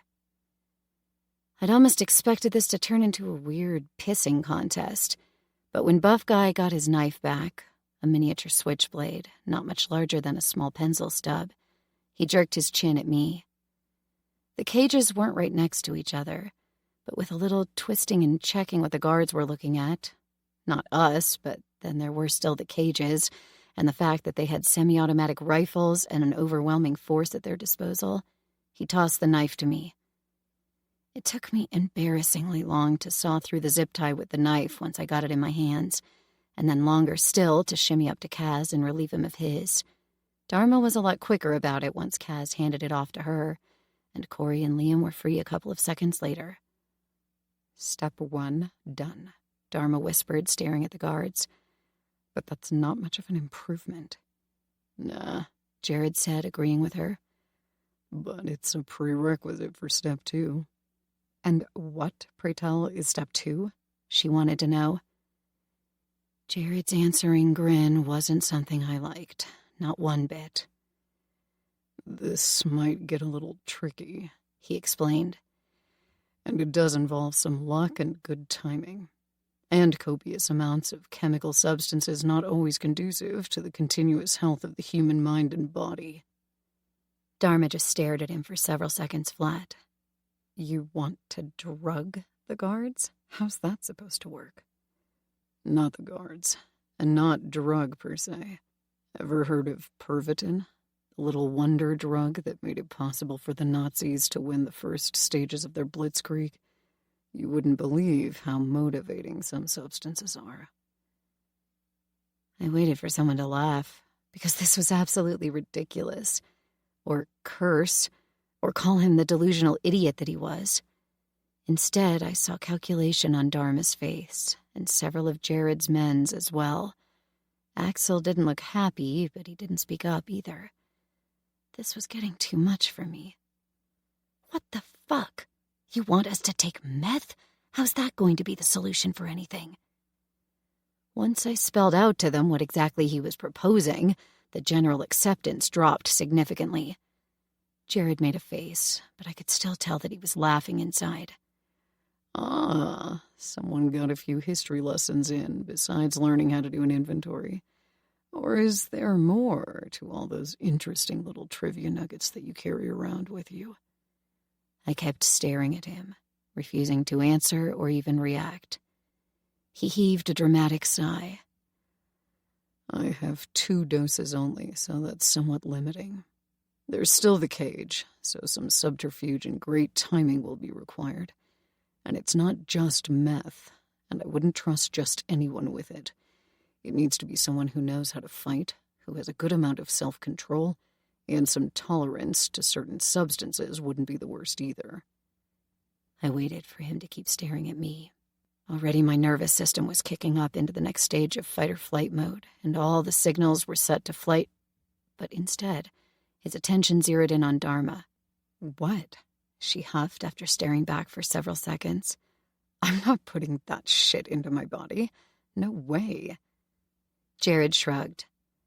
It'll be more effective if it's someone they don't suspect has the strength and determination to punch a fist right through someone's face. But be my guest. Foil our plan and get us all killed. I had to admit, I admired her strength of will as she continued to shake her head. Or maybe that was just what normal people did in situations like these.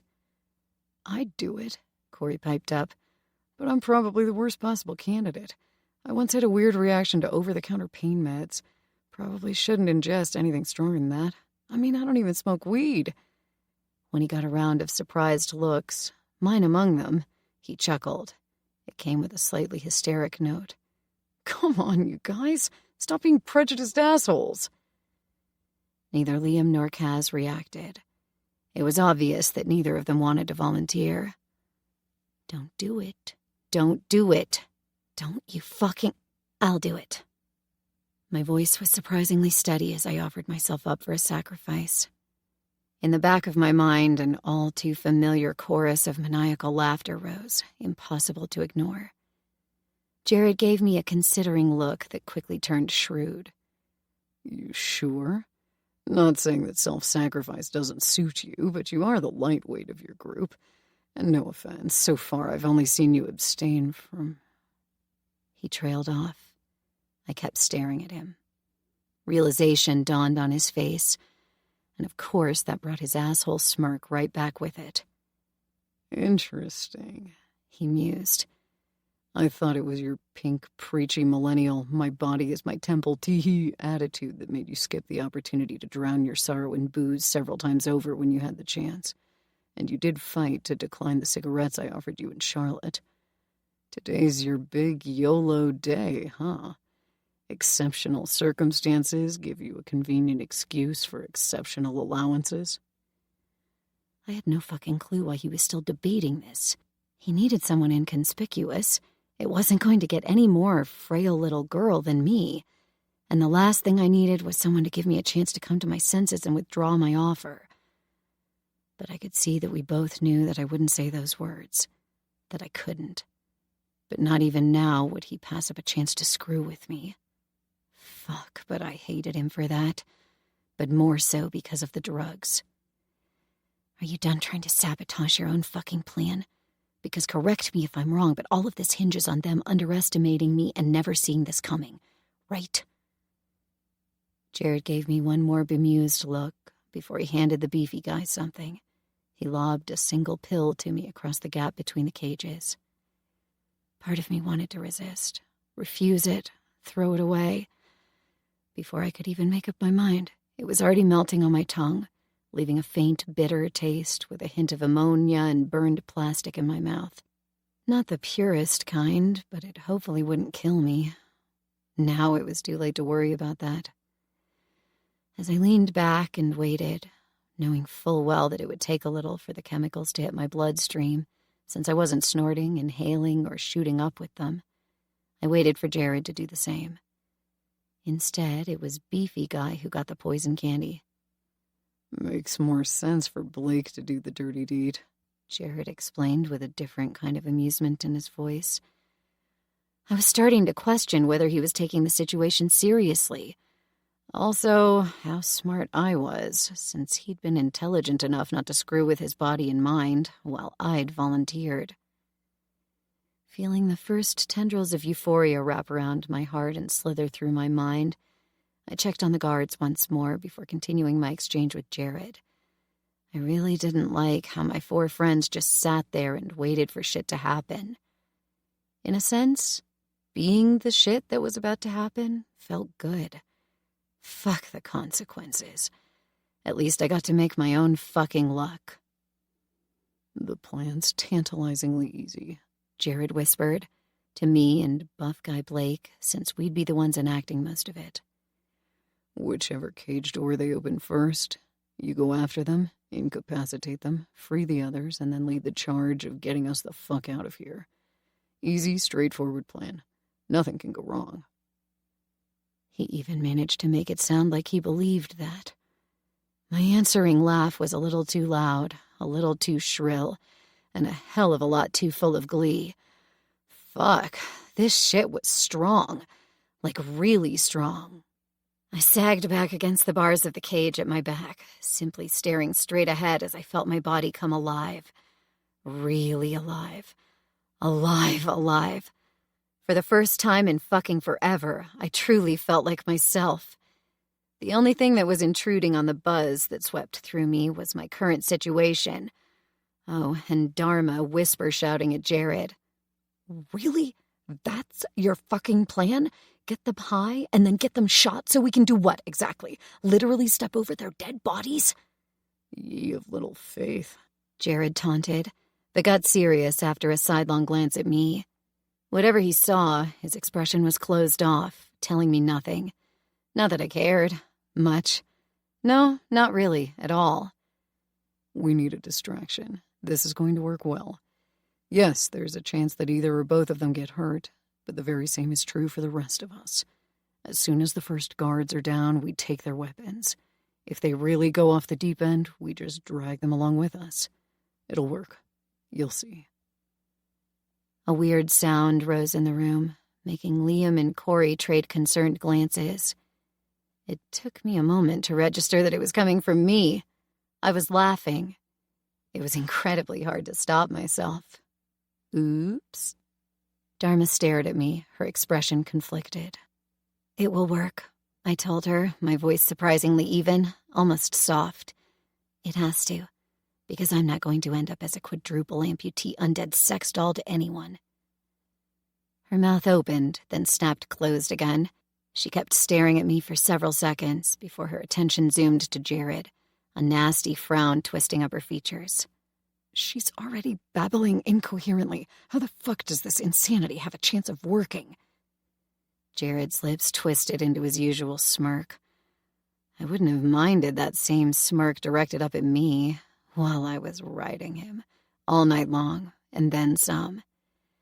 Down, libido, down. Nobody needs that shit now. For just a second, I lost myself in a storm of memories twined with wishful thinking. That absolutely didn't help. I forced myself to think of what was hidden from view behind the next iron wall, what the guards had done to them, what would happen to me if I lost my grip. That helped sober me up, a little. She's not. And she's right. If you are holding anything back for, in case of drastic measures required, this is the moment to use it. It was only when Jared responded that I realized I hadn't zoned out for minutes, but instead for barely a couple of seconds. Wow, that shit was potent. I sure hoped there was more from where this had come from. No. I forced myself to exhale slowly. Count to 8, then inhale. Count to 8. Exhale. Fuck. Now I was hyperventilating. There was no way around it. I needed to do something. Move, run, fuck, fight, whatever. This was taking too long, way too long. I was halfway to my feet when Kas grabbed me and pulled me down again, his arms coming around me in a tight embrace. Callie, you need to listen to me. You have to wait, okay? And keep your hands behind your back. I stared at him from up close, considering. There was no resonance, not even an echo of something. Typical. Any guy that could be even remotely good for me wasn't worth considering for... Get a grip on yourself, woman. I exhaled slowly, deliberately counting to 10 in my mind. Callie's not home right now. She'll return when I've had my fun. My face split into what felt like a shit-eating grin. Kas started shaking his head, confused, but then caught himself. Sit down, he told me in slow, clearly enunciated words. I opened my mouth to protest, but then thought better of it. Sagging back against the bars was no fun. I didn't like them. The bars. The cage in general. I didn't like being confined like this. It reminded me too much of... Don't think about that now. You need a clear head. You need to act. Your life depends on it. I let out a low chuckle. She was smart, that voice talking in my head. Corey gave me another one of those looks. I wondered how much of my thoughts I had said out loud. Probably some of them, maybe even all of them. Oops. I tried to sit still. I simply couldn't. I glared over at Blake. He was just sitting there, unmoving, biding his time, probably jerking off in his head, but if that was the case, he was doing a good job hiding it. It was probably just me being affected like this. I'd kind of hoped that wouldn't happen when I'd agreed to do this. No, you didn't ignore it. You were counting on getting out of here long before the effects of it wear off, and then all bets are off. Fuck, I hated when my mind was trying to be reasonable. Deal with it. Nope, thinking was overrated. It was time for action. Behind Blake's shoulder, I found Jared watching me. He looked at me like I'd turned into a new, interesting puzzle he intended to solve. I have to do something, I whispered, or at least I hoped I didn't scream it at the top of my lungs. This shit is way too potent for me to fucking sit around and have nonsensical conversations with myself where one of me is really smart and the other is not in a state of mind to listen. The corner of his mouth quirked up, but rather than respond, he switched his attention to Blake. The guy in question let out a low, rumbling laugh. Fine with me. Start some shit. I'll finish it for you, girlie. That we would see about. I stared at the guards still lingering by the door. They must have been aware that we were trying to hedge an escape plan. Obviously, who wouldn't? But they seemed utterly unconcerned. Again, I reminded myself that they thought they held all the cards, zip ties, cages, weapons, and they had taken away one of our own. Exactly what shit were we even capable of stirring up? I strained my ears.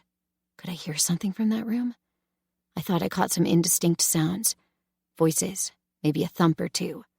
Were they beating him up? Or just trying to wear him down? There weren't enough screams for all-out torture yet. Torture would be bad. It made sense to cross their plans before they got to that part. The zip ties issue we had solved already. The weapons were a problem for later. So how exactly did I get the guards to take care of the cage? It felt very nonsensical, even to me right now, to want them in here. But I needed an open cage door, and I needed to get into close contact with them to take care of the weapons. How did one accomplish such a thing? There was one option. I could get naked. I didn't like that option. Not in general, not anywhere I wasn't completely safe, but right now, not in the same room where the newbie had been turned. I knew that made little sense, while making all the sense in the world. You see, decision-making wasn't my strong suit when I got like this. It was one reason why I loved it so much, and hated it with a vengeance later, but that was literally tomorrow's problem. Besides getting naked, which wasn't much of a plan to begin with, I saw two options to lure the guards: causing a fight they needed to break up, or play the damsel in distress. The fight was off limits, since the point was to be helpless. Ergo, the damsel. Only problem: I was sitting next to the guy least likely to beat me or anyone up. Corey and Liam also didn't seem like they'd randomly gang up on a girl, unless a shit ton of consent was involved, and then in a very different way. Maybe. That thought made me giggle. It took too long to rein that in. Damn you, hyperactive libido. Shoo! That made me giggle some more. Whatever the fuck was in those pills, it was not just meth. That much was for sure. I was vaguely intrigued.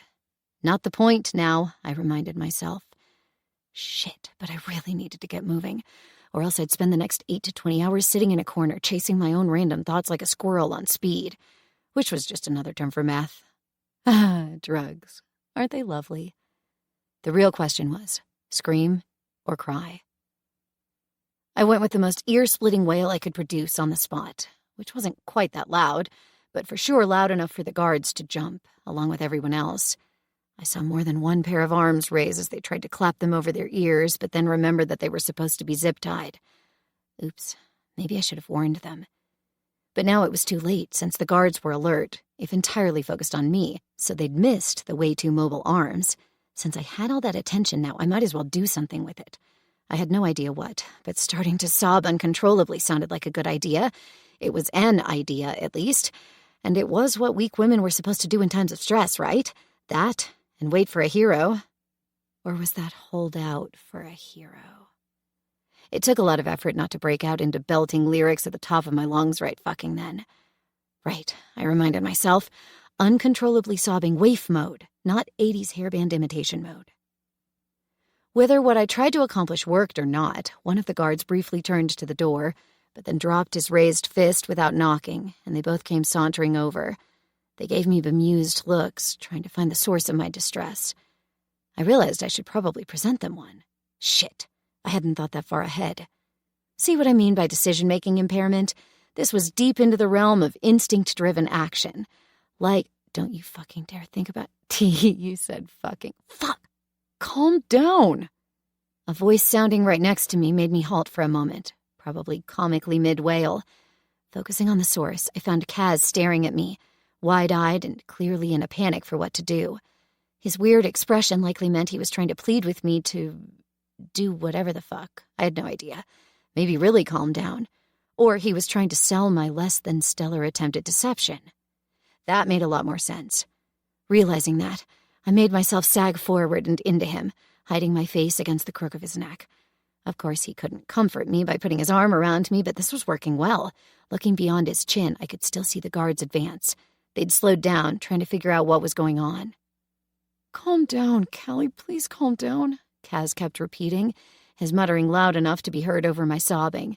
"It's all going to be okay. Nobody's going to hurt you." One of the guards smirked. I really, really wanted to plant my fist in that smirk. Or better yet, right through it. Instead, I sobbed louder, uttering some nonsensical sounds that I hoped would be mistaken for garbled speech. Dharma, bless her, did her best to help us sell the ruse. "Shut her up," she stage whispered, her wide eyes fixed on Kas, as if she hadn't seen the guards come closer. "When Osprey tells them what she found out, they're going to kill us all." In a comical move, the guards looked at each other, their faces lighting up. A chance to prove their worth presented on a silver platter. And the perfect reason why they wouldn't wait until the others had beaten Osprey to a bloody pulp. After all, efficiency in the workplace was important. The cage lock beeped rather than clicked as it opened. Shit, I'd missed how they had disengaged it. By palm print, maybe, since the right guard had his hand still off his assault rifle while the other's grip was firm on his. Interesting. So many possibilities. Stealing keys out of pockets was off the table now, but I was sure I would make do with the alternative. Both guards stepped into the cage. Dharma whipped her head around dramatically, as if she'd only now noticed them. At least I wasn't the only shitty actress in the room. Shimmying back, she did her best to get out of the way, or get as far away as possible from me. Both were smart moves, and so easily misinterpreted. Then it was just Kas in front of them as they sauntered closer and closer. Everything inside of me screamed to unfurl my body and hurl myself at them. But why do the work for them if they were stupid enough to literally walk into the trap?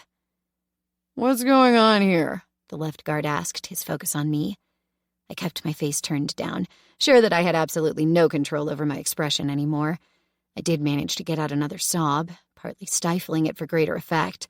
Clearly I was intimidated by Dharma's order, and even more so by the big bad guards. "It's nothing," Kas stammered as the guards advanced another step. "She's just stressed, that's all." The left guard frowned. The right one cocked his head to the side, a nasty smile spreading across his face. "Is that so? Then why was the bitch trying to silence her just now?" Dharma made as if to rock forward, but the left guard, partly turning toward her, had her plaster herself against the cage once more. I wondered how much longer I should wait. "You fucking bullies!" Jared called out from the other cage. "Don't you see that she's already scared out of her wits? How can you fucking live with yourselves?" It was so overdone I almost choked on the laugh that wanted to gurgle out of me. He was so damn funny, and an even worse actor than Dharma and me. That gave me some pause, because I knew for a fact that Jared had pretty impressive control over himself and all the things he showed to the world or chose not to. Had that just been my signal? Yup, that had been my signal. The guards were both still staring at him, partly turned to that side, the muzzles of their rifles pointing downward. Already, they were borderline too close to me to bring them to bear against me. Raising my arms, I put my hands on Kas's shoulders and pushed myself up, hoping he wouldn't hold that against me later. Using all the momentum I could gain from that, I shot toward the guards, my body feeling like a box-loaded spring disengaging. The right guard was completely oblivious. The left must have caught something from the very corner of his eye, but that was way too late. I slammed into the left guard, hitting him pretty much center torso. I grabbed on to what I could. There was plenty between his rough work jacket and the military plate carrier that he had strapped on over it, and let what was left of my momentum carry me half off him, trying to pull him along. The kick I'd tried to aim at the right guard didn't exactly hit well, but it was enough to make him stumble, my legs tangling with his. It would have been a perfect move if I'd sent them both to the ground. That both only stumbled wasn't quite that perfect, but then my scrambling fingers closed around the assault rifle of the left guard. I gave that as much of a yank as I could and let myself fall to the ground. Caught in the weapon's sling, the man went stumbling after and over me, losing his grip while I kept mine. I rolled as soon as I hit the ground, coming up as he went down. I yanked hard on the assault rifle, but the belt wouldn't snap, as it shouldn't, but I couldn't get it off him either. So I did the next best thing and used that against him. Some of that happened by mistake and luck. He kicked me, making me lose my balance, but again, not my grip on the weapon. I went down next to his head while he tried to roll over from where he'd been lying, prone on his back, like a beetle with all legs uselessly flailing in the air. Not quite uselessly, since he'd landed that kick, but it was a bad position to gain momentum. It was the perfect position to punch him in the face, momentarily stunning him. That took care of him for a few moments. Sadly, that did nothing about the other guard. I hadn't forgotten about him, but simply hadn't had the capacity to keep track of him. That, sadly, hadn't kept him from regaining his balance, and now he was getting ready to bring his rifle to bear. I had just enough time to turn in my crouch, see him, see the rifle muzzle pointing at me, and think, this is going to hurt like a bitch. There was no time for dropping to the ground, and even less for going on the offensive. The shots never came. Instead, the guard went rigid, his eyes bugging out of his sweat-stained face. Confusion made me hesitate a second too long, giving my other opponent the chance to start pulling his rifle sling off his shoulder so he could bring the weapon up and aim it at me, which would have meant he could shoot at me pretty much at point-blank range. Why the other guard hadn't shot me yet was beyond me, but he would, if I let him, which I wouldn't, and he was giving me the perfect opportunity right now. Because with the sling off his shoulder, it ran only across the back of his neck, which made it almost too easy to grab the rifle once more, twist it end over end so that the sling itself got crossed over at one point. Then, all I had to do was to let myself fall down next to him, keep wrestling with him for the rifle, and pull it to the side in a way that the twisted sling formed a tight noose around his neck long enough to choke him out. No, it was not that easy, and I got bruised up badly in the process. But somehow I managed, or at least a close approximation of the maneuver. The guard went slack after endless seconds of struggle. Probably just dazed, not unconscious or even dead, and maybe even playing possum. But that was enough for me. I came back onto one knee next to him, untwisted the noose, wrenched off the sling from around his neck, and slammed the stock of the rifle into his temple. He reared up halfway to meet me, but that sent him back to the ground with the sickening crunch of bone. For a moment I stared down at him, daring him to get up, or even just make a move. He didn't. Right, the second guard. Must not forget about him. Twisting at my hips, I swung around to face where I'd last seen him. He wasn't there anymore, but that puzzled me only for a moment. He'd staggered off several steps to the left toward the exit. Rather than shoot me, and the others, he was clutching his side, trying hard to reach something sticking out of him. The hilt of a knife, I realized. How that had gotten there was obvious when I saw Blake lurking behind him in the other cage. When I'd sent the guard staggering back against the cage bars, Blake must have made a grab for his knife and also successfully planted it in his kidney. The stupid fucker was still trying to pull it out. Never a good idea. Instead of taking his sweet time executing every single one of us. That oversight deserved to be punished. "Get down!" I screamed as I pulled up my newly acquired assault rifle and hesitated. Then I let out a 5-shot burst, strafing left to right. Only the last 2 bullets hit, but they did the job excellently. Hardly pausing for a second to make sure the guard was down, I then turned to the other, still prone on the ground. Blood was already spreading from his head wound, but better be sure. From up close, my 2 shots hit him squarely in the middle of the forehead and created quite the mess. Looking up, my attention zeroed in on the door. No way they hadn't heard the shots. Well, I hadn't heard everything past the first shot all that well myself, particularly not over the hellish ringing in my unprotected ears. But that door couldn't have muffled it all. It was only a matter of seconds before someone would come running. Gripping the front of the handguard, must not touch the muzzle or else ouch, I looked around for who best to hand it to. Kas was pressed against the bars at the back of the cage, knees drawn up, hands still covering his head. Nope. Corey and Liam had fled into the corner, both crouching there, similar position, although slowly coming out of it. Still nope. Dharma was staring up at me, her mouth hanging open.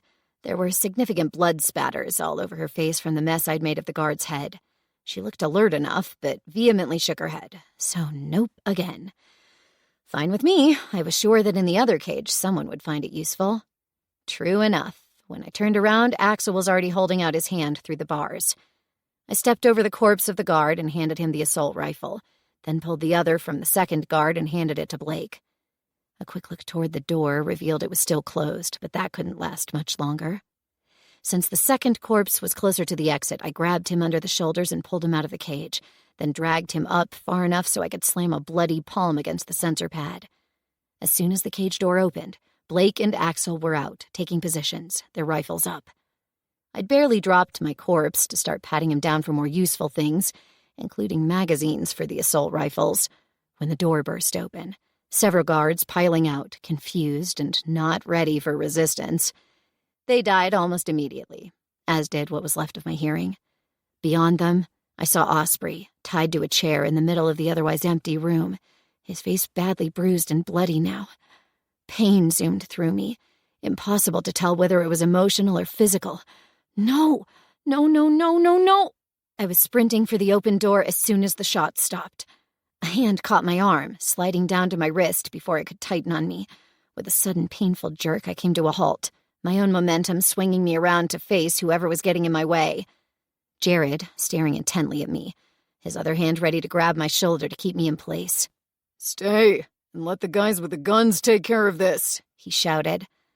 At least I figured that was what he meant to say. I only heard about 50% of it, and that as if he was shouting it underwater. I lost precious seconds trying to figure out what he'd said, and even more trying to make up my mind how to react. A kick in the junk sounded good, mostly to make him let go of me. A barrage of shots ringing out made both of us duck, and me abandon momentary fantasies of maiming him. Again, I was surprised that no fiery bullets bit into my unprotected flesh. Casting around frantically, I found that it had been Blake, jumping into the fray of what lay beyond the door with his assault rifle at the ready, who had been firing. And the reason why none of us got hurt was because he immediately killed everyone still standing in that room. Good. Less work for me. Jared finally let go, letting me sprint into the next room, barreling past Axel and one of the other guys who was currently arming himself. I took another moment to verify that there was no immediate danger waiting for us before I turned to Osprey, and hesitated again. Blinking hard, it took me a couple of moments for my vision to clear up again, a sense of vertigo hitting me in the meantime. Fuck. When I could finally see, Dharma was right there, using a knife to saw through the zip ties that kept Osprey's arms fixed to the chair. He sagged forward as soon as he was free, trying to keep himself upright, but failing. Dharma shouted, which got Corey and Liam pushing past me, Kas right on their heels. They all crowded around Osprey, leaving no room for me. That stung. I knew it was just my brain being weird, but still. Looking back, I watched as the last of Jared's men came filing into the room, all of them armed now, some with rifles, the others with knives and pistols. Jared came striding after them, 2 rifles in hand. He made as if to hand me one. I shook my head. He raised his brows in question, but already shoved the weapon at one of the knife wielders. "You showed enough aptitude with that in there that you should have it," he said. I shook my head again, hating how the world around me went through one extra whirl before it straightened. Nah, it would be wasted on me. "You killed 2 out of 2 men, no problem." I flashed him a bright grin. Too bright, with yet more adrenaline leaking into my blood now that my heart was pumping at full speed. Yeah, but I had to aim at 6 of them and hope they'd stop multiplying when they went down. It was no surprise that he had no fucking clue what I'd just said. I let out a frustrated groan. My vision! It's swimming! I can see the door all right, and the corridor and walls, but I can't focus for shit. And to shoot someone and hit at beyond 5 feet or so, that won't do. There was a hint of concern in his eyes, but I ignored it. Instead, I went to look for something that would be more useful to me. There was an entire roll of knives and other torture implements, some already stained freshly red, on the table next to the single chair. but after a glance I discarded them. I wanted close contact, but not that close. Then my attention snapped to the bright red case next to the door, where an emergency axe with a bright red blade was installed. Me once. I wasn't sure if I said that out loud. I wasn't sure if I should have said that out loud. Someone said something close to me, but since I was still staring transfixed at that axe, it was easy to ignore. I didn't even think about walking up there. One moment I was hovering in the middle of the room, the next I was looking for something to break the glass with. Here, let me help you with that, Axel said, gently nudging me away so he could use his newly acquired rifle to make this my newly acquired axe. I knew there was a reason why I liked him. Gingerly reaching inside, trying to avoid the last shreds of broken glass, I pulled out the axe. It was heavier than it looked, but that was fine with me. I had no intention of using that as a trophy only. What's wrong with her? The tone of that sentence made me halt, then turn my head to better listen. My hearing was coming back, but it still wasn't great. I found Osprey staring at me from across the room, with Dharma and Liam supporting him. There was more blood soaking into his shirt that was plastered to his torso in places. It was fresh enough that it hadn't dried yet. I gave him a quick smile and looked away, unconcerned. Right? There was reason for concern. I was forgetting something important. Turning back around, I looked at the bodies on the ground. None of them wore a white or even red lab coat, and Rick and the mercenary were missing as well. That didn't bode well. Forget about that for now, Jared said. Where did they go? I must have missed some parts of the ongoing conversation. Shit. Was I already having blackouts? It was way too soon for blackouts. Osprey slowly shook his head, still glancing at me while talking to Jared. Some disturbance or other. The doc left, then sent someone to fetch the other two. Seconds after the door closed behind them, I heard the shots coming from the other room. The guards got spooked, but decided to wait since they had orders not to let me out of their sight. One of them got a little frustrated with my taunts. That part I understood. They had left, and would likely return sooner rather than later. It was about time that we left. A croaking sound coming from somewhere to my right set my teeth on edge. My fingers tightened around the axe. Looking down, I saw one of the guards twitch. Dead, wide eyes stared up at me and blinked. Fear shot through me, closing like a fist around my heart. But fear wasn't something my brain wanted to deal with right now.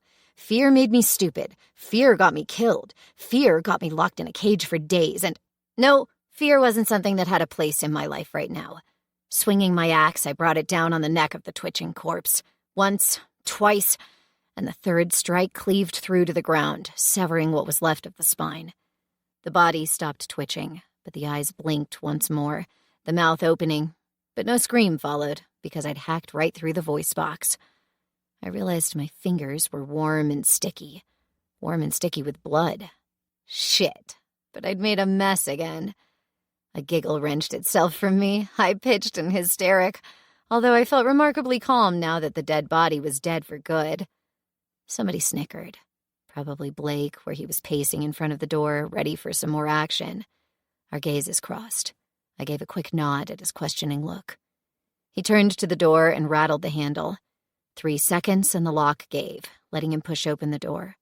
Hey, wait! Dharma shouted after him. We aren't ready yet. Looks like we are, Jared told her, then quickly gave commands to his men to fall into some kind of formation. I didn't care about that. I was already jogging after Blake, blood dripping from my axe. At least now we were doing something. That I could deal with, whatever fate would throw at us. It was only inertia that I couldn't stand. Inertia, hopelessness, and being locked in a cage.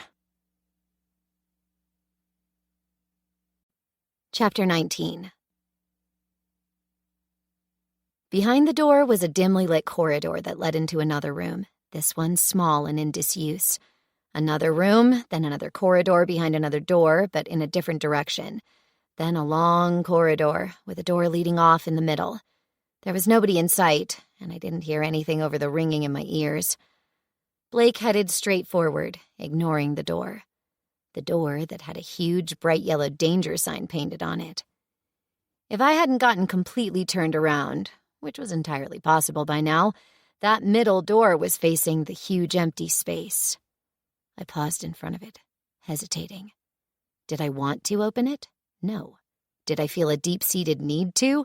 Absolutely yes. The door wasn't locked or anything. As soon as I pushed down the handle, the door swung inward, revealing the space behind the partition. That partition. They were both still where I'd last seen them. One female zombie bent over in the stalks, forever unmoving, her head discarded to the side where it had fallen off the prospect's dick. The other was still in her suspended harness, swinging gently forward and back as she tried to struggle, the four stumps of her limbs useless. At the light spilling in from around me, she raised her head, filmed-over eyes staring hungrily at me. Terror gripped me, impossible to ignore. I realized I was shaking, my hand spasming around the shaft of the axe. Not fear of her, fear of becoming her. It was like the cage, only 1,000,000 times worse. I was moving before I realized I'd taken a step into the room. Someone called out my name behind me, but I ignored them, my brain not even trying to register whose voice it was. She followed my progress with hungry eyes, the muscles in her face working. I realized she must have been trying to snap her teeth, well, her jaws only since she had no teeth left, at me, trying to take a bite out of me. I idly wondered when they'd fed her last. She looked emaciated underneath the dirt and bruises, her skin sagging in the few places I could see well enough, her breasts and belly. Ribs stood out across her back, where more padding should have been considering her overall size. That made me wonder, what happened to zombies that didn't find food? Were they kind of eating themselves in a metabolic way like humans did? Or did they actually start to tear off their own limbs? Maybe she'd done this to herself. Maybe that was why the other zombie had only one arm left. She'd chosen to chew on that when she'd gotten too hungry. I had not needed to consider that. Bringing down my axe across her neck felt good. It was one way of silencing the hysteric screaming voice in the back of my mind. It was only when I was done and turned that I considered that just maybe it had been me who'd been screaming out loud. Kas was standing just inside the door, staring with an expression of utmost horror at the macabre tableau in front of him. Axel was beside him, his assault rifle still moving as he scanned the room. Both men's attention landed on me where I was striding back toward them, my axe dripping with congealed zombie goo. I should maybe have cleaned that off. I really didn't care about that right now. "This is why we can't stay," I told them, making a gesture with my axe toward the zombies.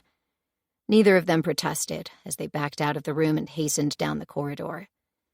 Just then, the trio of Corey and Liam, now supporting a staggering Osprey between them, came by, all of them catching a look inside and immediately regretting it. Before Dharma could follow, I pulled the door closed. She stared at them, then at me, then at my axe. No explanation required. They let me stride past them, squeezing themselves against the walls of the corridor to let me pass. Even Axel and the other armed guys made way for me. Then it was just Blake, waiting at the next door. And Jared, surprisingly right there, the second line of defense. "What?" he asked when I must have stared at him, perplexed for a moment too long. "Think that just because I wasn't the best choice to get all hyped up, that I'll shirk my duty and hang back while the rest of you die for my freedom?" Blake chuckled. It didn't sound quite sane. I simply stared some more. "We didn't shoot all of them in the heads," I finally said when words would form in my mind. "Whoever hangs back will get bitten first if they turn." Jared flashed me a smirk. "That too. Now go. We don't have all day. It's only a matter of time until they realize we're on the lam." Blake let me open the door. It wasn't the worst strategy. I figured that if someone was waiting for us, I'd simply drop to the ground so he could fire at them over my crouching body. There was no need. It was just another empty room. It had 2 doors, one straight ahead and one to the left. Straight looked like the way toward the living quarters. But it was the one to the left that beckoned to me. Why, I couldn't say. Maybe my subconscious was picking up on something. Or maybe it was just random luck. I opened the left door and rocked to a halt. Behind it was another large room. Not very deep, but long. Long enough that even from the door, I saw that it must run the entire length of the building, right back to where the interrogation room and the cages were. It wasn't deep because a quarter section was separated from the rest, like a walkway alongside one endless barred section, similar to the cages. It had likely been the stench that my mind had picked up on, a morbid fascination drawing me where instinct should have told me to run. At least this answered one question Osprey and I had discussed in the shower. Where had all the dead people gone? And yes, gone, because there were no stacks of dead lined here, but instead docile zombies standing like terracotta soldiers, shoulder to shoulder, swaying like an undead mass of grass stalks in a meadow. I stared at them for several seconds flat. A few reacted and looked back at me, but none screamed, tried to break through the bars, or got agitated. Some looked relatively healthy, for lack of a better word. Their bodies still had visceral fat depots, and their muscles weren't wasted away yet. But most looked thin, starved. Not yet World War II concentration camp level of emaciated, but locked in here for a month without food, starved. That was likely exactly what had happened. They'd gotten sick a month ago, and then they had died. And when they had risen, someone had stashed them in here.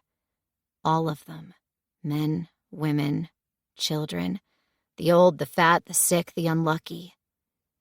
Why my suspicion that the stashing had only happened after they had turned? Because there were none of the aggressive ones in here. None that were a real menace. None that probably turned these placid, passive room adornments into a mob that could turn into a menace simply because they learned and followed their leader's principles. Or maybe I was just full of shit. I didn't know. I also was in no shape or condition to judge my state of mind. I suspected that this would be where the turned newbie would end up. But it was not the pool where the females had come from. Oh no. They had been more lively. Guess if you're going to fuck a corpse, you might as well choose one that won't just lie there and take it. Not even my manic bout of laughter made them react to me. Spoil sports. I closed the door behind me as I stepped back into the room and walked to the other door. As the door swung open, several people turned to face us, surprised but quickly switching into alert mode. There were at least 7 or 8. I stopped counting the second I recognized Rick and the Merc, and quickly stepped out of the way, letting Blake do whatever the fuck his crazed brain told him to, which was launching himself into the room with a scream, assault rifle blazing. Well, this was no fun, staying pressed against the wall next to the door, Jared falling in beside me while the others scattered. But I should wait first until Blake ran out of ammo, because friendly fire truly wasn't. For just a couple of seconds, there was one rifle firing. Then it quickly became many, the insane noise making my teeth rattle and my ears bleed, or at least feel like they should be bleeding. Even sticking my fingers into them didn't do much, but it was more an action born of instinct rather than smart thinking. One after the other, the rapid-fire shooting stopped until only one rifle was still barking. Then that fell silent, too. Had they run out of bullets? Were they reloading? Or just hiding behind cover and biding their time? I was through the door before my mind could propose maybe testing those theories. You only live once, right? From the corner of my eye, I saw Blake come up from behind an overturned table, several more shots coming from his rifle, just as the first guards dared stick their noses out from behind cover. There wasn't much of that to be had. Pretty much the table Blake must have vaulted over to one side, and 2 more on the other. Some chairs lay scattered across the floor, more obstacle than anything else. I didn't get to choose my first target. My target chose me. Rick came up from behind a table, swinging his rifle like a club. He hit my shoulder before I could close the distance between us. Pain exploded through the upper right side of my torso, but I did my best to ignore it as I staggered back and launched myself at him. He tried to hit me again, but this time I was prepared, ducking to the side, then coming up inside of his reach, where mine began. I aimed for his face, but was happy to end up burying the blade of my axe in his upper arm for a moment. He screamed, the pitch going higher as I pulled the axe back out from where it had embedded itself in his humerus. He tried to bring up the rifle once more, but the pain in his arm must have been too much. I hacked toward his face, but he managed to deflect with his weapon. While I still tried to untangle my axe from where it got caught in the strap, Rick let go with one hand to draw his pistol. He'd just about gotten it out of his holster when I rushed him, my hurt shoulder, slamming into his stomach. He went down, the pistol flying away as he let go, while I came crashing down on top of him, stunned by the agony I'd just caused myself. For several seconds, all I could do was pant for air. Then the murder juice coursing through my veins took over, numbing the pain and upping my aggression levels. I reared up and came down with my elbow first, aiming for Rick's face. And yes, it hit. Something crunching and giving with an awful sound, warm wetness splashing me. Rick screamed, the sound somewhat muffled with his nose gushing copious amounts of blood that also got in his mouth. I punched with my left hand, cutting the skin of my knuckles on his teeth. Then I remembered that I still had the axe in my right hand. What followed wasn't pretty, and it wasn't over quickly either, once I got mesmerized from all the red splattering everywhere. It ended when something barreled into me, taking me off Rick's unresponsive body and to the ground. Several shots rang out, and I got the sense that a hail of bullets flashed by inches away from where my body stopped rolling. At first, I thought an assailant had taken me down, my body already gearing up for a new attack. But then his body odor hit my nostrils, my mind switching into cooperative mode immediately. Friend, not foe. Kas. He lay next to me, not on top of me like I'd thought at first. That was just one of his arms, doing his best to keep my head down, and possibly protected as well. As I looked past him, to where Rick's body lay prone and unmoving, I saw two of the guards duck back behind cover from where they had been shooting at me. If Kas hadn't jumped in and tackled me to the ground, they would have hit me, or I'd have been dead before I knew what was happening. "You okay?" I asked when I felt him move, withdrawing his arm so I could move freely again. "Yeah," came his pressed whimper. Not pain, fear. And yet, he'd jumped into live fire to save me. The best I could do to repay him was to return the favor. I was up and moving by the time Kas likely asked if I was okay as well. I'd never know.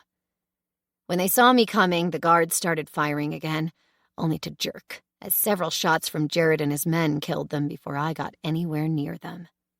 The merc was among the dead, so was the doctor. A single guard was still groaning on the ground, but only for another second, until Jared capped his crown with a single bullet. That was all rather anticlimactic. I did my best to ignore the regret zooming through me. While the dead were divested of their weapons and spare magazines, I took a quick look around the room. There were again 2 doors, left and straight ahead. This time I tried the straight ahead one first, slowly easing it open to glance at what lay beyond. Another corridor, this one with outside doors or danger signs. The door at the other end was marked with huge letters spelling personnel quarters. That answered that question, probably. Pulling back, I went to investigate what waited beyond door number 2. I wasn't disappointed when, as soon as I opened the door even an inch, the screams of several undead came at me. Only their screams, since they were kept in something like kennels, stacked up almost like lockers in a locker room. "Cages!" my mind screamed. "So many cages!" "Down, girl," I told myself. "Not your cage, not your concern." I almost felt sympathy for the zombies, locked behind fine mesh steel that looked like it could hold a raging bull. They were all in solitary confinement, and while none of them looked fat, they were far from the skin and bones animated statues next door. There were easily 30 of them that I could see, possibly more, but the light from the other room didn't spill any farther than that. I stared at them for a long moment, then stepped back and closed the door again. Yup. We were so leaving this hellhole. Blake took the lead again, after slamming a fresh, or at least new, magazine into his assault rifle, and off we went. There was no one in the small room behind the door at the end of the corridor. There were several hooks in the walls, some hung with dirty clothes that stank awfully, making me wonder if this was the prep room for whoever took care of the locked-away zombies. There was also a trapdoor set into the floor, off to the side of where a rather flimsy door led into the personnel quarters proper, or so I presumed. I could hear voices filter through that door. High voices, young voices, female voices, with barely a gruff baritone or bass among them. That was not a door I wanted to step through for so many reasons.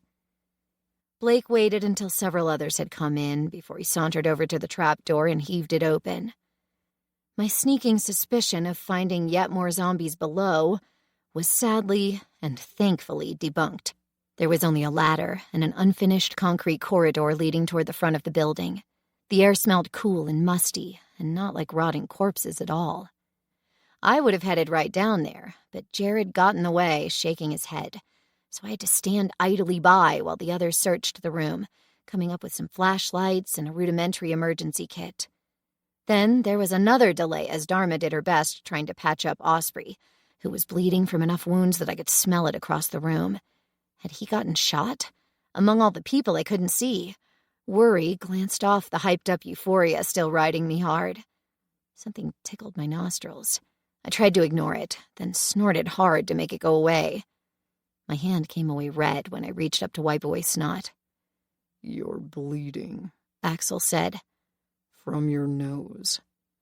I stared stupidly at my fingers some more, feeling yet more liquid dribble down my face. Had someone punched me? I couldn't remember. I also didn't want to touch my face, not with that gunk already sticking to my fingers. Without asking for my consent, because why would he, of all people, Jared stepped up to me and pushed my forehead back with one palm, forcing my face up so the overhead lights hit my eyes directly. I squinted and blinked, then tried rearing away when Jared pried first one, then the other eyelid up, checking on something. "No brain bleeding yet, I think," he wisely observed. I pointedly snorted hard, sending bloody mucus splattering all over his chest. He glared at me, but let go without another comment, making this almost a victory. Axel stared after him as Jared stepped away, then looked back at me. "Try to take it easy, girlie," he advised. "Your body's already burning the candle at both ends. No need to turn it into a blowtorch." That made absolutely no sense to me, so it was easy to ignore that advice. Finally, we got moving again, when Jared grabbed a flashlight and went down the iron rungs of the ladder. It creaked ominously, but held. My guess was that this belonged to some old part of the power plant, untouched by recent renovations.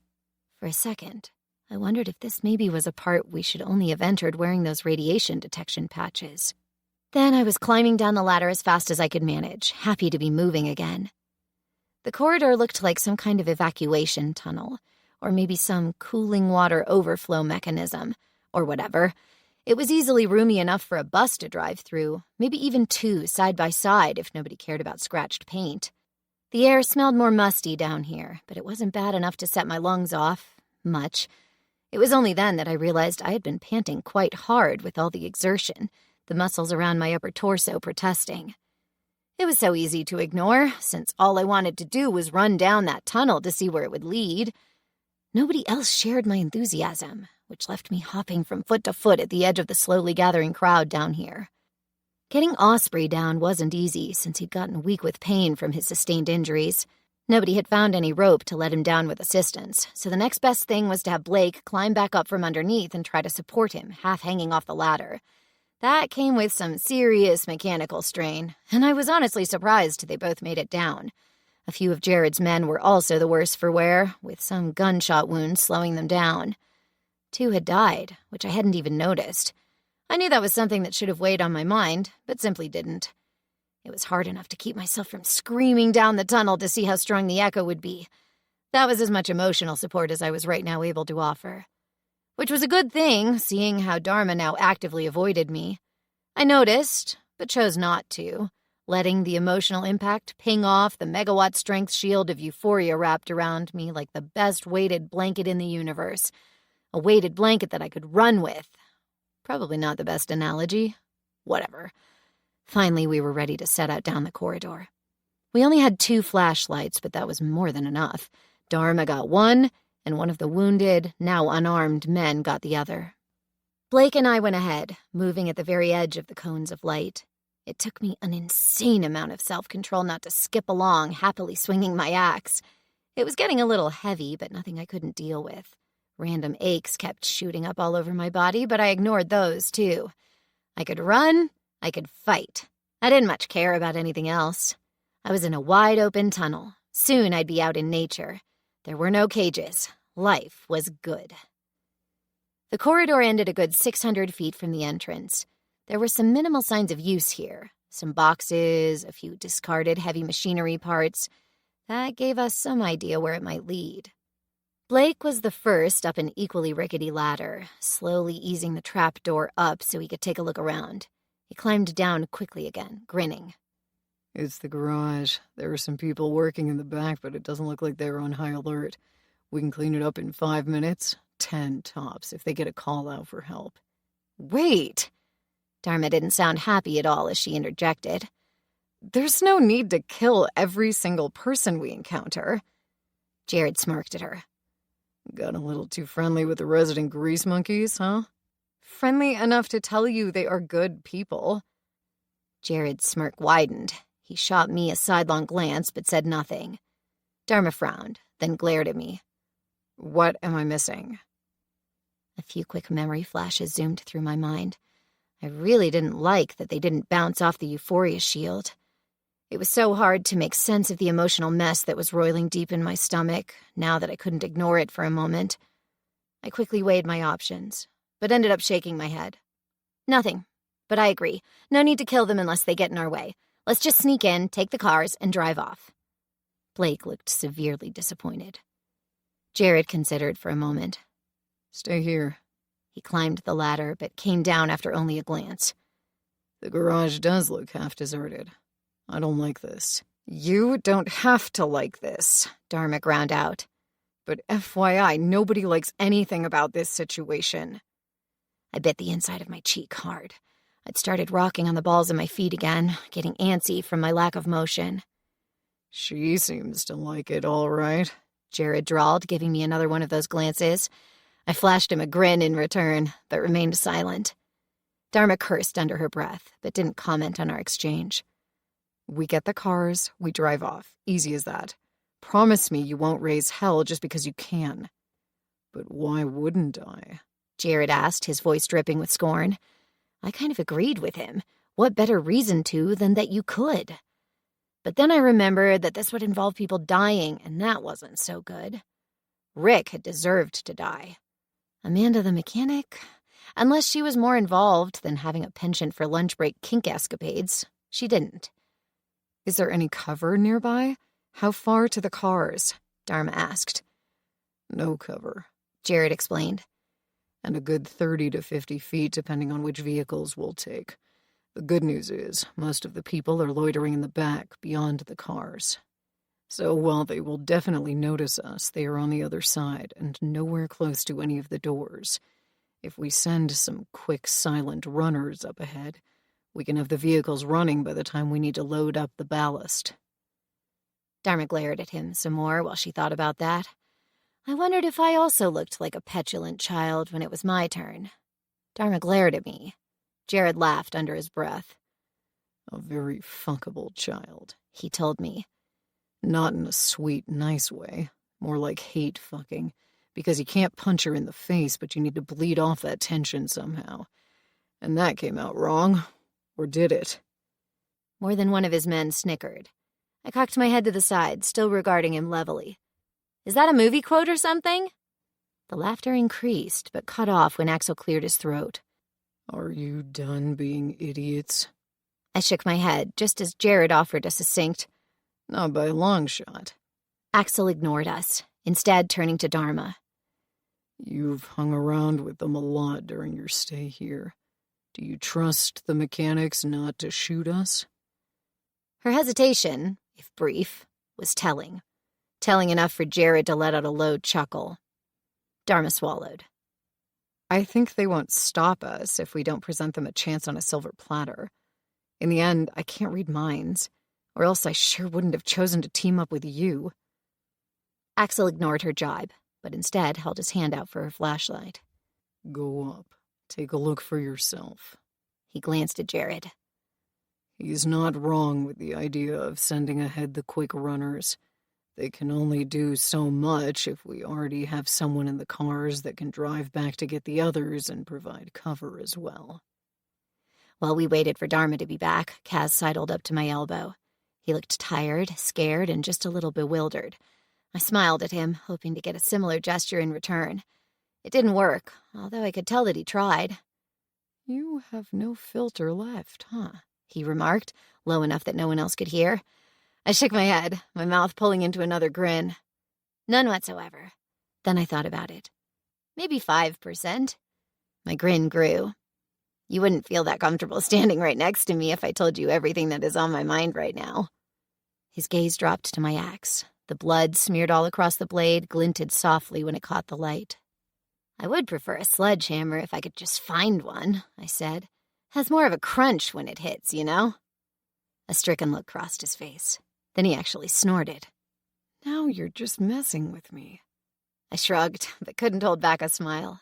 I'm not strong enough to keep swinging a sledgehammer for half an hour, so yes. Was it evil to fuck with him like that? Yes.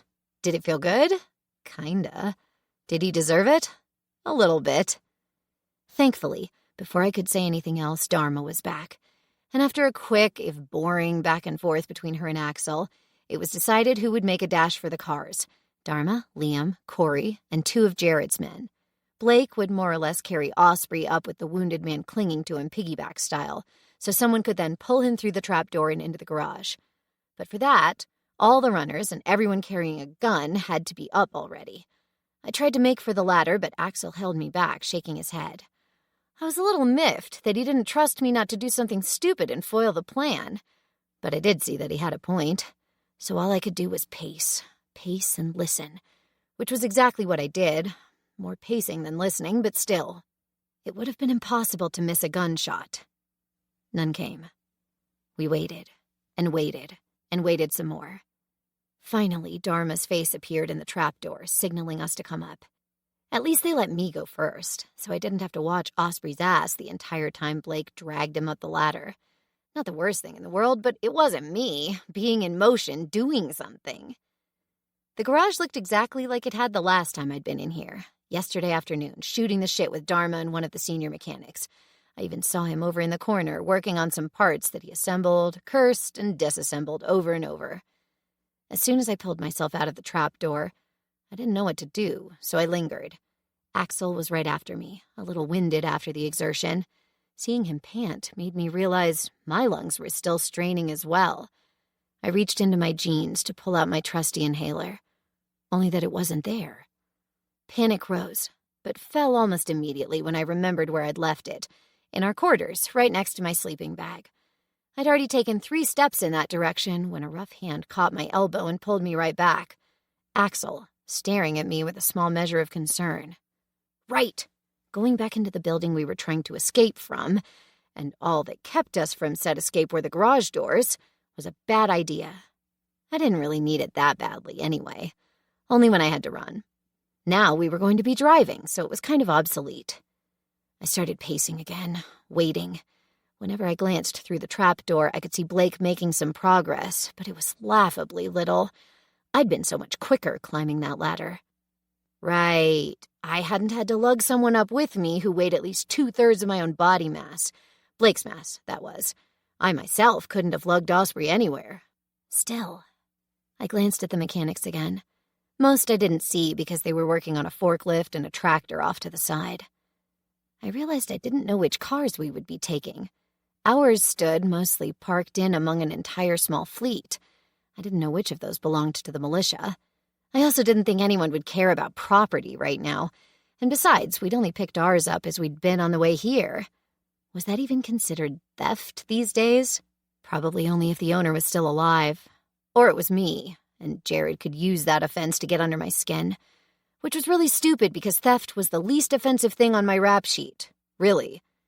Which reminded me, I'd never gotten back in contact with Agent Know-It-All to verify that my records had really been expunged.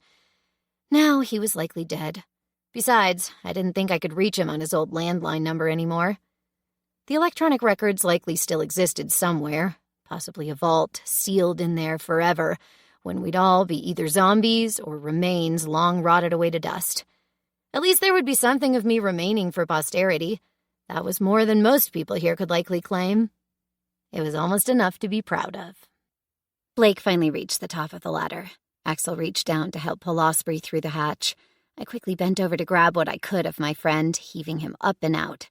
He staggered against me, the scent of blood strong. I so didn't like that, nor the fact that he needed a couple of seconds to be able to stand completely unaided. Dharma and Axel took over helping Osprey to the cars. I hung back for a moment until Kas climbed up last, now that Blake was off the ladder.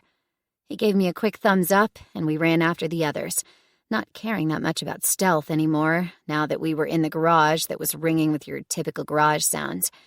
We had almost reached the vehicles, a pickup, an SUV, and a smaller car that also looked like it had four-wheel drive, when the background noise drastically reduced itself, making the slap of our feet on concrete suddenly audible. Ahead of us, I saw Amanda turn, looking up, surprised at what was going on in her garage. At first, she ignored us, ready to turn away once more, but something must have tipped her off. Whether it was the fact that Osprey clearly needed help getting loaded into the bed of the truck, or the fact that we were piling into the vehicles, I couldn't say. Both seemed pretty obvious and suspicious to me. I hung back while Blake and Jared turned from the cars to face her. Dharma gestured for Kas to take the wheel of the truck before she hastened over to us, a frown on her face. "What's going on here?" Amanda asked, dropping a greasy rag she'd used to clean her hands before she started coming over. Something inside of me snapped. I couldn't say why her approach triggered me. She certainly didn't look threatening in any way. She also didn't sound suspicious. It was probably an unfortunate combination of the fact that she had just turned herself into our last obstacle, and remembering her involvement in what happened in the room next to the cages, and the partition, and the fact that no way in hell could she have been oblivious to what shit was going on back there. So as soon as I came around another car and was right in front of her, I screamed, although it came out more like a hiss. Lots of guttural rage, very little intelligent thought. I did not factor in that I was covered head to toe in grime and blood, the bloody axe still in my hands. Amanda stopped in her tracks, her eyes going wide. She recoiled, unadulterated fear taking over. I knew it was a total asshole move, but couldn't resist. Latent panic underneath the go euphoria made me stupid. So I surged toward her, snapping my teeth, then let out a low, menacing growl. It was a little disconcerting how natural that felt, and it took actual willpower to hold back. "Girl, down," Jared drawled, now behind me since I'd taken up position in front of the other three. Amanda's eyes widened, almost bugging out of her head as she watched me relax. You have control over it?" It was such a hilarious moment that I wasn't even offended that she referred to me as a thing. How I managed not to throw my head back and bray with laughter was beyond me. What I actually did was glance back at Jared with a wry grin before I faced Amanda again. No, he doesn't. But the fact that you think that's a thing that's possible tells us a hell of a lot more about what you shitheads have been up to here. She drew up visibly. Maybe a little offended, but mostly with an oh shit look on her face. You know, my jerky nod cut her off immediately. That you have your little zombie rape brothel going on in the partition in the enormous room behind the admin block that's supposedly part of the reactor space but only takes 2 working brain cells to figure out it's not? Yes, we know. I was surprised she didn't even try to deny it. Maybe the realization that she wasn't about to be savaged by a smart, vicious, axe-wielding zombie overruled all other concerns. But then something changed in her. She became visibly anxious as she looked from us to the others getting the cars ready and back again. "You're leaving, right? You need to go, right fucking now. If they catch you," she bit her lip. "I know you think Rick is a nice guy, but..." I gave her another too bright smile that showed enough teeth to make her tense up again. Rick the rapist won't be a problem for anyone anymore, I assured her, but then paused. At least, I think someone shot him, or tore his head off. I don't remember. Maybe he will be a problem for you shortly, but he won't be a problem for us. I glanced back over my shoulder, expecting someone to fill in my obvious mental blanks. Axel just stood there, waiting to get moving. Jared was smirking, back in full asshole mode, and obviously happy to let me handle the talking. Probably because everything I said dragged a fresh wave of strong negative emotions out of Amanda. And Dharma was staring at me, open-mouthed, clearly having problems with processing things. I know I should have felt compassion for her, but what glanced off my super-strong happy bubble was a hint of derision instead. I told you we needed to leave. Do you see now why I figured it was a small mercy to not go into the details? She nodded, still mute. I turned back to Amanda. Don't even think about alerting your people. You won't keep us in here, and anything you do to stop us will result in even more bloodshed. Her gaze dropped to my axe, then my arm, my upper torso, and back up to my face.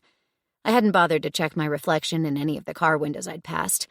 I could feel enough drying stickiness on me to know I must have been quite the sight. And I had Blake to compare myself to, who looked like he'd gotten a little too close to a meat grinder, and that had been without going full-on melee with an axe. I just hoped I'd get all of that out of the bleached ends of my hair. Red hues really didn't suit me. You killed them? The guards? I nodded. She licked her lips, briefly looking around. I thought to alert someone or find help, but then realized she was looking for a weapon. Not to attack us, but to defend herself. Yes, we did, after they dragged us off to your fucking cages and got busy interrogating and potentially killing one of our own. 2, Jared stated, his voice unusually cold. When I glanced at him, I found him staring daggers at Amanda. Is that your usual MO? You lie to people, snare them in with empty promises of safety, of having a place to belong. And then you fill them up with booze and have them mouthfuck a zombie that turns them without the idiot even realizing what's going on, while the rest of your fuckboys stand around and cheer him on. Amanda's mouth dropped open, but the utter lack of surprise on her face was telling. She must have seen me tense, because she didn't even deny it. From one second to the next, she switched tracks, suddenly looking desperate and scared. You have to understand, we never wanted any of this to happen, but it's not like we can do anything about it. I couldn't hold back a derisive snort. Yeah, because it's so hard not to rape zombies. I get it. I mean, we all do it. It was the first thing that came to our minds when we survived the looting and the shooting and the firebombs. Why not get our freak on with them? Amanda's mouth snapped shut mid-protest. Fear went over, so strong that she actually started shaking, her face a sickly color. You don't get it, but you need to listen to me, if only so you can save yourselves. Yes, everything you said is true, but that's just one side of the story. What we told you, all lies. The infections hit us hard. Everyone got sick. It got even worse when the people from the surrounding towns fled here because they knew we were a rallying point. So many died. Then they came and told us we were all saved. They had a cure, but it's not a cure. It's just a way to keep us in check, to control us. That made absolutely no sense to me. Jared echoed that sentiment when he asked, What the fuck are you talking about? What cure? Amanda licked her lips, her eyes darting between the two of us, mostly ignoring the others. They didn't give you anything yet, right? I shook my head. Jared did the same after a brief pause. Her shoulders visibly slumped with relief, but it was only short-lived. They lied to us. It's not a cure. It just staved off the progression. If we don't get a shot every 12 hours or so, the symptoms progress. 20 hours and things get weird. 24 and we're dead. That's how they control us. They let it progress to almost breaking point with most of the guards. Except for the leaders. Like Rick. They're still sane. I scoffed. She amended her statement. Or as sane as that fucking asshole ever was. They're all vicious. They are cruel. All they need is someone to give the right orders and reward them afterward, and they're like the perfect conquering army. They pretend they do this to preserve what's left of humanity, but everything you see here, we're slaves. There's no way out. Anyone who flees eventually gets too sick and then dies. And those who try to resist, they lock up and watch while we die. Sometimes they pick some of us at random and let us die while forcing the others to watch. As an example, as they put it. You can't imagine how bad the last 4 weeks have been for us. I knew I should have felt pity, but there was not even a shred of it left. You could have warned us, I told her, my voice now hard, or did a much shittier job selling us your perfect paradise. But see, you were smart enough to see through that bullshit, she almost crowed, triumph in her voice. And now you go and tell all the others that they have to stay away from here. See, everyone wins. There was a certain logic to that claim. I would have bought it. Jared did not. What about the other newly arrived people? Like, what's her name? That bitch who keeps acting so superior. Darlene? I hazarded a guess, since this once he couldn't be referring to me. She and the 2 lapdogs she keeps running around with. What about them? And whoever else slept in the rooms you had us sleep in? He paused, giving her a too bright grin. Nice touch with the cameras, though. I hope whoever watched me jerk off 20 times in the shower had as good a time as I did. Something close to embarrassment tried to intrude into my bubble. I shoved it away, leaving it for a later day. I could always cringe and beat myself up plenty for the rest of my long, long life, but first I needed to secure that happening. Amanda said nothing, which spoke volumes. Come to think of it, Darlene had seemed a little unhinged. When nobody said anything immediately after that, Axel cleared his throat. I think it's time that we left. Wise man, him. Wait! Amanda called after us. I was fully prepared that she would do something stupid now, like call guards on us who had secretly been sneaking up on us to surround us or something like that. But her expression was pleading, not haughty. Where did you kill the assholes? I need to send some people in to take care of them. I probably should have left her to find out, but I felt almost magnanimous now that we were so close to freedom. We came here through the underground tunnel. All the dead are between the first trapdoor and the cages. I couldn't help but flash her a nasty grin. Sorry, I think we killed most of them for good. You can't just take them and shove them into the cages where you've stashed all the other zombies. I hadn't thought she could blanch any further, but I'd been wrong. You saw them? I nodded briefly. She let out a shaky breath, grief vivid in her eyes. So many died, so quickly. We didn't know what to do with them. They didn't let us burn them, you know? They made us drag them all in there, stack them up like logs. And then a week later, they suddenly started waking up. We thought we'd missed something, that they'd just been comatose, not dead. But they were. Oh, they were. Every last one of them. That struck a chord deep inside of me that I couldn't immediately silence or ignore. If I'd been of a sound mind, I would likely have chalked it up to trauma, because waking up in that triage tent would stay with me for the rest of my life, seeing my friends dead, and then not quite as dead as I'd thought, and on top of that, having to flee and drag myself to safety. That was enough nightmare fuel for the ages. But I wasn't of a sound mind, so it wasn't those memories that haunted me. It was the every last one of them part that rubbed me the wrong way. Let's go, Axel said, a little more insistent now. I was more than ready to leave. We were already turning away when Amanda called after us. You can't barrel your way through the main gate. That's reinforced. But if you hit the fence some 20 yards to the left, that's just a simple chain-link fence. We didn't put in any rails at the top or bottom. If you drive into it with enough force, it will snap or go down and you can drive right over it. 20 yards, single file. Remember that. I wondered if it was a trap, but she sounded sincere. She'd probably helped build in that back door, hoping to use it herself one day. Only that day would never come, because she was still here, carrying all that bullshit along with everyone else, too afraid to do the smart thing and overthrow whoever was controlling them, to sacrifice themselves to stop perpetuating this hell on Earth. Her choice, and our way out. We ran back to the cars now that subterfuge wasn't necessary anymore. Jared hung back a little, letting me catch up to him. That shit already wearing off? He sounded surprised. You seemed borderline coherent back there. I flashed him a bright grin that was as bright as it was supposed to be, hurting my cheeks. Fooled ya, didn't I? He let out something between a grunt and a chuckle and gave me a soft nudge toward the pickup. One look at the crammed cabin that was, in all honesty, rather spacious and only half full with Kas, Corey, and one of Jared's guys in it, and I felt my pulse spike, insane anxiety racing up my spine.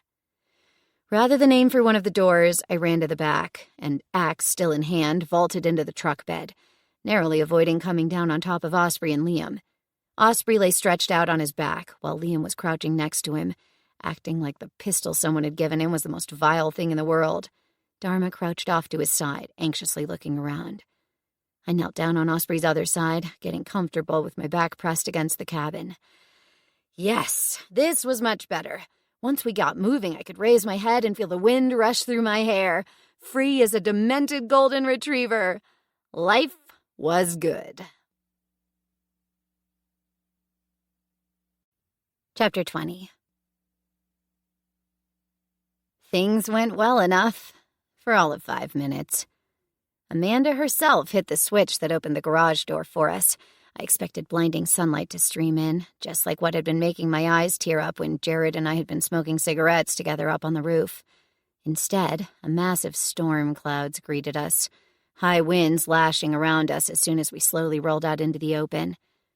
Just as we passed her, Amanda gave up one last thumbs up and hit some kind of red-colored button. Sirens blared from all around us, quickly getting picked up all across the power plant area as the security system spread the alarm. I was confused, and not just because the sudden noise made thinking hard. 2 quads with guards careened around the corner and came barreling straight for us. Without thinking, I got ready to jump, aiming to tackle the armed guard sitting behind the first driver. A hand closed around my wrist, jerking me back from where I'd started to rise. Osprey looked at me with wide, feverish eyes and shook his head vehemently. "Decoy," he muttered. "She's raising the alarm that something inside the facility went wrong. Like the zombies we created and left for them to kill. Not us." I had no fucking clue how he could be that sure about anything. But by then, the quads had zoomed past, banking hard to get around us and into the garage, where they came to squeaking halts, voices shouting. Looking back, I saw Amanda gesturing animatedly toward the trapdoor, most of her mechanics also on high alert. As we kept rolling toward the main gate, several more clusters of guards drove and ran in the other direction. Everyone ignored us. When I tried to get up once more to see better, Dharma pulled me down with vehemence.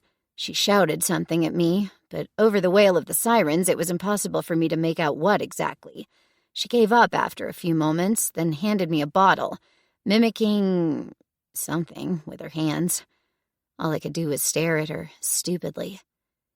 With a sigh that I didn't hear but very much saw, she took the water back, wet a rag, a discarded t-shirt or something similar, and started dragging it over my face, neck, and hands.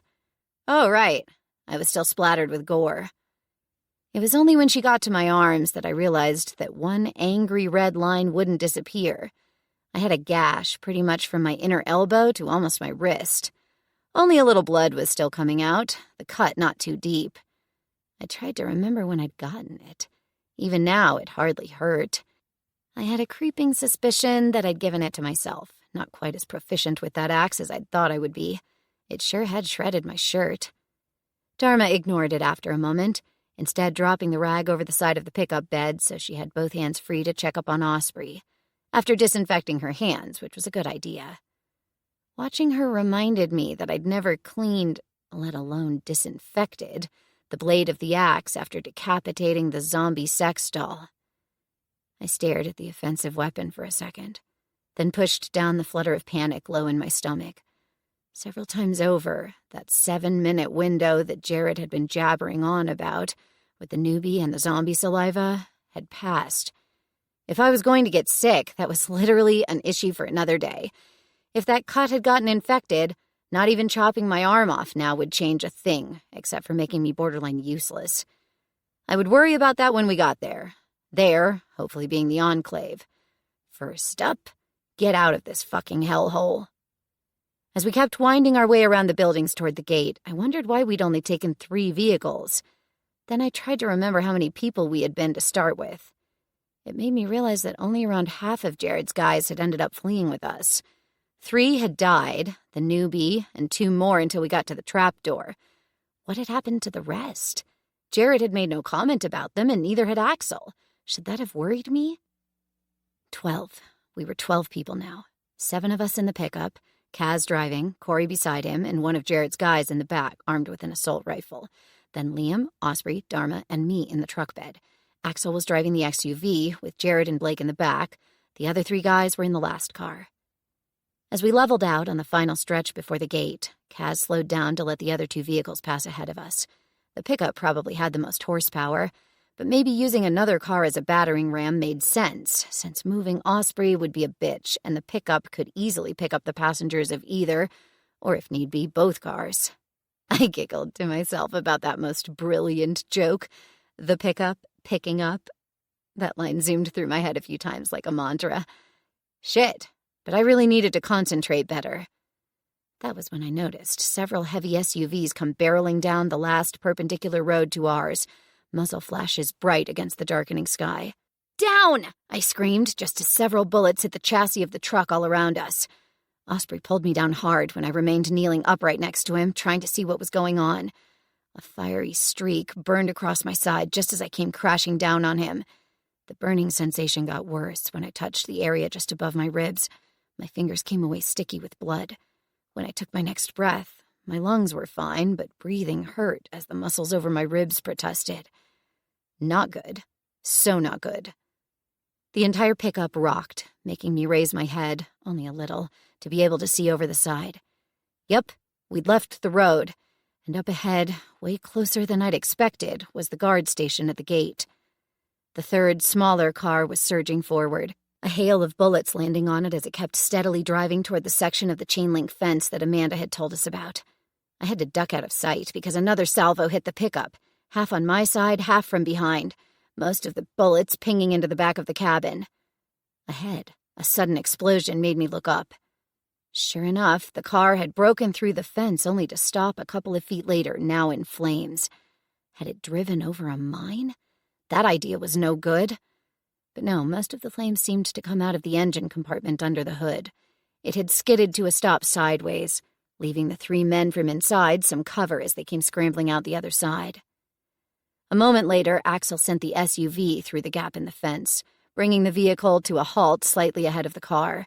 Jared was already firing out of the window in the back on the side facing the gate, while Blake scrambled out the other side, shouting at the to-be-rescued men as they ran to the other vehicle. No, only two of them ran.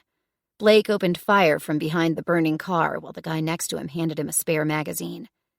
Bullets from behind us forced me to duck out of sight again, but it was easy enough to guess what happened next, since the pickup rocked ever so slightly as it went over the downed fence as well. The leftover guy came vaulting onto the back, almost hitting Dharma as he rolled over the side. In his hands were two assault rifles. One he kept for himself, the other he shoved at Dharma, probably because she was the closest. A car horn blared off to the side, and the pickup started going forward again, now quickly gaining speed. The guy kept shooting toward the gate, then back when our pursuers got closer, until he ran out of bullets, ducking back down to reload. Dharma tried to emulate him, but I could tell that she wasn't hitting anything, not with how the rifle in her hands kept kicking her with the recoils. The truck rocked again as it hit the road, banking hard. The shock proved too much for the glass at the back of the cabin. It exploded, raining down chunks and sheets of safety glass on Osprey and me. I did my best to hide my face with my hands, but felt some chunks cut through my skin. Apparently, what worked well for crashes wasn't that great for hails of bullets. With the pickup speeding up now, the shots tapered off until I dared to shake off the glass and got up into a crouch to look back. We were already whizzing underneath the mighty power lines that we'd crossed the other way en route to the power plant. Around the bend we'd just taken, I saw several of the dark SUVs in pursuit, but because of the winding road, they didn't get a clear line to shoot. Ahead, our SUV was accelerating, giving Kas a run for his money to keep up. Looking at the others, I verified that Dharma and the guy were mostly unharmed, then started picking safety glass off Osprey's body where he lay curled up, clearly in pain and incapable of doing much but look bad. Really bad. Shit. More bullets came from behind us, making me duck back down once more. You need to hold steady, the guy was right now shouting at Dharma. That way you'll hit. He then reared up to demonstrate. The road was straight enough that he even hit, although none of the cars slowed down, even with a few more cracks in the windshields. Dharma tried, but I couldn't even tell if she got close. Having to duck back down as the return salvo came, she cast around, first glancing at Liam, who looked green in the face with fear and had withdrawn into the front corner next to Osprey's curled-up body. Then she turned to me. Whatever she saw got her abandoning her quest to foist the assault rifle at someone else. Typical. We played the same game for a few rounds more. Then Dharma was out of bullets and clearly had no idea how to reload. When she caught me watching, and probably smirking, I had no control over my facial expressions anymore. She shoved the weapon and spare magazine that the guy had handed her at me. "Here, do better if you can." Without dropping my gaze from hers, I let the spent magazine drop from the rifle, slammed in the new one, and reloaded. And, just because I could, I then did look away as I came up into a kneeling position, aimed, and shot out the right front tire of the first SUV. It dovetailed and ended up slamming into a tree, left behind as the others zoomed by. "Nice shot," the guy called over to me. I flashed him a quick grin. "I aimed for the other side." He shrugged, still chuckling. Dharma made no move to take the assault rifle back from me, even when I tried handing it to her. Oh well, looked like I'd acquired a new toy. The pickup rocked hard as it suddenly took a right turn, throwing me onto the truck bed. Looking back, I watched as the first two SUVs overshot the intersection, already braking to reverse. The others remained right on our tail, 6 altogether. I was surprised when suddenly our SUV showed up next to us, apparently hanging back so we were driving side by side. Thanks to the nice Oconee people clearing up all the roads, that was possible. Blake was hanging out the back of the other side, shooting steadily whenever the road let him, while Jared, still inside the car, hollered over to us. "We need to put some distance between us. Once we get far enough ahead, we can plan a trap and take them out one by one. We need to find a route through or around the next town. After that, we should be in the clear." That sounded like a plan. The assholes behind us started shooting again, putting an end to our brief chat. I signaled Dharma to switch places with me so that she could crawl up toward the cabin, and I had a better chance of hitting anything, braced against the raised tailgate. "How many more magazines do you have?" I asked the guy, whose name I still had no clue about, when I got into position in the back corner opposite from him. "3 more!" he shouted across the sound of the wind and bullets. "You can have 1. 2 if you keep hitting like that." "Give me just the 1, I told him. Not that I got to use it anytime soon. The surrounding woods turned into farmland and smaller patches of forest, slight changes in elevation making it hard to see for more than a couple hundred yards at a time. What was good for not getting shot at was bad for losing our tail, since it was easy for them to keep following us, even if we disappeared behind a hilltop or around a bend. Suddenly, the car in front of us swerved, and without much braking, took a sharp turn left. I thought I heard Kas curse even back where I was at the end of the truck bed as he stepped on the brakes, doing his best to follow. The rear wheels of the pickup left the street, rattling my teeth. Then the tires found traction again, and off we went, shooting after the SUV down a terribly narrow road. Our pursuers followed, but it took them a little to undo the pile of almost scrap metal that they turned into, realizing at different times that we weren't barreling straight ahead any longer. The whole maneuver had maybe bought us 20 seconds, but those were 20 seconds that we hadn't had a minute ago. 3 minutes later, we pulled a similar move. And then another. Slowly but surely, our pursuers fell behind. I allowed myself a relieved exhale, wincing when the wound in my side went up in fresh pain. It all went well, until it didn't. I had no idea how long we'd been in the cars, maybe half an hour since we'd barged through the fence of the power station, when Axel brought the car back onto a moderately broad road. At least, it was large enough to have a line down the middle. That was something. Ahead, I could just make out a gas station and some kind of small restaurant a couple 100 feet outside of the town limits. It wasn't a large town, maybe 200 houses from what I could tell. At the first small road branching off, we headed north again. Looking anxiously behind us the way we had come, I still couldn't make out the following cars. Maybe we'd managed to dump them for good, or they'd simply given up. With the clouds looking like the literal floodgates would open any moment now, nobody could hold it against them. A crack of thunder made me jump. I knew it was already too late, but I cast around, trying to judge where the lightning had hit the earth. Off to my left, I saw an impressive bolt shoot down, immediately starting to count. Only that when my eyes finally made sense of what I saw in town, I lost count immediately.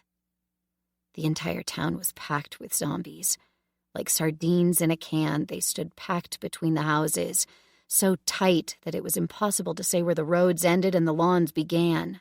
The only thing that was holding them back was a fence with a series of gates. gates that were flashing lights as they rolled to the side, opening. It all got so much worse when I felt the pickup slow down and then turn directly toward the town.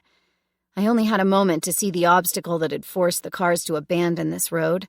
2 trucks crashed into each other, blocking the road and any possible way around them, stopping the bottleneck of the ravine we'd been about to enter. And there was no other way, with nothing but trees to the north and no other convenient road leading into the forest. "It's a trap!" I screamed, but doubted anyone up front in the cabin would hear. Dharma looked up from where she'd been sitting next to Osprey, whispering to him. I frantically pointed at the mass of undead, coming ever closer because we'd been stupid enough to drive head-on into an ambush. Dharma just stared at me like I'd gone insane. I couldn't exactly refute that point, but that wasn't the issue right fucking now. I waved my assault rifle in the direction of the town center again. They were there, right fucking there. Lightning struck again and again, and then the rain hit us just as thunder crashed, seemingly from right on top of us. Visibility went down to yards, then feet, and we were soaked to the bone within moments. The pickup swerved as it hit the dirt next to the road, already churning into mud. Cursing loudly, I almost fell over. My knee and elbow hit the truck bed hard, more pain shooting through my body. With tremendous effort, I pulled myself up and forward, resorting to crawling on all fours. "The entire town is a trap!" I screamed as soon as I was halfway to Dharma. "There are zombies everywhere! They just opened the gates for them!" Her eyes widened at the first half of my message, but then utter confusion replaced it. I wondered if I should try again, but instead pushed myself forward until I reached the back window of the cabin. "It's a trap!" I hollered inside. "Someone herded zombies into that town and they just opened the gates to let them out. We're heading right toward them." I wasn't sure if everyone heard me, but Corey and the other 2 guys in the back row sure did. Wait, when had there been so many of Jared's people in the truck? Never mind. "Watch out!" the guy in the front passenger seat screamed. Kaz stepped on the brakes, but it was too late. With a crash that sent me flying, the pickup careened into the SUV where it had stopped in the middle of the road, pushing it right into the middle of a T intersection. Scrambling back upright, I had a moment of perfect vision down the street leading into town to my right, when lightning hit and turned storm-dark fake night into bright daylight. They were everywhere, and they were coming right for us. "Go, go, go!" I screamed, wrenching around my assault rifle so I could aim at them. Before I got the first shot out, 2 other guns opened fire from up front, and at least 1 more from the SUV. Kaz threw the pickup in reverse to back away from the SUV, then took off just as the other car got going, a harsh mechanical whine audible. The first zombies reached the intersection just as we were peeling out of it. Letting the momentum carry me to the back of the truck, I started shooting into the mass as it came after us, mere feet away. There was no real aiming anymore, since it was impossible not to hit something as they surged after us, but I tried to keep it to heads only and not waste any bullets on hitting any of them more than twice at the most. It hardly made a difference. I saw a few zombies go down, maybe 10 or 20, but then the wave hit them, swallowing them whole, not a single one of them halting to feast. My magazine ran empty. So did the replacement. I dropped my assault rifle, looking around for my axe. I found it lodged in the corner where it must have slid. I grabbed it and got ready to slash at anything that tried to vault up over the tailgate. I had to jump into action way sooner than I had expected, the first of the undead making a grab for it not 10 seconds later. The last of the magazines ran out, momentarily casting the world into silence. Above the deafening roar of my own blood in my ears, tinnitus ringing over that. And then I heard them, their grunts and their screams as they came after us, more and more, until it was all I could concentrate on. Try as I might, I couldn't keep all of them away. I was still swinging when the first one hit the other corner of the back of the pickup, nimbly climbing up, faster than it should have been possible. The guy who'd handed me the magazine was ready, using his spent rifle as a club. The cars started slowing down, getting surrounded with inevitable finality. Liam and Dharma joined us, using my dropped rifle and a bat. A few times we lost our footing, slick with rain and things I didn't want to consider. Thunder kept pealing overhead, but it was almost a godsend when the lightning strikes got fewer and fewer. It was only a matter of time until one of us would go over the side, or the cars would lose what little speed they still had with nowhere left to go. I wondered, very briefly, if it was worth jumping off the pickup and into the fray. Maybe I could buy the others some time, although I really didn't want to. It wasn't about not helping them. I simply didn't want to die. I'd come so far. I deserved to make it just a little farther. A jerk went through the truck, making all of us stagger. I held onto Dharma with my free hand, needing to let go of my double-handed grip to steady myself. Liam kept her stable on the other side. The guy with the previously spare magazines wasn't so lucky. I tried to make a grab for him when he lost his balance. Just then, the truck lurched ahead, and he went over, barely making a sound. I'd never gotten a chance to ask for his name. The wave of undead converged on its victim, and suddenly they dropped away. Not all at once, but their ranks thinned as the pickup gained speed, leaving more and more behind. One more swerve that almost sent me tumbling off the truck, and there was solid road underneath the tires. A highway, no longer dirt roads running around the circumference of the town.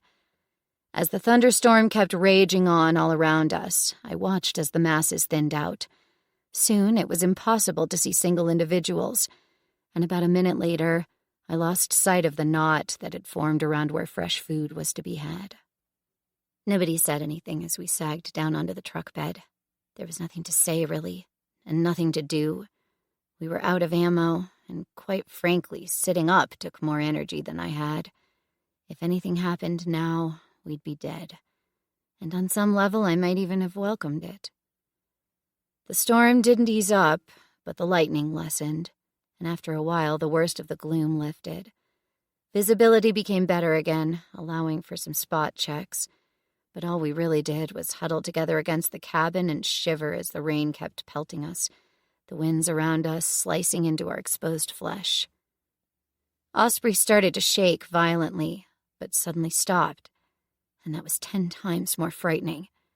Dharma turned to shout into the cabin, telling them they needed to stop. We were close to another patch of forest, so at the next possible turn, Kaz angled toward the trees, seeking shelter. The SUV realized we were missing soon enough, turning around and coming back. "What's the holdup?" Blake bellowed from the car, his voice way too loud, even in the still-falling rain that muted everything. "Something's wrong," Dharma muttered, rolling Osprey onto his back. He didn't react at all, not even when she pinched or slapped him. She listened to his breathing, then tried to check his pulse, but with all of us slick with rain and shivering from the cold, that wasn't easy. I felt myself growing restless. Sure, I was too tired to stand, let alone run, but being incapable of doing anything to help my friend reminded me way too much of someone else, also lying on his back, unresponsive. "We need to get him out of the rain," Dharma muttered. "He's ice cold. I need to see if I can staunch the bleeding, and we need to warm him up again. He's way too pale. I think he went into shock, possibly from loss of blood. Hypothermia is not helping right now." I hadn't noticed that Jared had gotten out of the car, but suddenly he was there, crouching next to us. "There's nothing you can do for him," he told her. "He's as good as dead." Dharma stared at him, her lips moving without words coming out. She shook her head instead and turned back to her patient. "We need to keep moving," Axel called from where he was leaning out of the driver's side of the SUV. "They've fallen behind, but they are still coming after us. We have 15 minutes, 20 tops. If we don't keep moving, we'll all be dead." I stared out into the rain, trying to make out the undead that were still after us. I thought I caught some movement, but it was likely just my imagination. "No," Dharma said, new vehemence in her voice. "We find a house, a cabin or something small that's easily barricaded. We wait out the storm, the night, and eventually they will trot off again. I'm not letting him die just like that." A sarcastic twist came to Jared's mouth, something I'd seen way too often not to know what was coming, and he didn't disappoint. "If you can't do it, I will," he offered. "It will be quick and painless. He won't even notice. Don't waste your life for a lost cause." "Let's vote," Liam suggested. "Raise your hand." "This is not a fucking democracy!" Dharma screamed, rounding on him. "Osprey's out, so I'm in charge. And I say we don't leave anyone behind if we can help it. So either you shut the fuck up and help, or you fucking leave like a coward." there was rustling in the trees. A lot of rustling. Too much rustling for just the rain falling on leaves. I wasn't the only one who noticed. Jared took one look around, then he jumped off the truck and headed back to the SUV. "Everyone who wants to live, come with me," he said, then halted, turning back to stare straight into my face. "Callie, don't waste your life on misguided prejudice. You know exactly how low his chances are. Come with us. What do you owe these people anyway? That they fed you and let you stay the night? You owe us just as much, and you owe it to yourself to keep going." I honestly wasn't sure if he really said all these things. My ears were still ringing, leaving me partially deaf, and my attention span wasn't doing so well with sentences strung together. But I could see in his expression that this was what he wanted to say, what he meant to say, and maybe also what I needed to hear. I knew he was right. And yet, it was easy to shake my head. Jared didn't linger. He didn't try to persuade me again. He let out a derisive chuckle that quickly got drowned out by the rain and hopped back into the SUV. All his remaining men left with him, all 4 of them. So we'd lost one more man, and I hadn't even noticed. As soon as they drove off, Dharma grabbed Osprey under his arms. "Come on, we need to get him out of the rain. Into the back row will do." Liam and I quickly jumped in to help, pulling him down and back into the pickup's cabin. The space inside grew cramped, but we made do, for now. Looking up from where I was pressed against a window, I saw shapes moving outside. Not too many to count, but too many for comfort. "Drive," I muttered in a low voice, hoping that Kas had caught it. He did, but the engine refused to start, stalling out with a series of terrible whines and groans.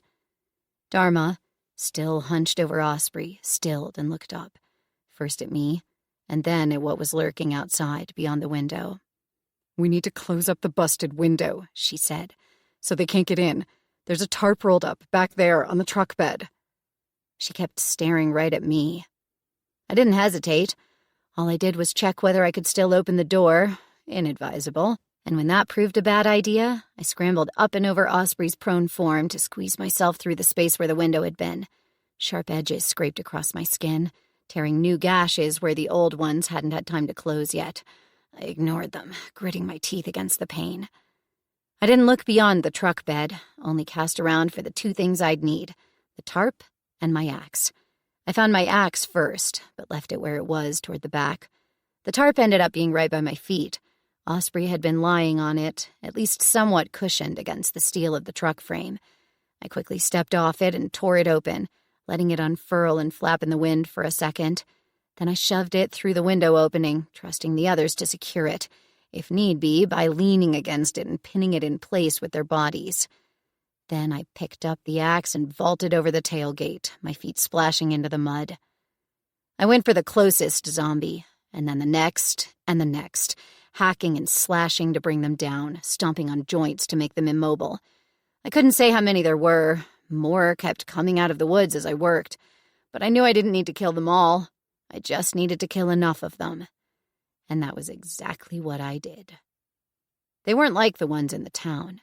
They quickly fell on the dead, unmoving ones. Realizing that, I started hacking apart the corpses not yet swarmed, throwing limbs this way and that to occupy more and more of the newcomers. 3 more I had to take down because they were too aggressive, too intent on me instead of going for the meal I'd just prepared for them. When all were busy feeding, or still hanging back, too cautious to rush me now that I had proven that I was a menace to them, I jumped back up into the truck bed and stared off into the rain behind us. I could see some moving out there, but not enough to be sure whether they were really headed this way or had started to disperse. Either way, I had done what I could, and it was time to let fate do her thing. I'd been ready to stay up on the truck bed and wait for what would come to kill me, but a hand gently taking mine made me jerk around. My axe halted inches away from Kas's concerned face. "Come inside," he said, tugging me toward the side of the truck so we could both climb in, through the tarp that Liam was holding up. "Either we make it together or we die together. That's what we do, right?" I didn't have the strength or intelligence left to fight him, so I followed along. By the time the mass of zombies reached us, now spread out into strings of faster runners and a lot of slower walkers, We were all safely tucked in, our residual body heat enough to fog over the windows and turn the cabin into a sweltering sauna. At least we had plenty of water, thanks to a 6-pack of bottles we found in the cabin, and refilling was easy with what was leaking in through the tarp anyway. The cabin was crammed with the 6 of us. Kas in the driver's seat was the only one who actually had some room, but also had to deal with the steering wheel. Corey and Liam were pressed together in the front row, stacked like sardines. In the back, Dharma and I had enough room to sit, mostly sagging against the windows, with Osprey laying across the bench, his bare feet on my knees, his head cushioned on her lap. It was not a comfortable way to wait for the zombies to leave, but it sure beat getting eaten. Exhaustion put me in a stupor for maybe 30 minutes, but then Dharma got anxious as Osprey started to slip even more, tearing me right back into fight-or-flight mode. It was a little disconcerting how my brain kept switching on and off, but that wasn't anything I could concern myself with now. It was a little like the nosebleeds that came and went. Somewhat bothersome, but ultimately tomorrow's problem. "He's losing too much blood," I told her when she kept fussing over his slow pulse and general lack of response. "Either that, or he's about to turn." She gave me a wide-eyed stare that was rather unfriendly, but I knew it was just fear for his life. "What would you know about that?" I gave a slight shrug. "You ever sat next to someone watching them bleed out? Because I have. Looks like that." Her lips compressed into a thin line, but she didn't protest. "Could be general dehydration, too," I suggested. "But with all the blood soaking into his clothes, that sure factors in." Now she just gave me a flat stare. I flashed her a fake grin. "I can smell his blood. It's like this metallic cloying thing. Can't you?" At least I could smell it when my own nose wasn't dripping with mine, but that was different. That I could taste, too. Dharma let out a slow, frustrated breath. "It's not like we can just give him a transfusion." "Why not?" Her eyes narrowed. "Because nobody knows his blood type, and last time I looked, we have neither a blood bag handy nor all the equipment needed." I thought she was joking. Then I realized she was serious. "His blood type doesn't matter because I'm O-negative, the universal donor, and I'm sure I can get a transfusion line going with what's in that first aid kit under the passenger seat. It won't be sterile, but he's probably already got some minor infections and needs antibiotics. That won't kill him, not before blood loss does." Dharma kept staring at me, undecided. I really didn't understand what held her back. Corey, so far having followed our exchange in silence, finally spoke up when nobody else would. "What's with the shit still coursing through your veins? You sound a little more like yourself, but the way you still have that crazy stare going on, it's obvious that it's still affecting you. How much will that screw him up if he gets your blood?" That concern made more sense than me possibly getting infected because I'd sliced myself with my own axe, dripping with zombie blood. "It'll hit him, but by far not as bad as me. He's getting the already diluted shit processed by my liver. Only maybe 20% of it will be able to cross his blood-brain barrier, I guess. Might even help since it will raise his pulse and take care of the hypotension he must have going on." I switched my attention back to Dharma. "I doubt it will kill him, but not doing shit will do the job. Your choice. You're the boss." I could tell that she still wasn't on board with the idea, and that last statement sure didn't help. But after another endless minute of deliberation, she finally nodded. "Do it. If he's dying anyway, this won't make it any worse." I held her gaze evenly and swallowed the remark that it could kill me. I had no idea how high that danger was, but it wasn't like I had nothing to lose. I didn't want to lose my friend, though, so trying was the least I could do. Corey handed me the first aid kit. It looked a lot more like something a hunter would have carried than just your average driver. We'd already scavenged the emergency blanket and bundled Osprey up in it after Dharma had bandaged him up again. All those bandages were soaked through now, but we had no more gauze to do the trick, and our actual soaked-through clothes didn't help. A lot of that had already been used to keep as much pressure on his wounds as possible. My guess was that the actual damage was internal anyway. His chances weren't good, but they weren't zero yet. "Do you have any certification in how to do that?" Dharma asked, her voice shaking ever so slightly. I paused in what I was doing, swapping alcohol patches over the crook of Osprey's elbow after I'd done mine already, and briefly held her gaze. Fuck no. Where would I have gotten that? And continued. The way she was worrying her bottom lip with her teeth, she'd be the next to need some extra juice to keep her heart pumping. But you've done this in the past? Sure have. And because I was feeling so conversational, I added, and adjacent things. The needle hurt as I pushed it into my vein. Not ideal to have to do that myself, but Osprey was the only one in here who I would have trusted to have the stomach to do it, and he was obviously not available for the task. Like what? I ignored her as I pushed the other needle into Osprey's elbow vein, nodding for Dharma to hold it in place so it wouldn't slip out. She helped me tape both down next. It was oddly fascinating to watch the red slowly descend the translucent line until it reached Osprey's body.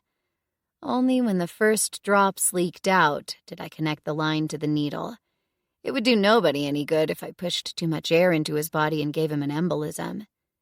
Now, all I needed to do was keep my arm elevated on the back of the bench, keep the needle in, and wait until I got too woozy to let this go on. Easy peasy. Callie? Like what adjacent things to blood transfusions? It was mostly the hysteria in Dharma's voice that got me focusing on her and forcing my brain to jumpstart into action once more. Things you do in backwater Montana when concepts like health insurance and hospitals are just words you read in a dictionary, if you can even read, that is. My tone was wry, laced with sarcasm. Out of the blue, I wondered, would Jared have laughed at the remark? I was 99% sure he would. He found the cicadas funny, too, and that was some massive inside joke for the ages, given what we'd just witnessed. Dharma didn't laugh. Her lips compressed further, the eyeliner that had long since run down her cheeks making her face look like a grim mask. Prejudiced bullshit coming in 3, 2, 1. Only that she surprised me. Pleasantly for once. I wasn't used to that. I'm sorry that you had to lead a life like that, but I'm glad about it if it means Osprey gets to survive. I regarded her levelly for a moment or two before I looked away, not quite sure what to do with the bunch of emotions that welled up deep inside my chest. Shit, but I was in no state to deal with something like this that would have been a nightmare when I was sober, well-rested, and had my full mental capacities. Nobody said anything after that. I kept the line going well after I got a headache, my double vision set in again, and my stomach turned absolutely woozy. Only when I felt my lips start to tingle, I finally pulled the needle out of my vein and made sure to do the same on his end before the line was completely empty. I'd already downed an entire bottle of water, but did my best to chug down another, to at least replenish the fluids. I had no fucking clue if it had helped, but Osprey's skin looked slightly less on the side of deathly pallor than before. It had grown silent while we'd been sitting there waiting. Not just inside the car, but outside as well. Too silent, I would have said, under different circumstances, but this once, silence was good. Twisting around, I dared pull the tarp away from the back window, letting in cool, if stinking, air. It was still raining, but it had slowed down to a drizzle. There were still a handful of zombies dragging themselves down the main road, but the mass of before was gone.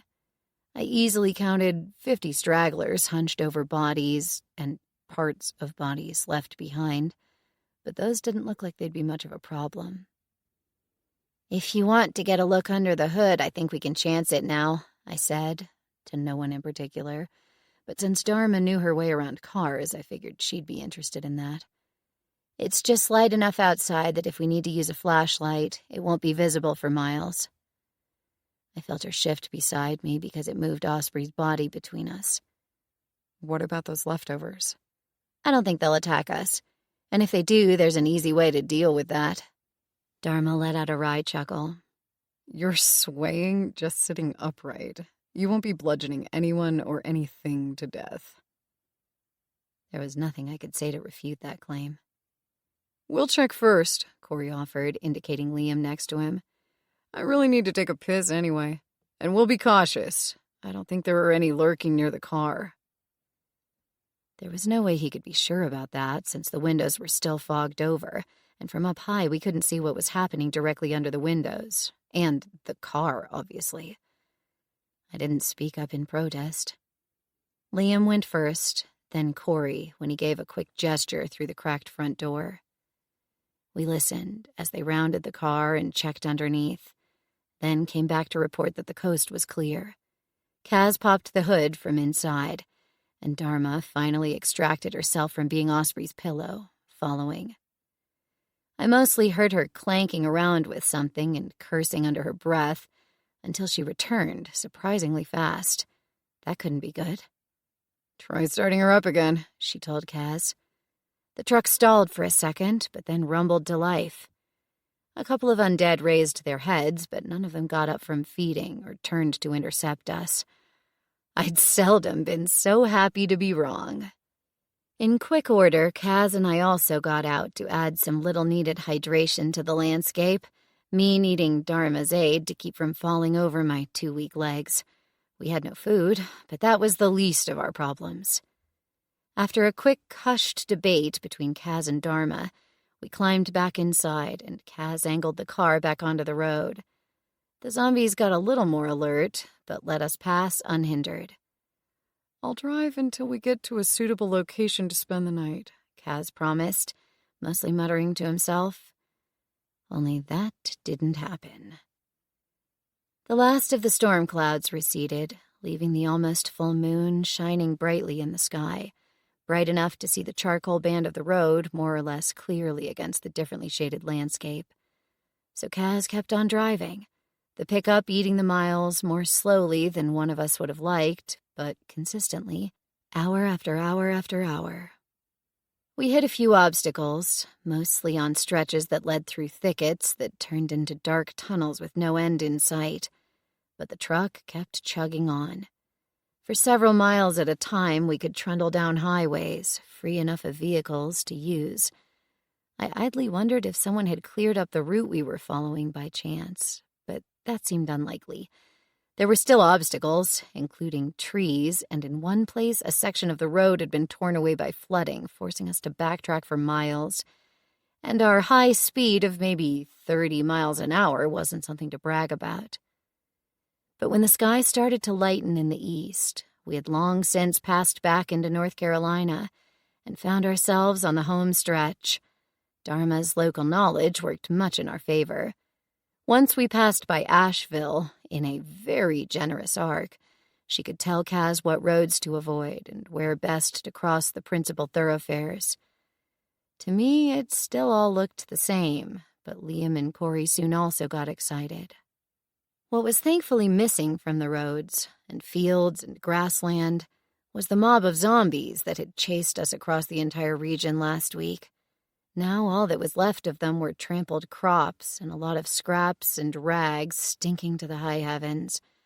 Not even the rain that must have hit here as well had done much to wash all that away. Then I did recognize a particular intersection, the one a few miles west of the road that led into the forest and to the main entrance of the Enclave.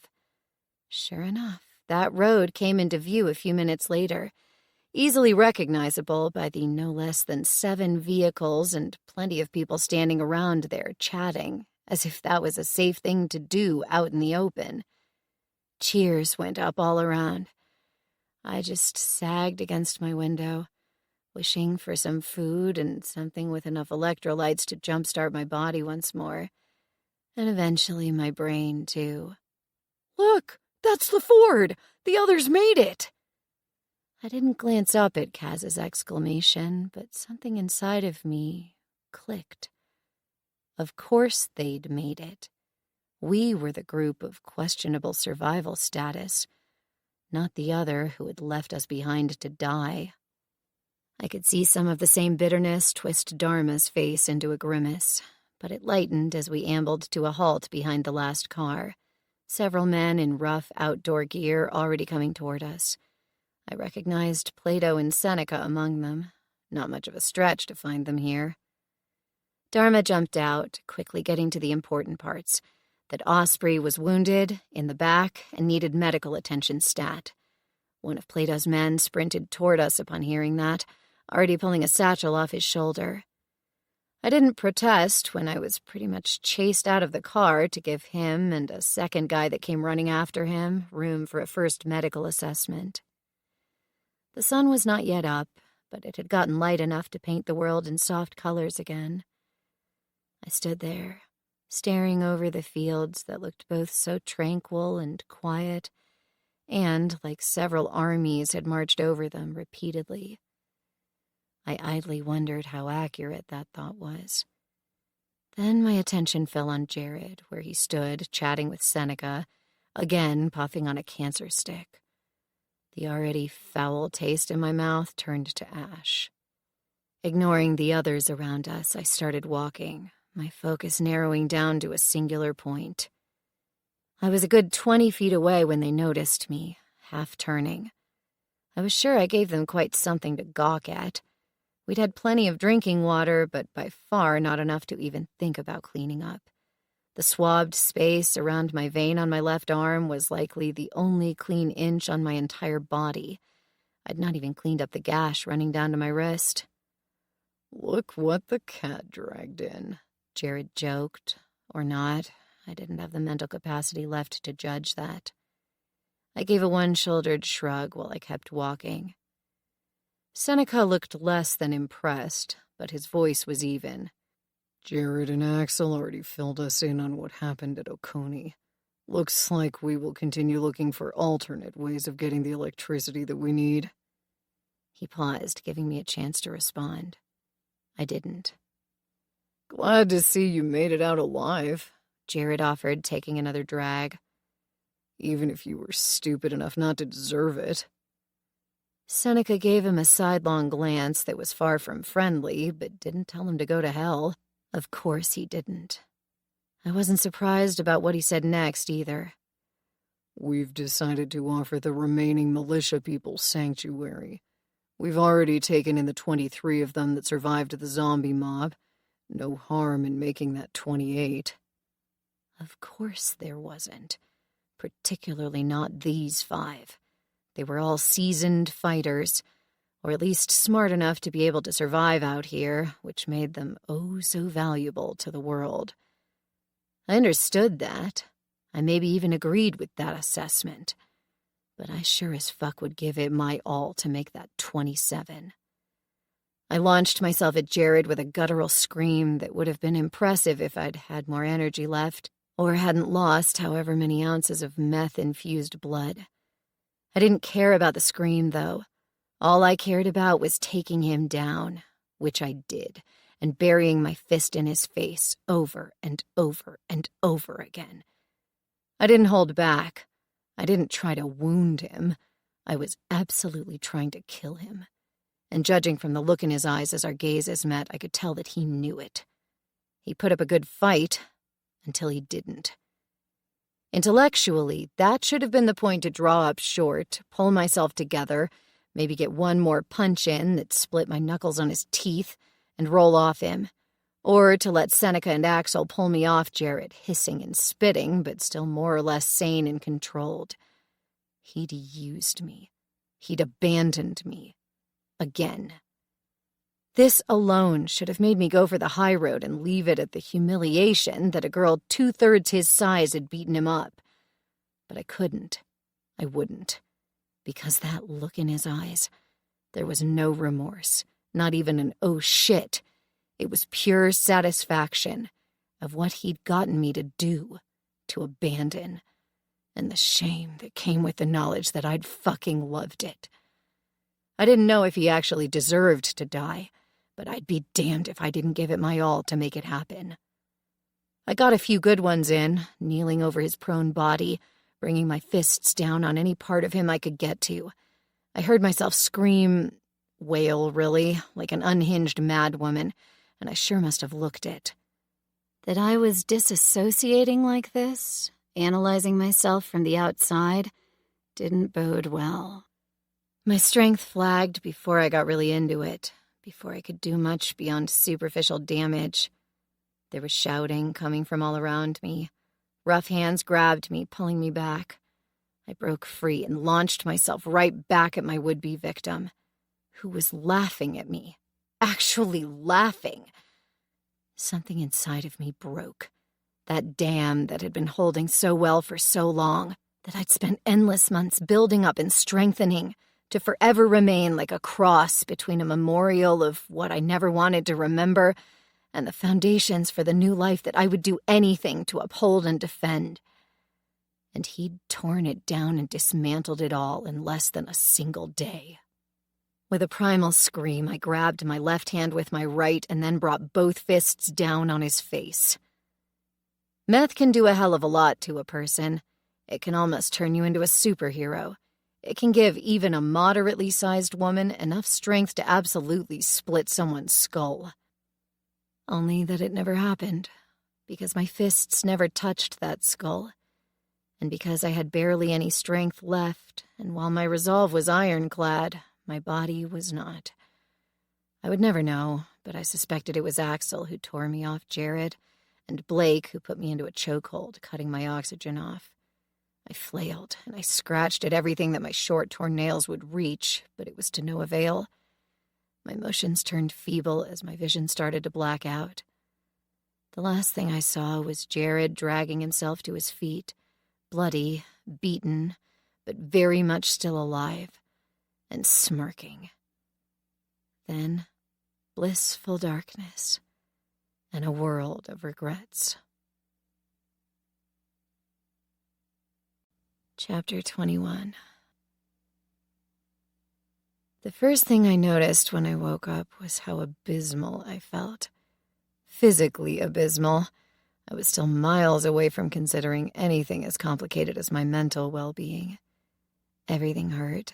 Of course, the obvious things. Muscles all over my body from running and fighting, swinging that damn axe, and doing quite a lot of punching. I don't know about you, but I usually didn't go about my days punching people in the teeth, even if they absolutely deserved it. My rib cage felt tight and constricted. Someone must have bandaged the bullet wound in my side. On top of that, sure signs of severe dehydration, from not drinking enough, from losing copious amounts of blood, but foremost, from the damn drugs that made me pay for every second of high with a year of pain now. And all the other wonderful side effects of said drugs, now that they had left my system, among them, but not limited to, anhedonia, anger, aggression, irritability, fatigue, lethargy, muscle weakness, excessive sweating, and the pain. So much pain. My teeth hurt. My very skin hurt, layers and layers down. My eyes, although I hadn't even opened them yet, were aflame, and my brain felt like a shriveled raisin lit on fire, or still getting blowtorched continuously. Yeah, that sounded about right. And underneath all that was the certainty that none of these symptoms would simply go away with a bottle of water and a fucking Tylenol. Withdrawal is a bitch, particularly when it's chronic. Ignore years of super healthy dieting and taking amazing care of your body. That bitch remembers and keeps score. It wasn't like I hadn't known all of this would happen. And there was still that damn tiny part of me, deep down and usually buried well, that was very quick to agree. Still worth it. After wallowing in my misery for as long as I could without letting some actual reality or intellectual reflection intrude, I finally started taking in my environment. I was lying somewhere cold, concrete. I didn't shiver because my body was still running an elevated temperature, the stench of sweat and body odor suffusing the air around me. My body was wrapped around itself, but I wasn't completely free. Cold, hard steel kept my wrists locked together. Handcuffs, and not the pink, fluffy ones you got in the adult section of any party accessory store.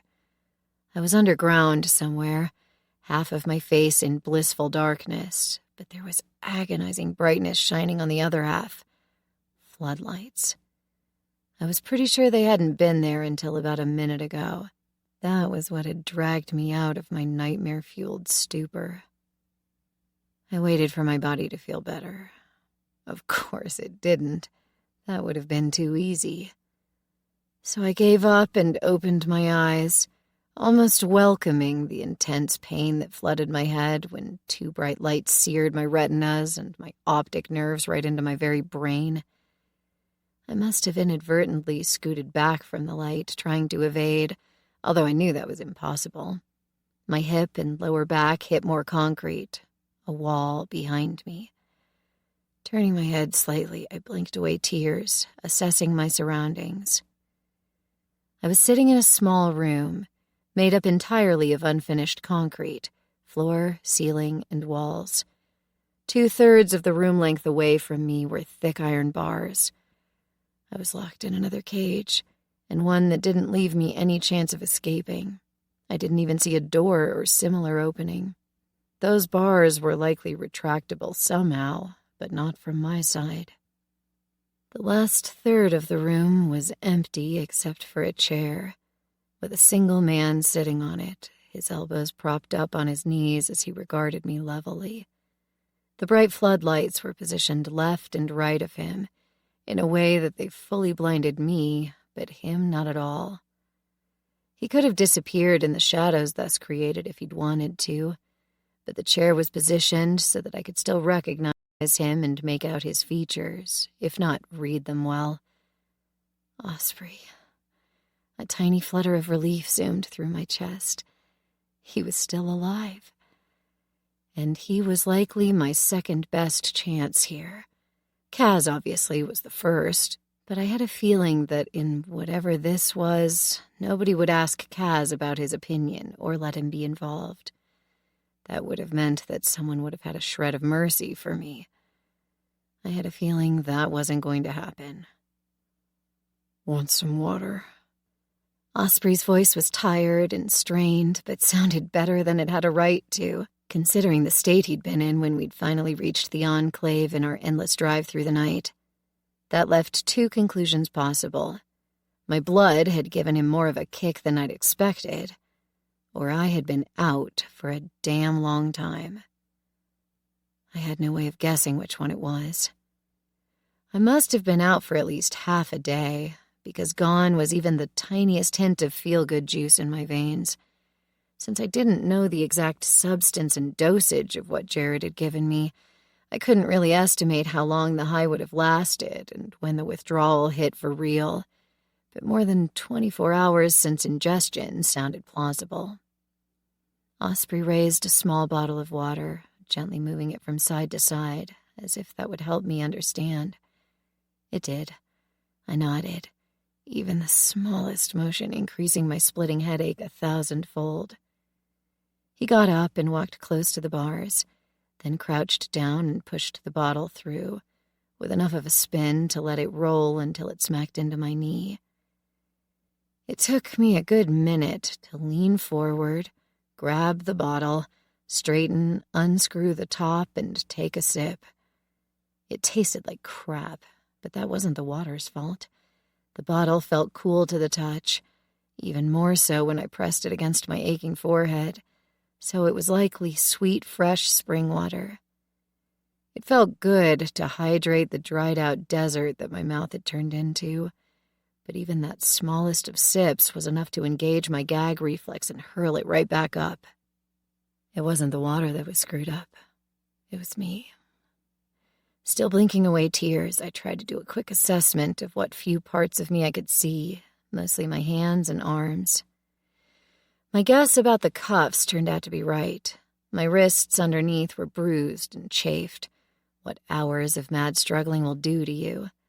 At some point, someone must have tried applying a bandage because there was some sticky residue left, but I must have torn it off.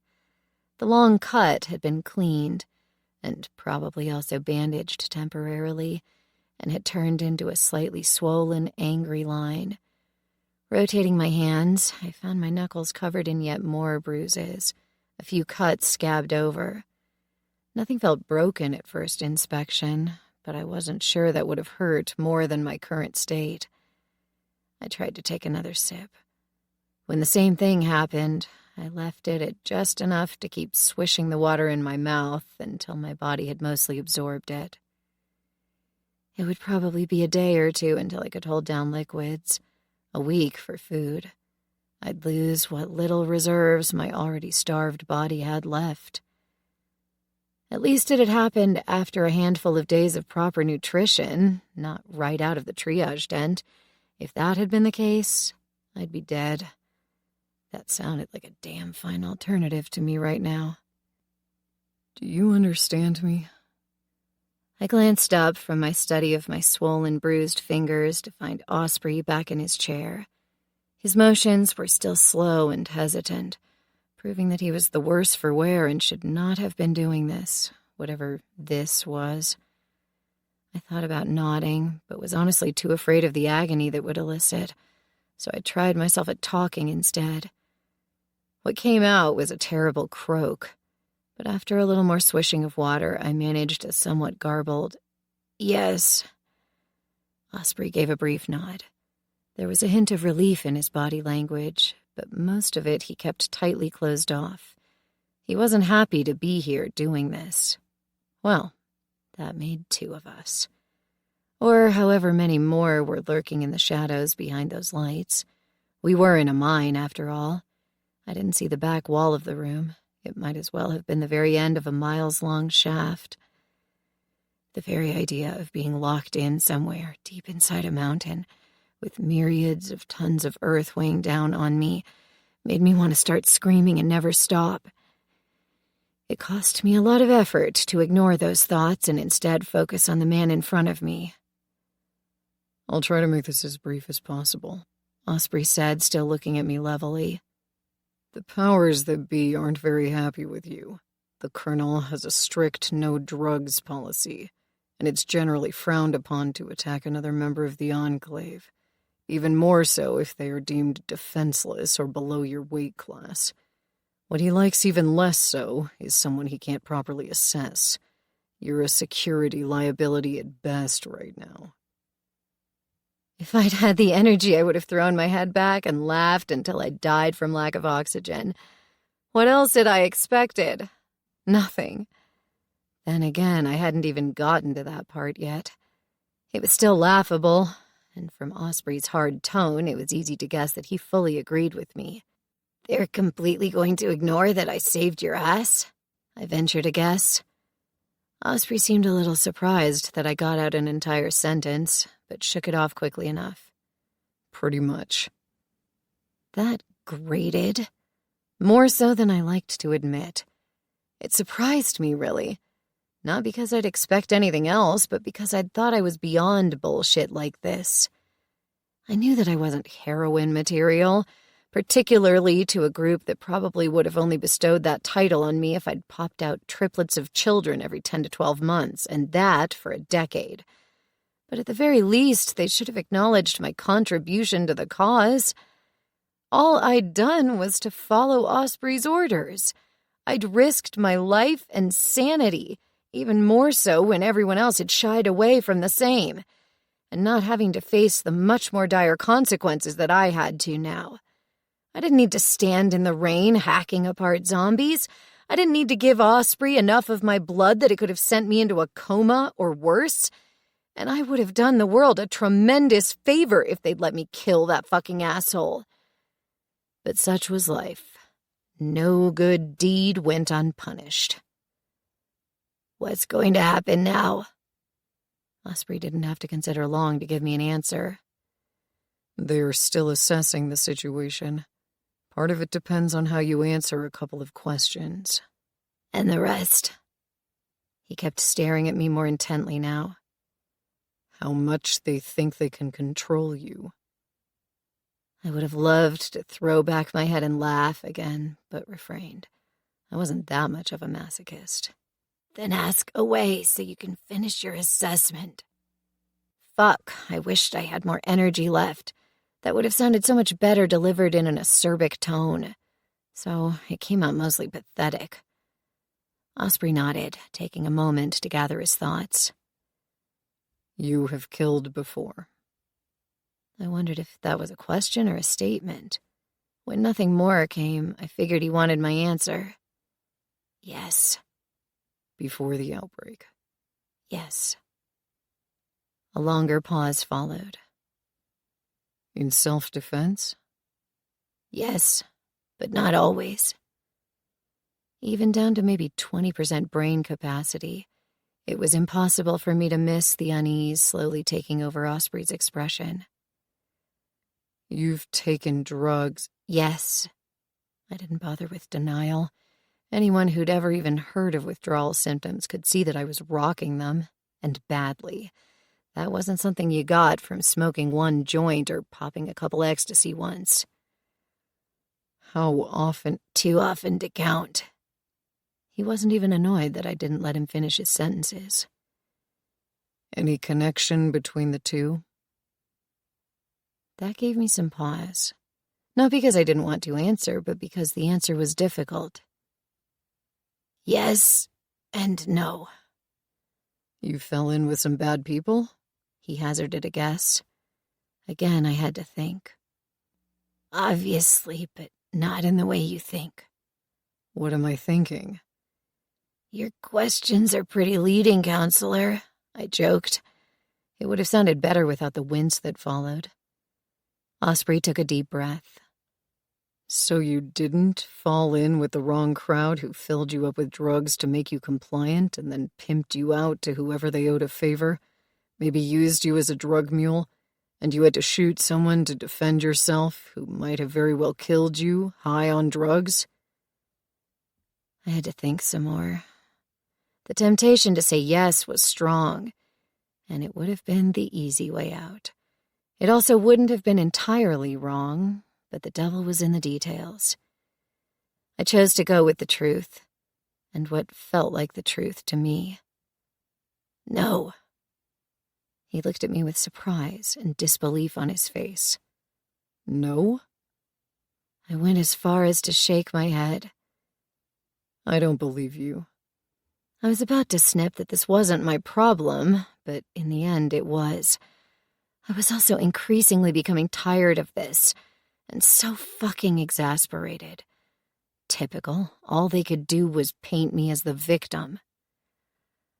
I wasn't their drug mule or their whore. I was her fucking cook. And yes, sometimes she pimped me out as well because that's one fucked up life to lead. And not exactly something where you can point out that no is a full sentence or that sex requires consent from all involved parties. Osprey didn't look happy, but then why would he? His attention snagged on the one detail I'd missed censoring. She? So it was a female drug dealer you were working with? I couldn't help but grimace. He made it all sound so simple. That's so hard to believe. It worked exactly because of the very reaction you are having right now.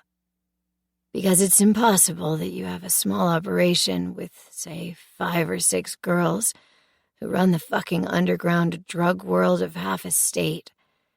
Made it so damn hard for the feds to bust the operation when they kept looking for the bigger fish who were actually running everything.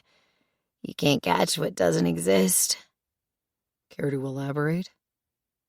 I technically could, but no. Osprey seemed both annoyed by my answer and actually relieved. What do you mean exactly when you say you were her cook? I stared at him. Was he actually that stupid? You don't know the term? Cooking drugs, crystal meth, ecstasy, Special K, all the things the cool kids want? I could see the mental puzzle pieces drop into place. You any good at that? The question made me snort. Only good enough to turn a small operation into a several states spanning enterprise. I thought you said you went to university for an accounting degree. The anger in his tone gave me some pause. Actually, it made me deflate. All that came after. was what I ended up saying.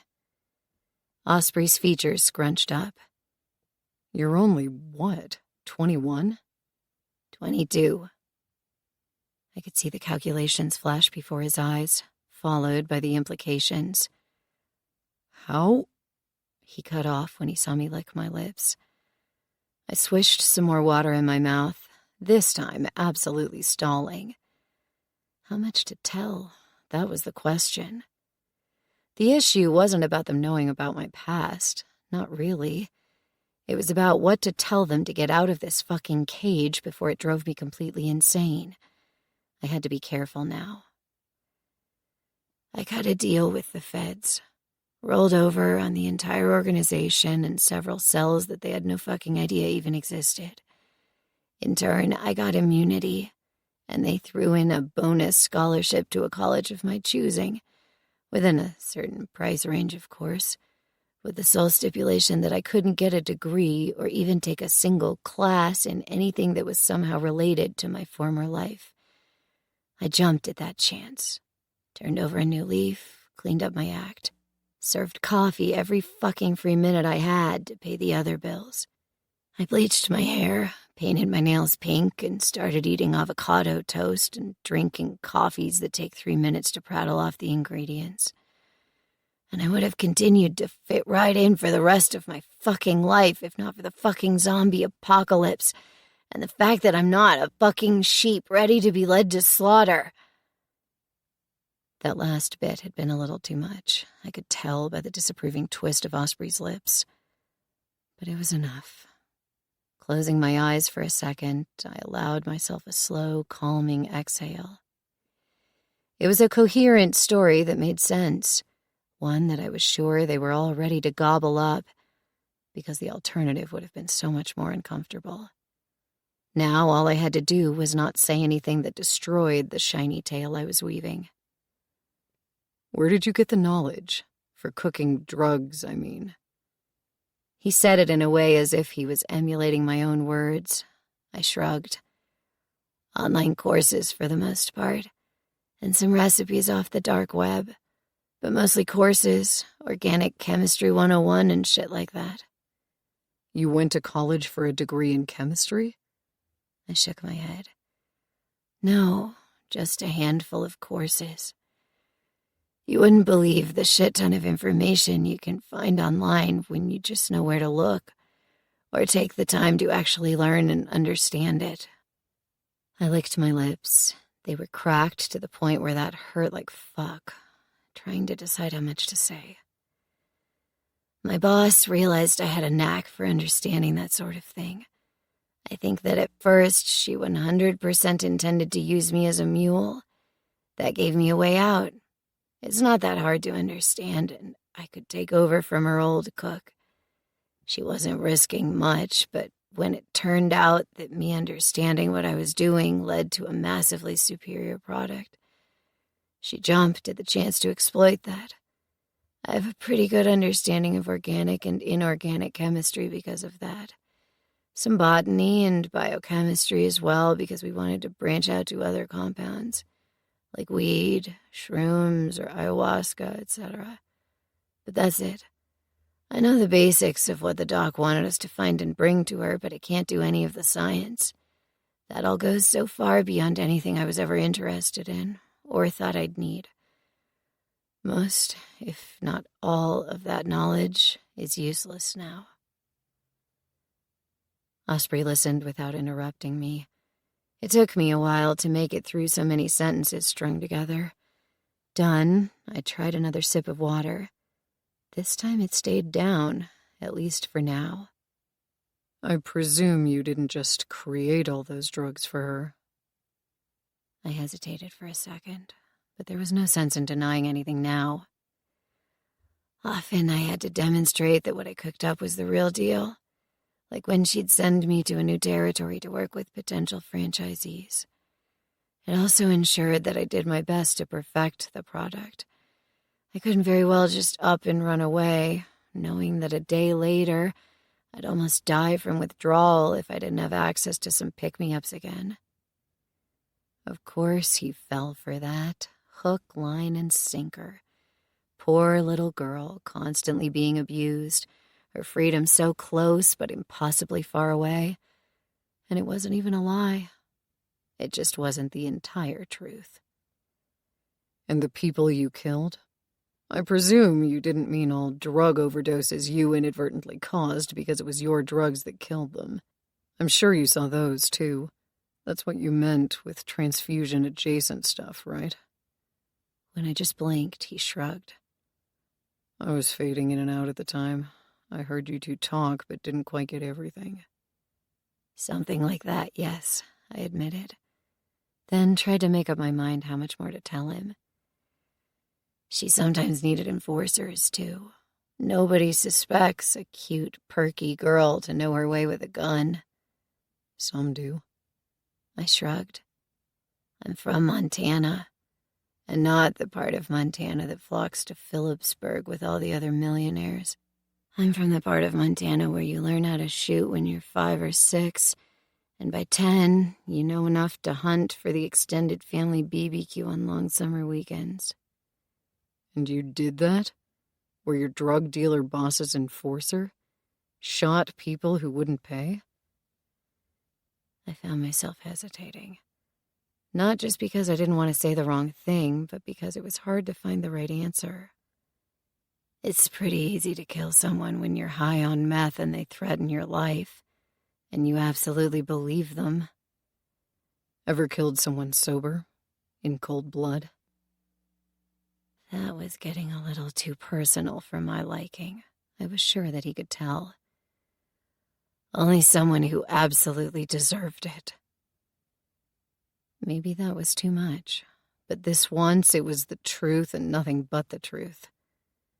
Osprey fell silent. I wondered what he was waiting for.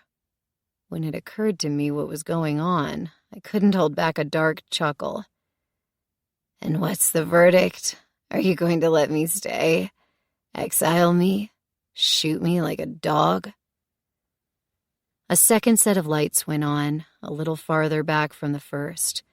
The others shut off, turning the insane brightness down to something just a little too bright for comfort. 4 men were standing in the near darkness underneath those lights. The Colonel, Seneca, Plato, and Jared. Because of course he had to be there for this. Because I hadn't already given him way too much ammunition to use against me. At least I'd kept the really bad parts to myself. The Colonel stepped forward, the lights reflecting softly off the bald spot at the back of his head. He looked exactly like he had a week ago, still clad in fatigues that were slightly too clean for these times. It is not an easy decision to make, he said, his tone grave and giving me nothing. The people from your group all came forward to vouch for you, but since they have all been operating on false pretenses, their testimony carries only so much weight. That didn't sit well with me. I didn't lie to you, I called out, momentarily gritting my teeth against my increased headache caused by that. I'm just a little harder to kill than you morons initially thought. That had likely not been too smart, but it came from the heart. True, he said, his lips curling into a momentary smile. It was gone all too soon. You are still useful to us, even knowing what you so pointedly left out, but not without limitations. And it's not entirely up to me. My lieutenants all have to agree to think you're worth keeping around. He then looked at the other men. Osprey didn't hesitate to give a jerky nod. Plato shrugged, while Seneca hesitated, but in the end also nodded. Oh, Jared was loving every second of it. I could see it in the smile he was hiding, which was easy, with half of his face bruised and swollen. At least that wince was a real one, I was sure. It gave me little satisfaction, but that was better than none. I already told you my opinion, he said. My heart sank. I knew what was coming. That must have been a unanimous decision required to let me stay. Fuck. The Colonel frowned as he turned to me. Congratulations, Ms. Norton. It looks like you're allowed to stay with us. My mouth stood open. It took some actual effort to let it snap closed. But why? The Colonel wasn't the only one who was not just faintly amused by my reaction. Mr. Sullivan here was the one to actually plead your case. I can tell that surprises you as much as it did us. He insisted that your reaction, while completely uncalled for and massively overdone, must have been because of the stress and trauma you suffered under the influence of drugs that he, reluctantly, gave you to assure the escape and survival of as many of his and our people as possible. Jared's grin finally broke through as he turned to me. All's forgiven and forgotten, love. We all know that you didn't really want to kill me. You just had a hard time controlling your adult impulses is all. The innuendo packed into his tone made it 10 times worse. I said nothing. What else could I have done?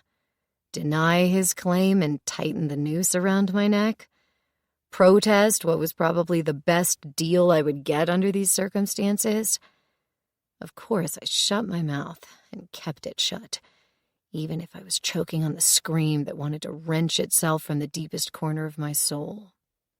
It's not quite that simple, the Colonel explained. Until you've completely sobered up, you will remain here.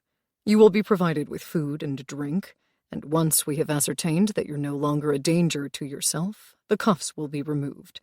Once you're completely yourself again, you will be allowed in all the outer parts of the Enclave, like the guard cantina and equipment rooms. You will not have access to the main parts to ensure that you don't endanger any of the children and families. You will only be allowed into the infirmary under strict supervision. Since we can't guarantee that you won't try to sneak into the core facilities, your quarters will be moved to the outside guard barracks. You won't have access to the armory, the garage, or any of the other defense facilities, unless in the company of your group. When they are off duty, you will remain in the barracks. You're free to take on extra perimeter shifts if you get bored. If no further altercations happen, and I mean any and all altercations with any of our people, for whatever reason, you will be up for reevaluation in 3 months from now. Your day-to-day won't be much different from what it has been so far, except for where you sleep. I assume this is acceptable? I nodded, tasting ash in my mouth. I didn't need to see Jared's smirk resurfacing when no one but me was looking at him to remember what he'd said to me up on that roof. What had the Enclave ever done for me to warrant my undying loyalty to them? Nothing. And while I smiled and thanked the Colonel and made it sound sincere, deep down I knew it was a lie. But what alternatives did I have? None. I'd tried so hard to change, and yet I was still just a rat in a cage. They left, Osprey lingering just a moment longer before he turned his back on me as well. I caught Jared's smile as he followed. A true gotcha if I'd ever seen one. Well, as they say, it takes 2 to tango, and I sure as hell was going to make that asshole's life fucking miserable wherever I could, if he thought he could control me now. That hadn't worked the first time. It wouldn't work this time. For now, I had a roof over my head, food and drink once I could stomach them, and it looked like these fucking sheep were still happy to keep underestimating me. All but Jared. And he was only one man. I'd survived the damn outbreak of the zombie apocalypse. I would survive one man. And if it was the last thing I'd do, I would survive.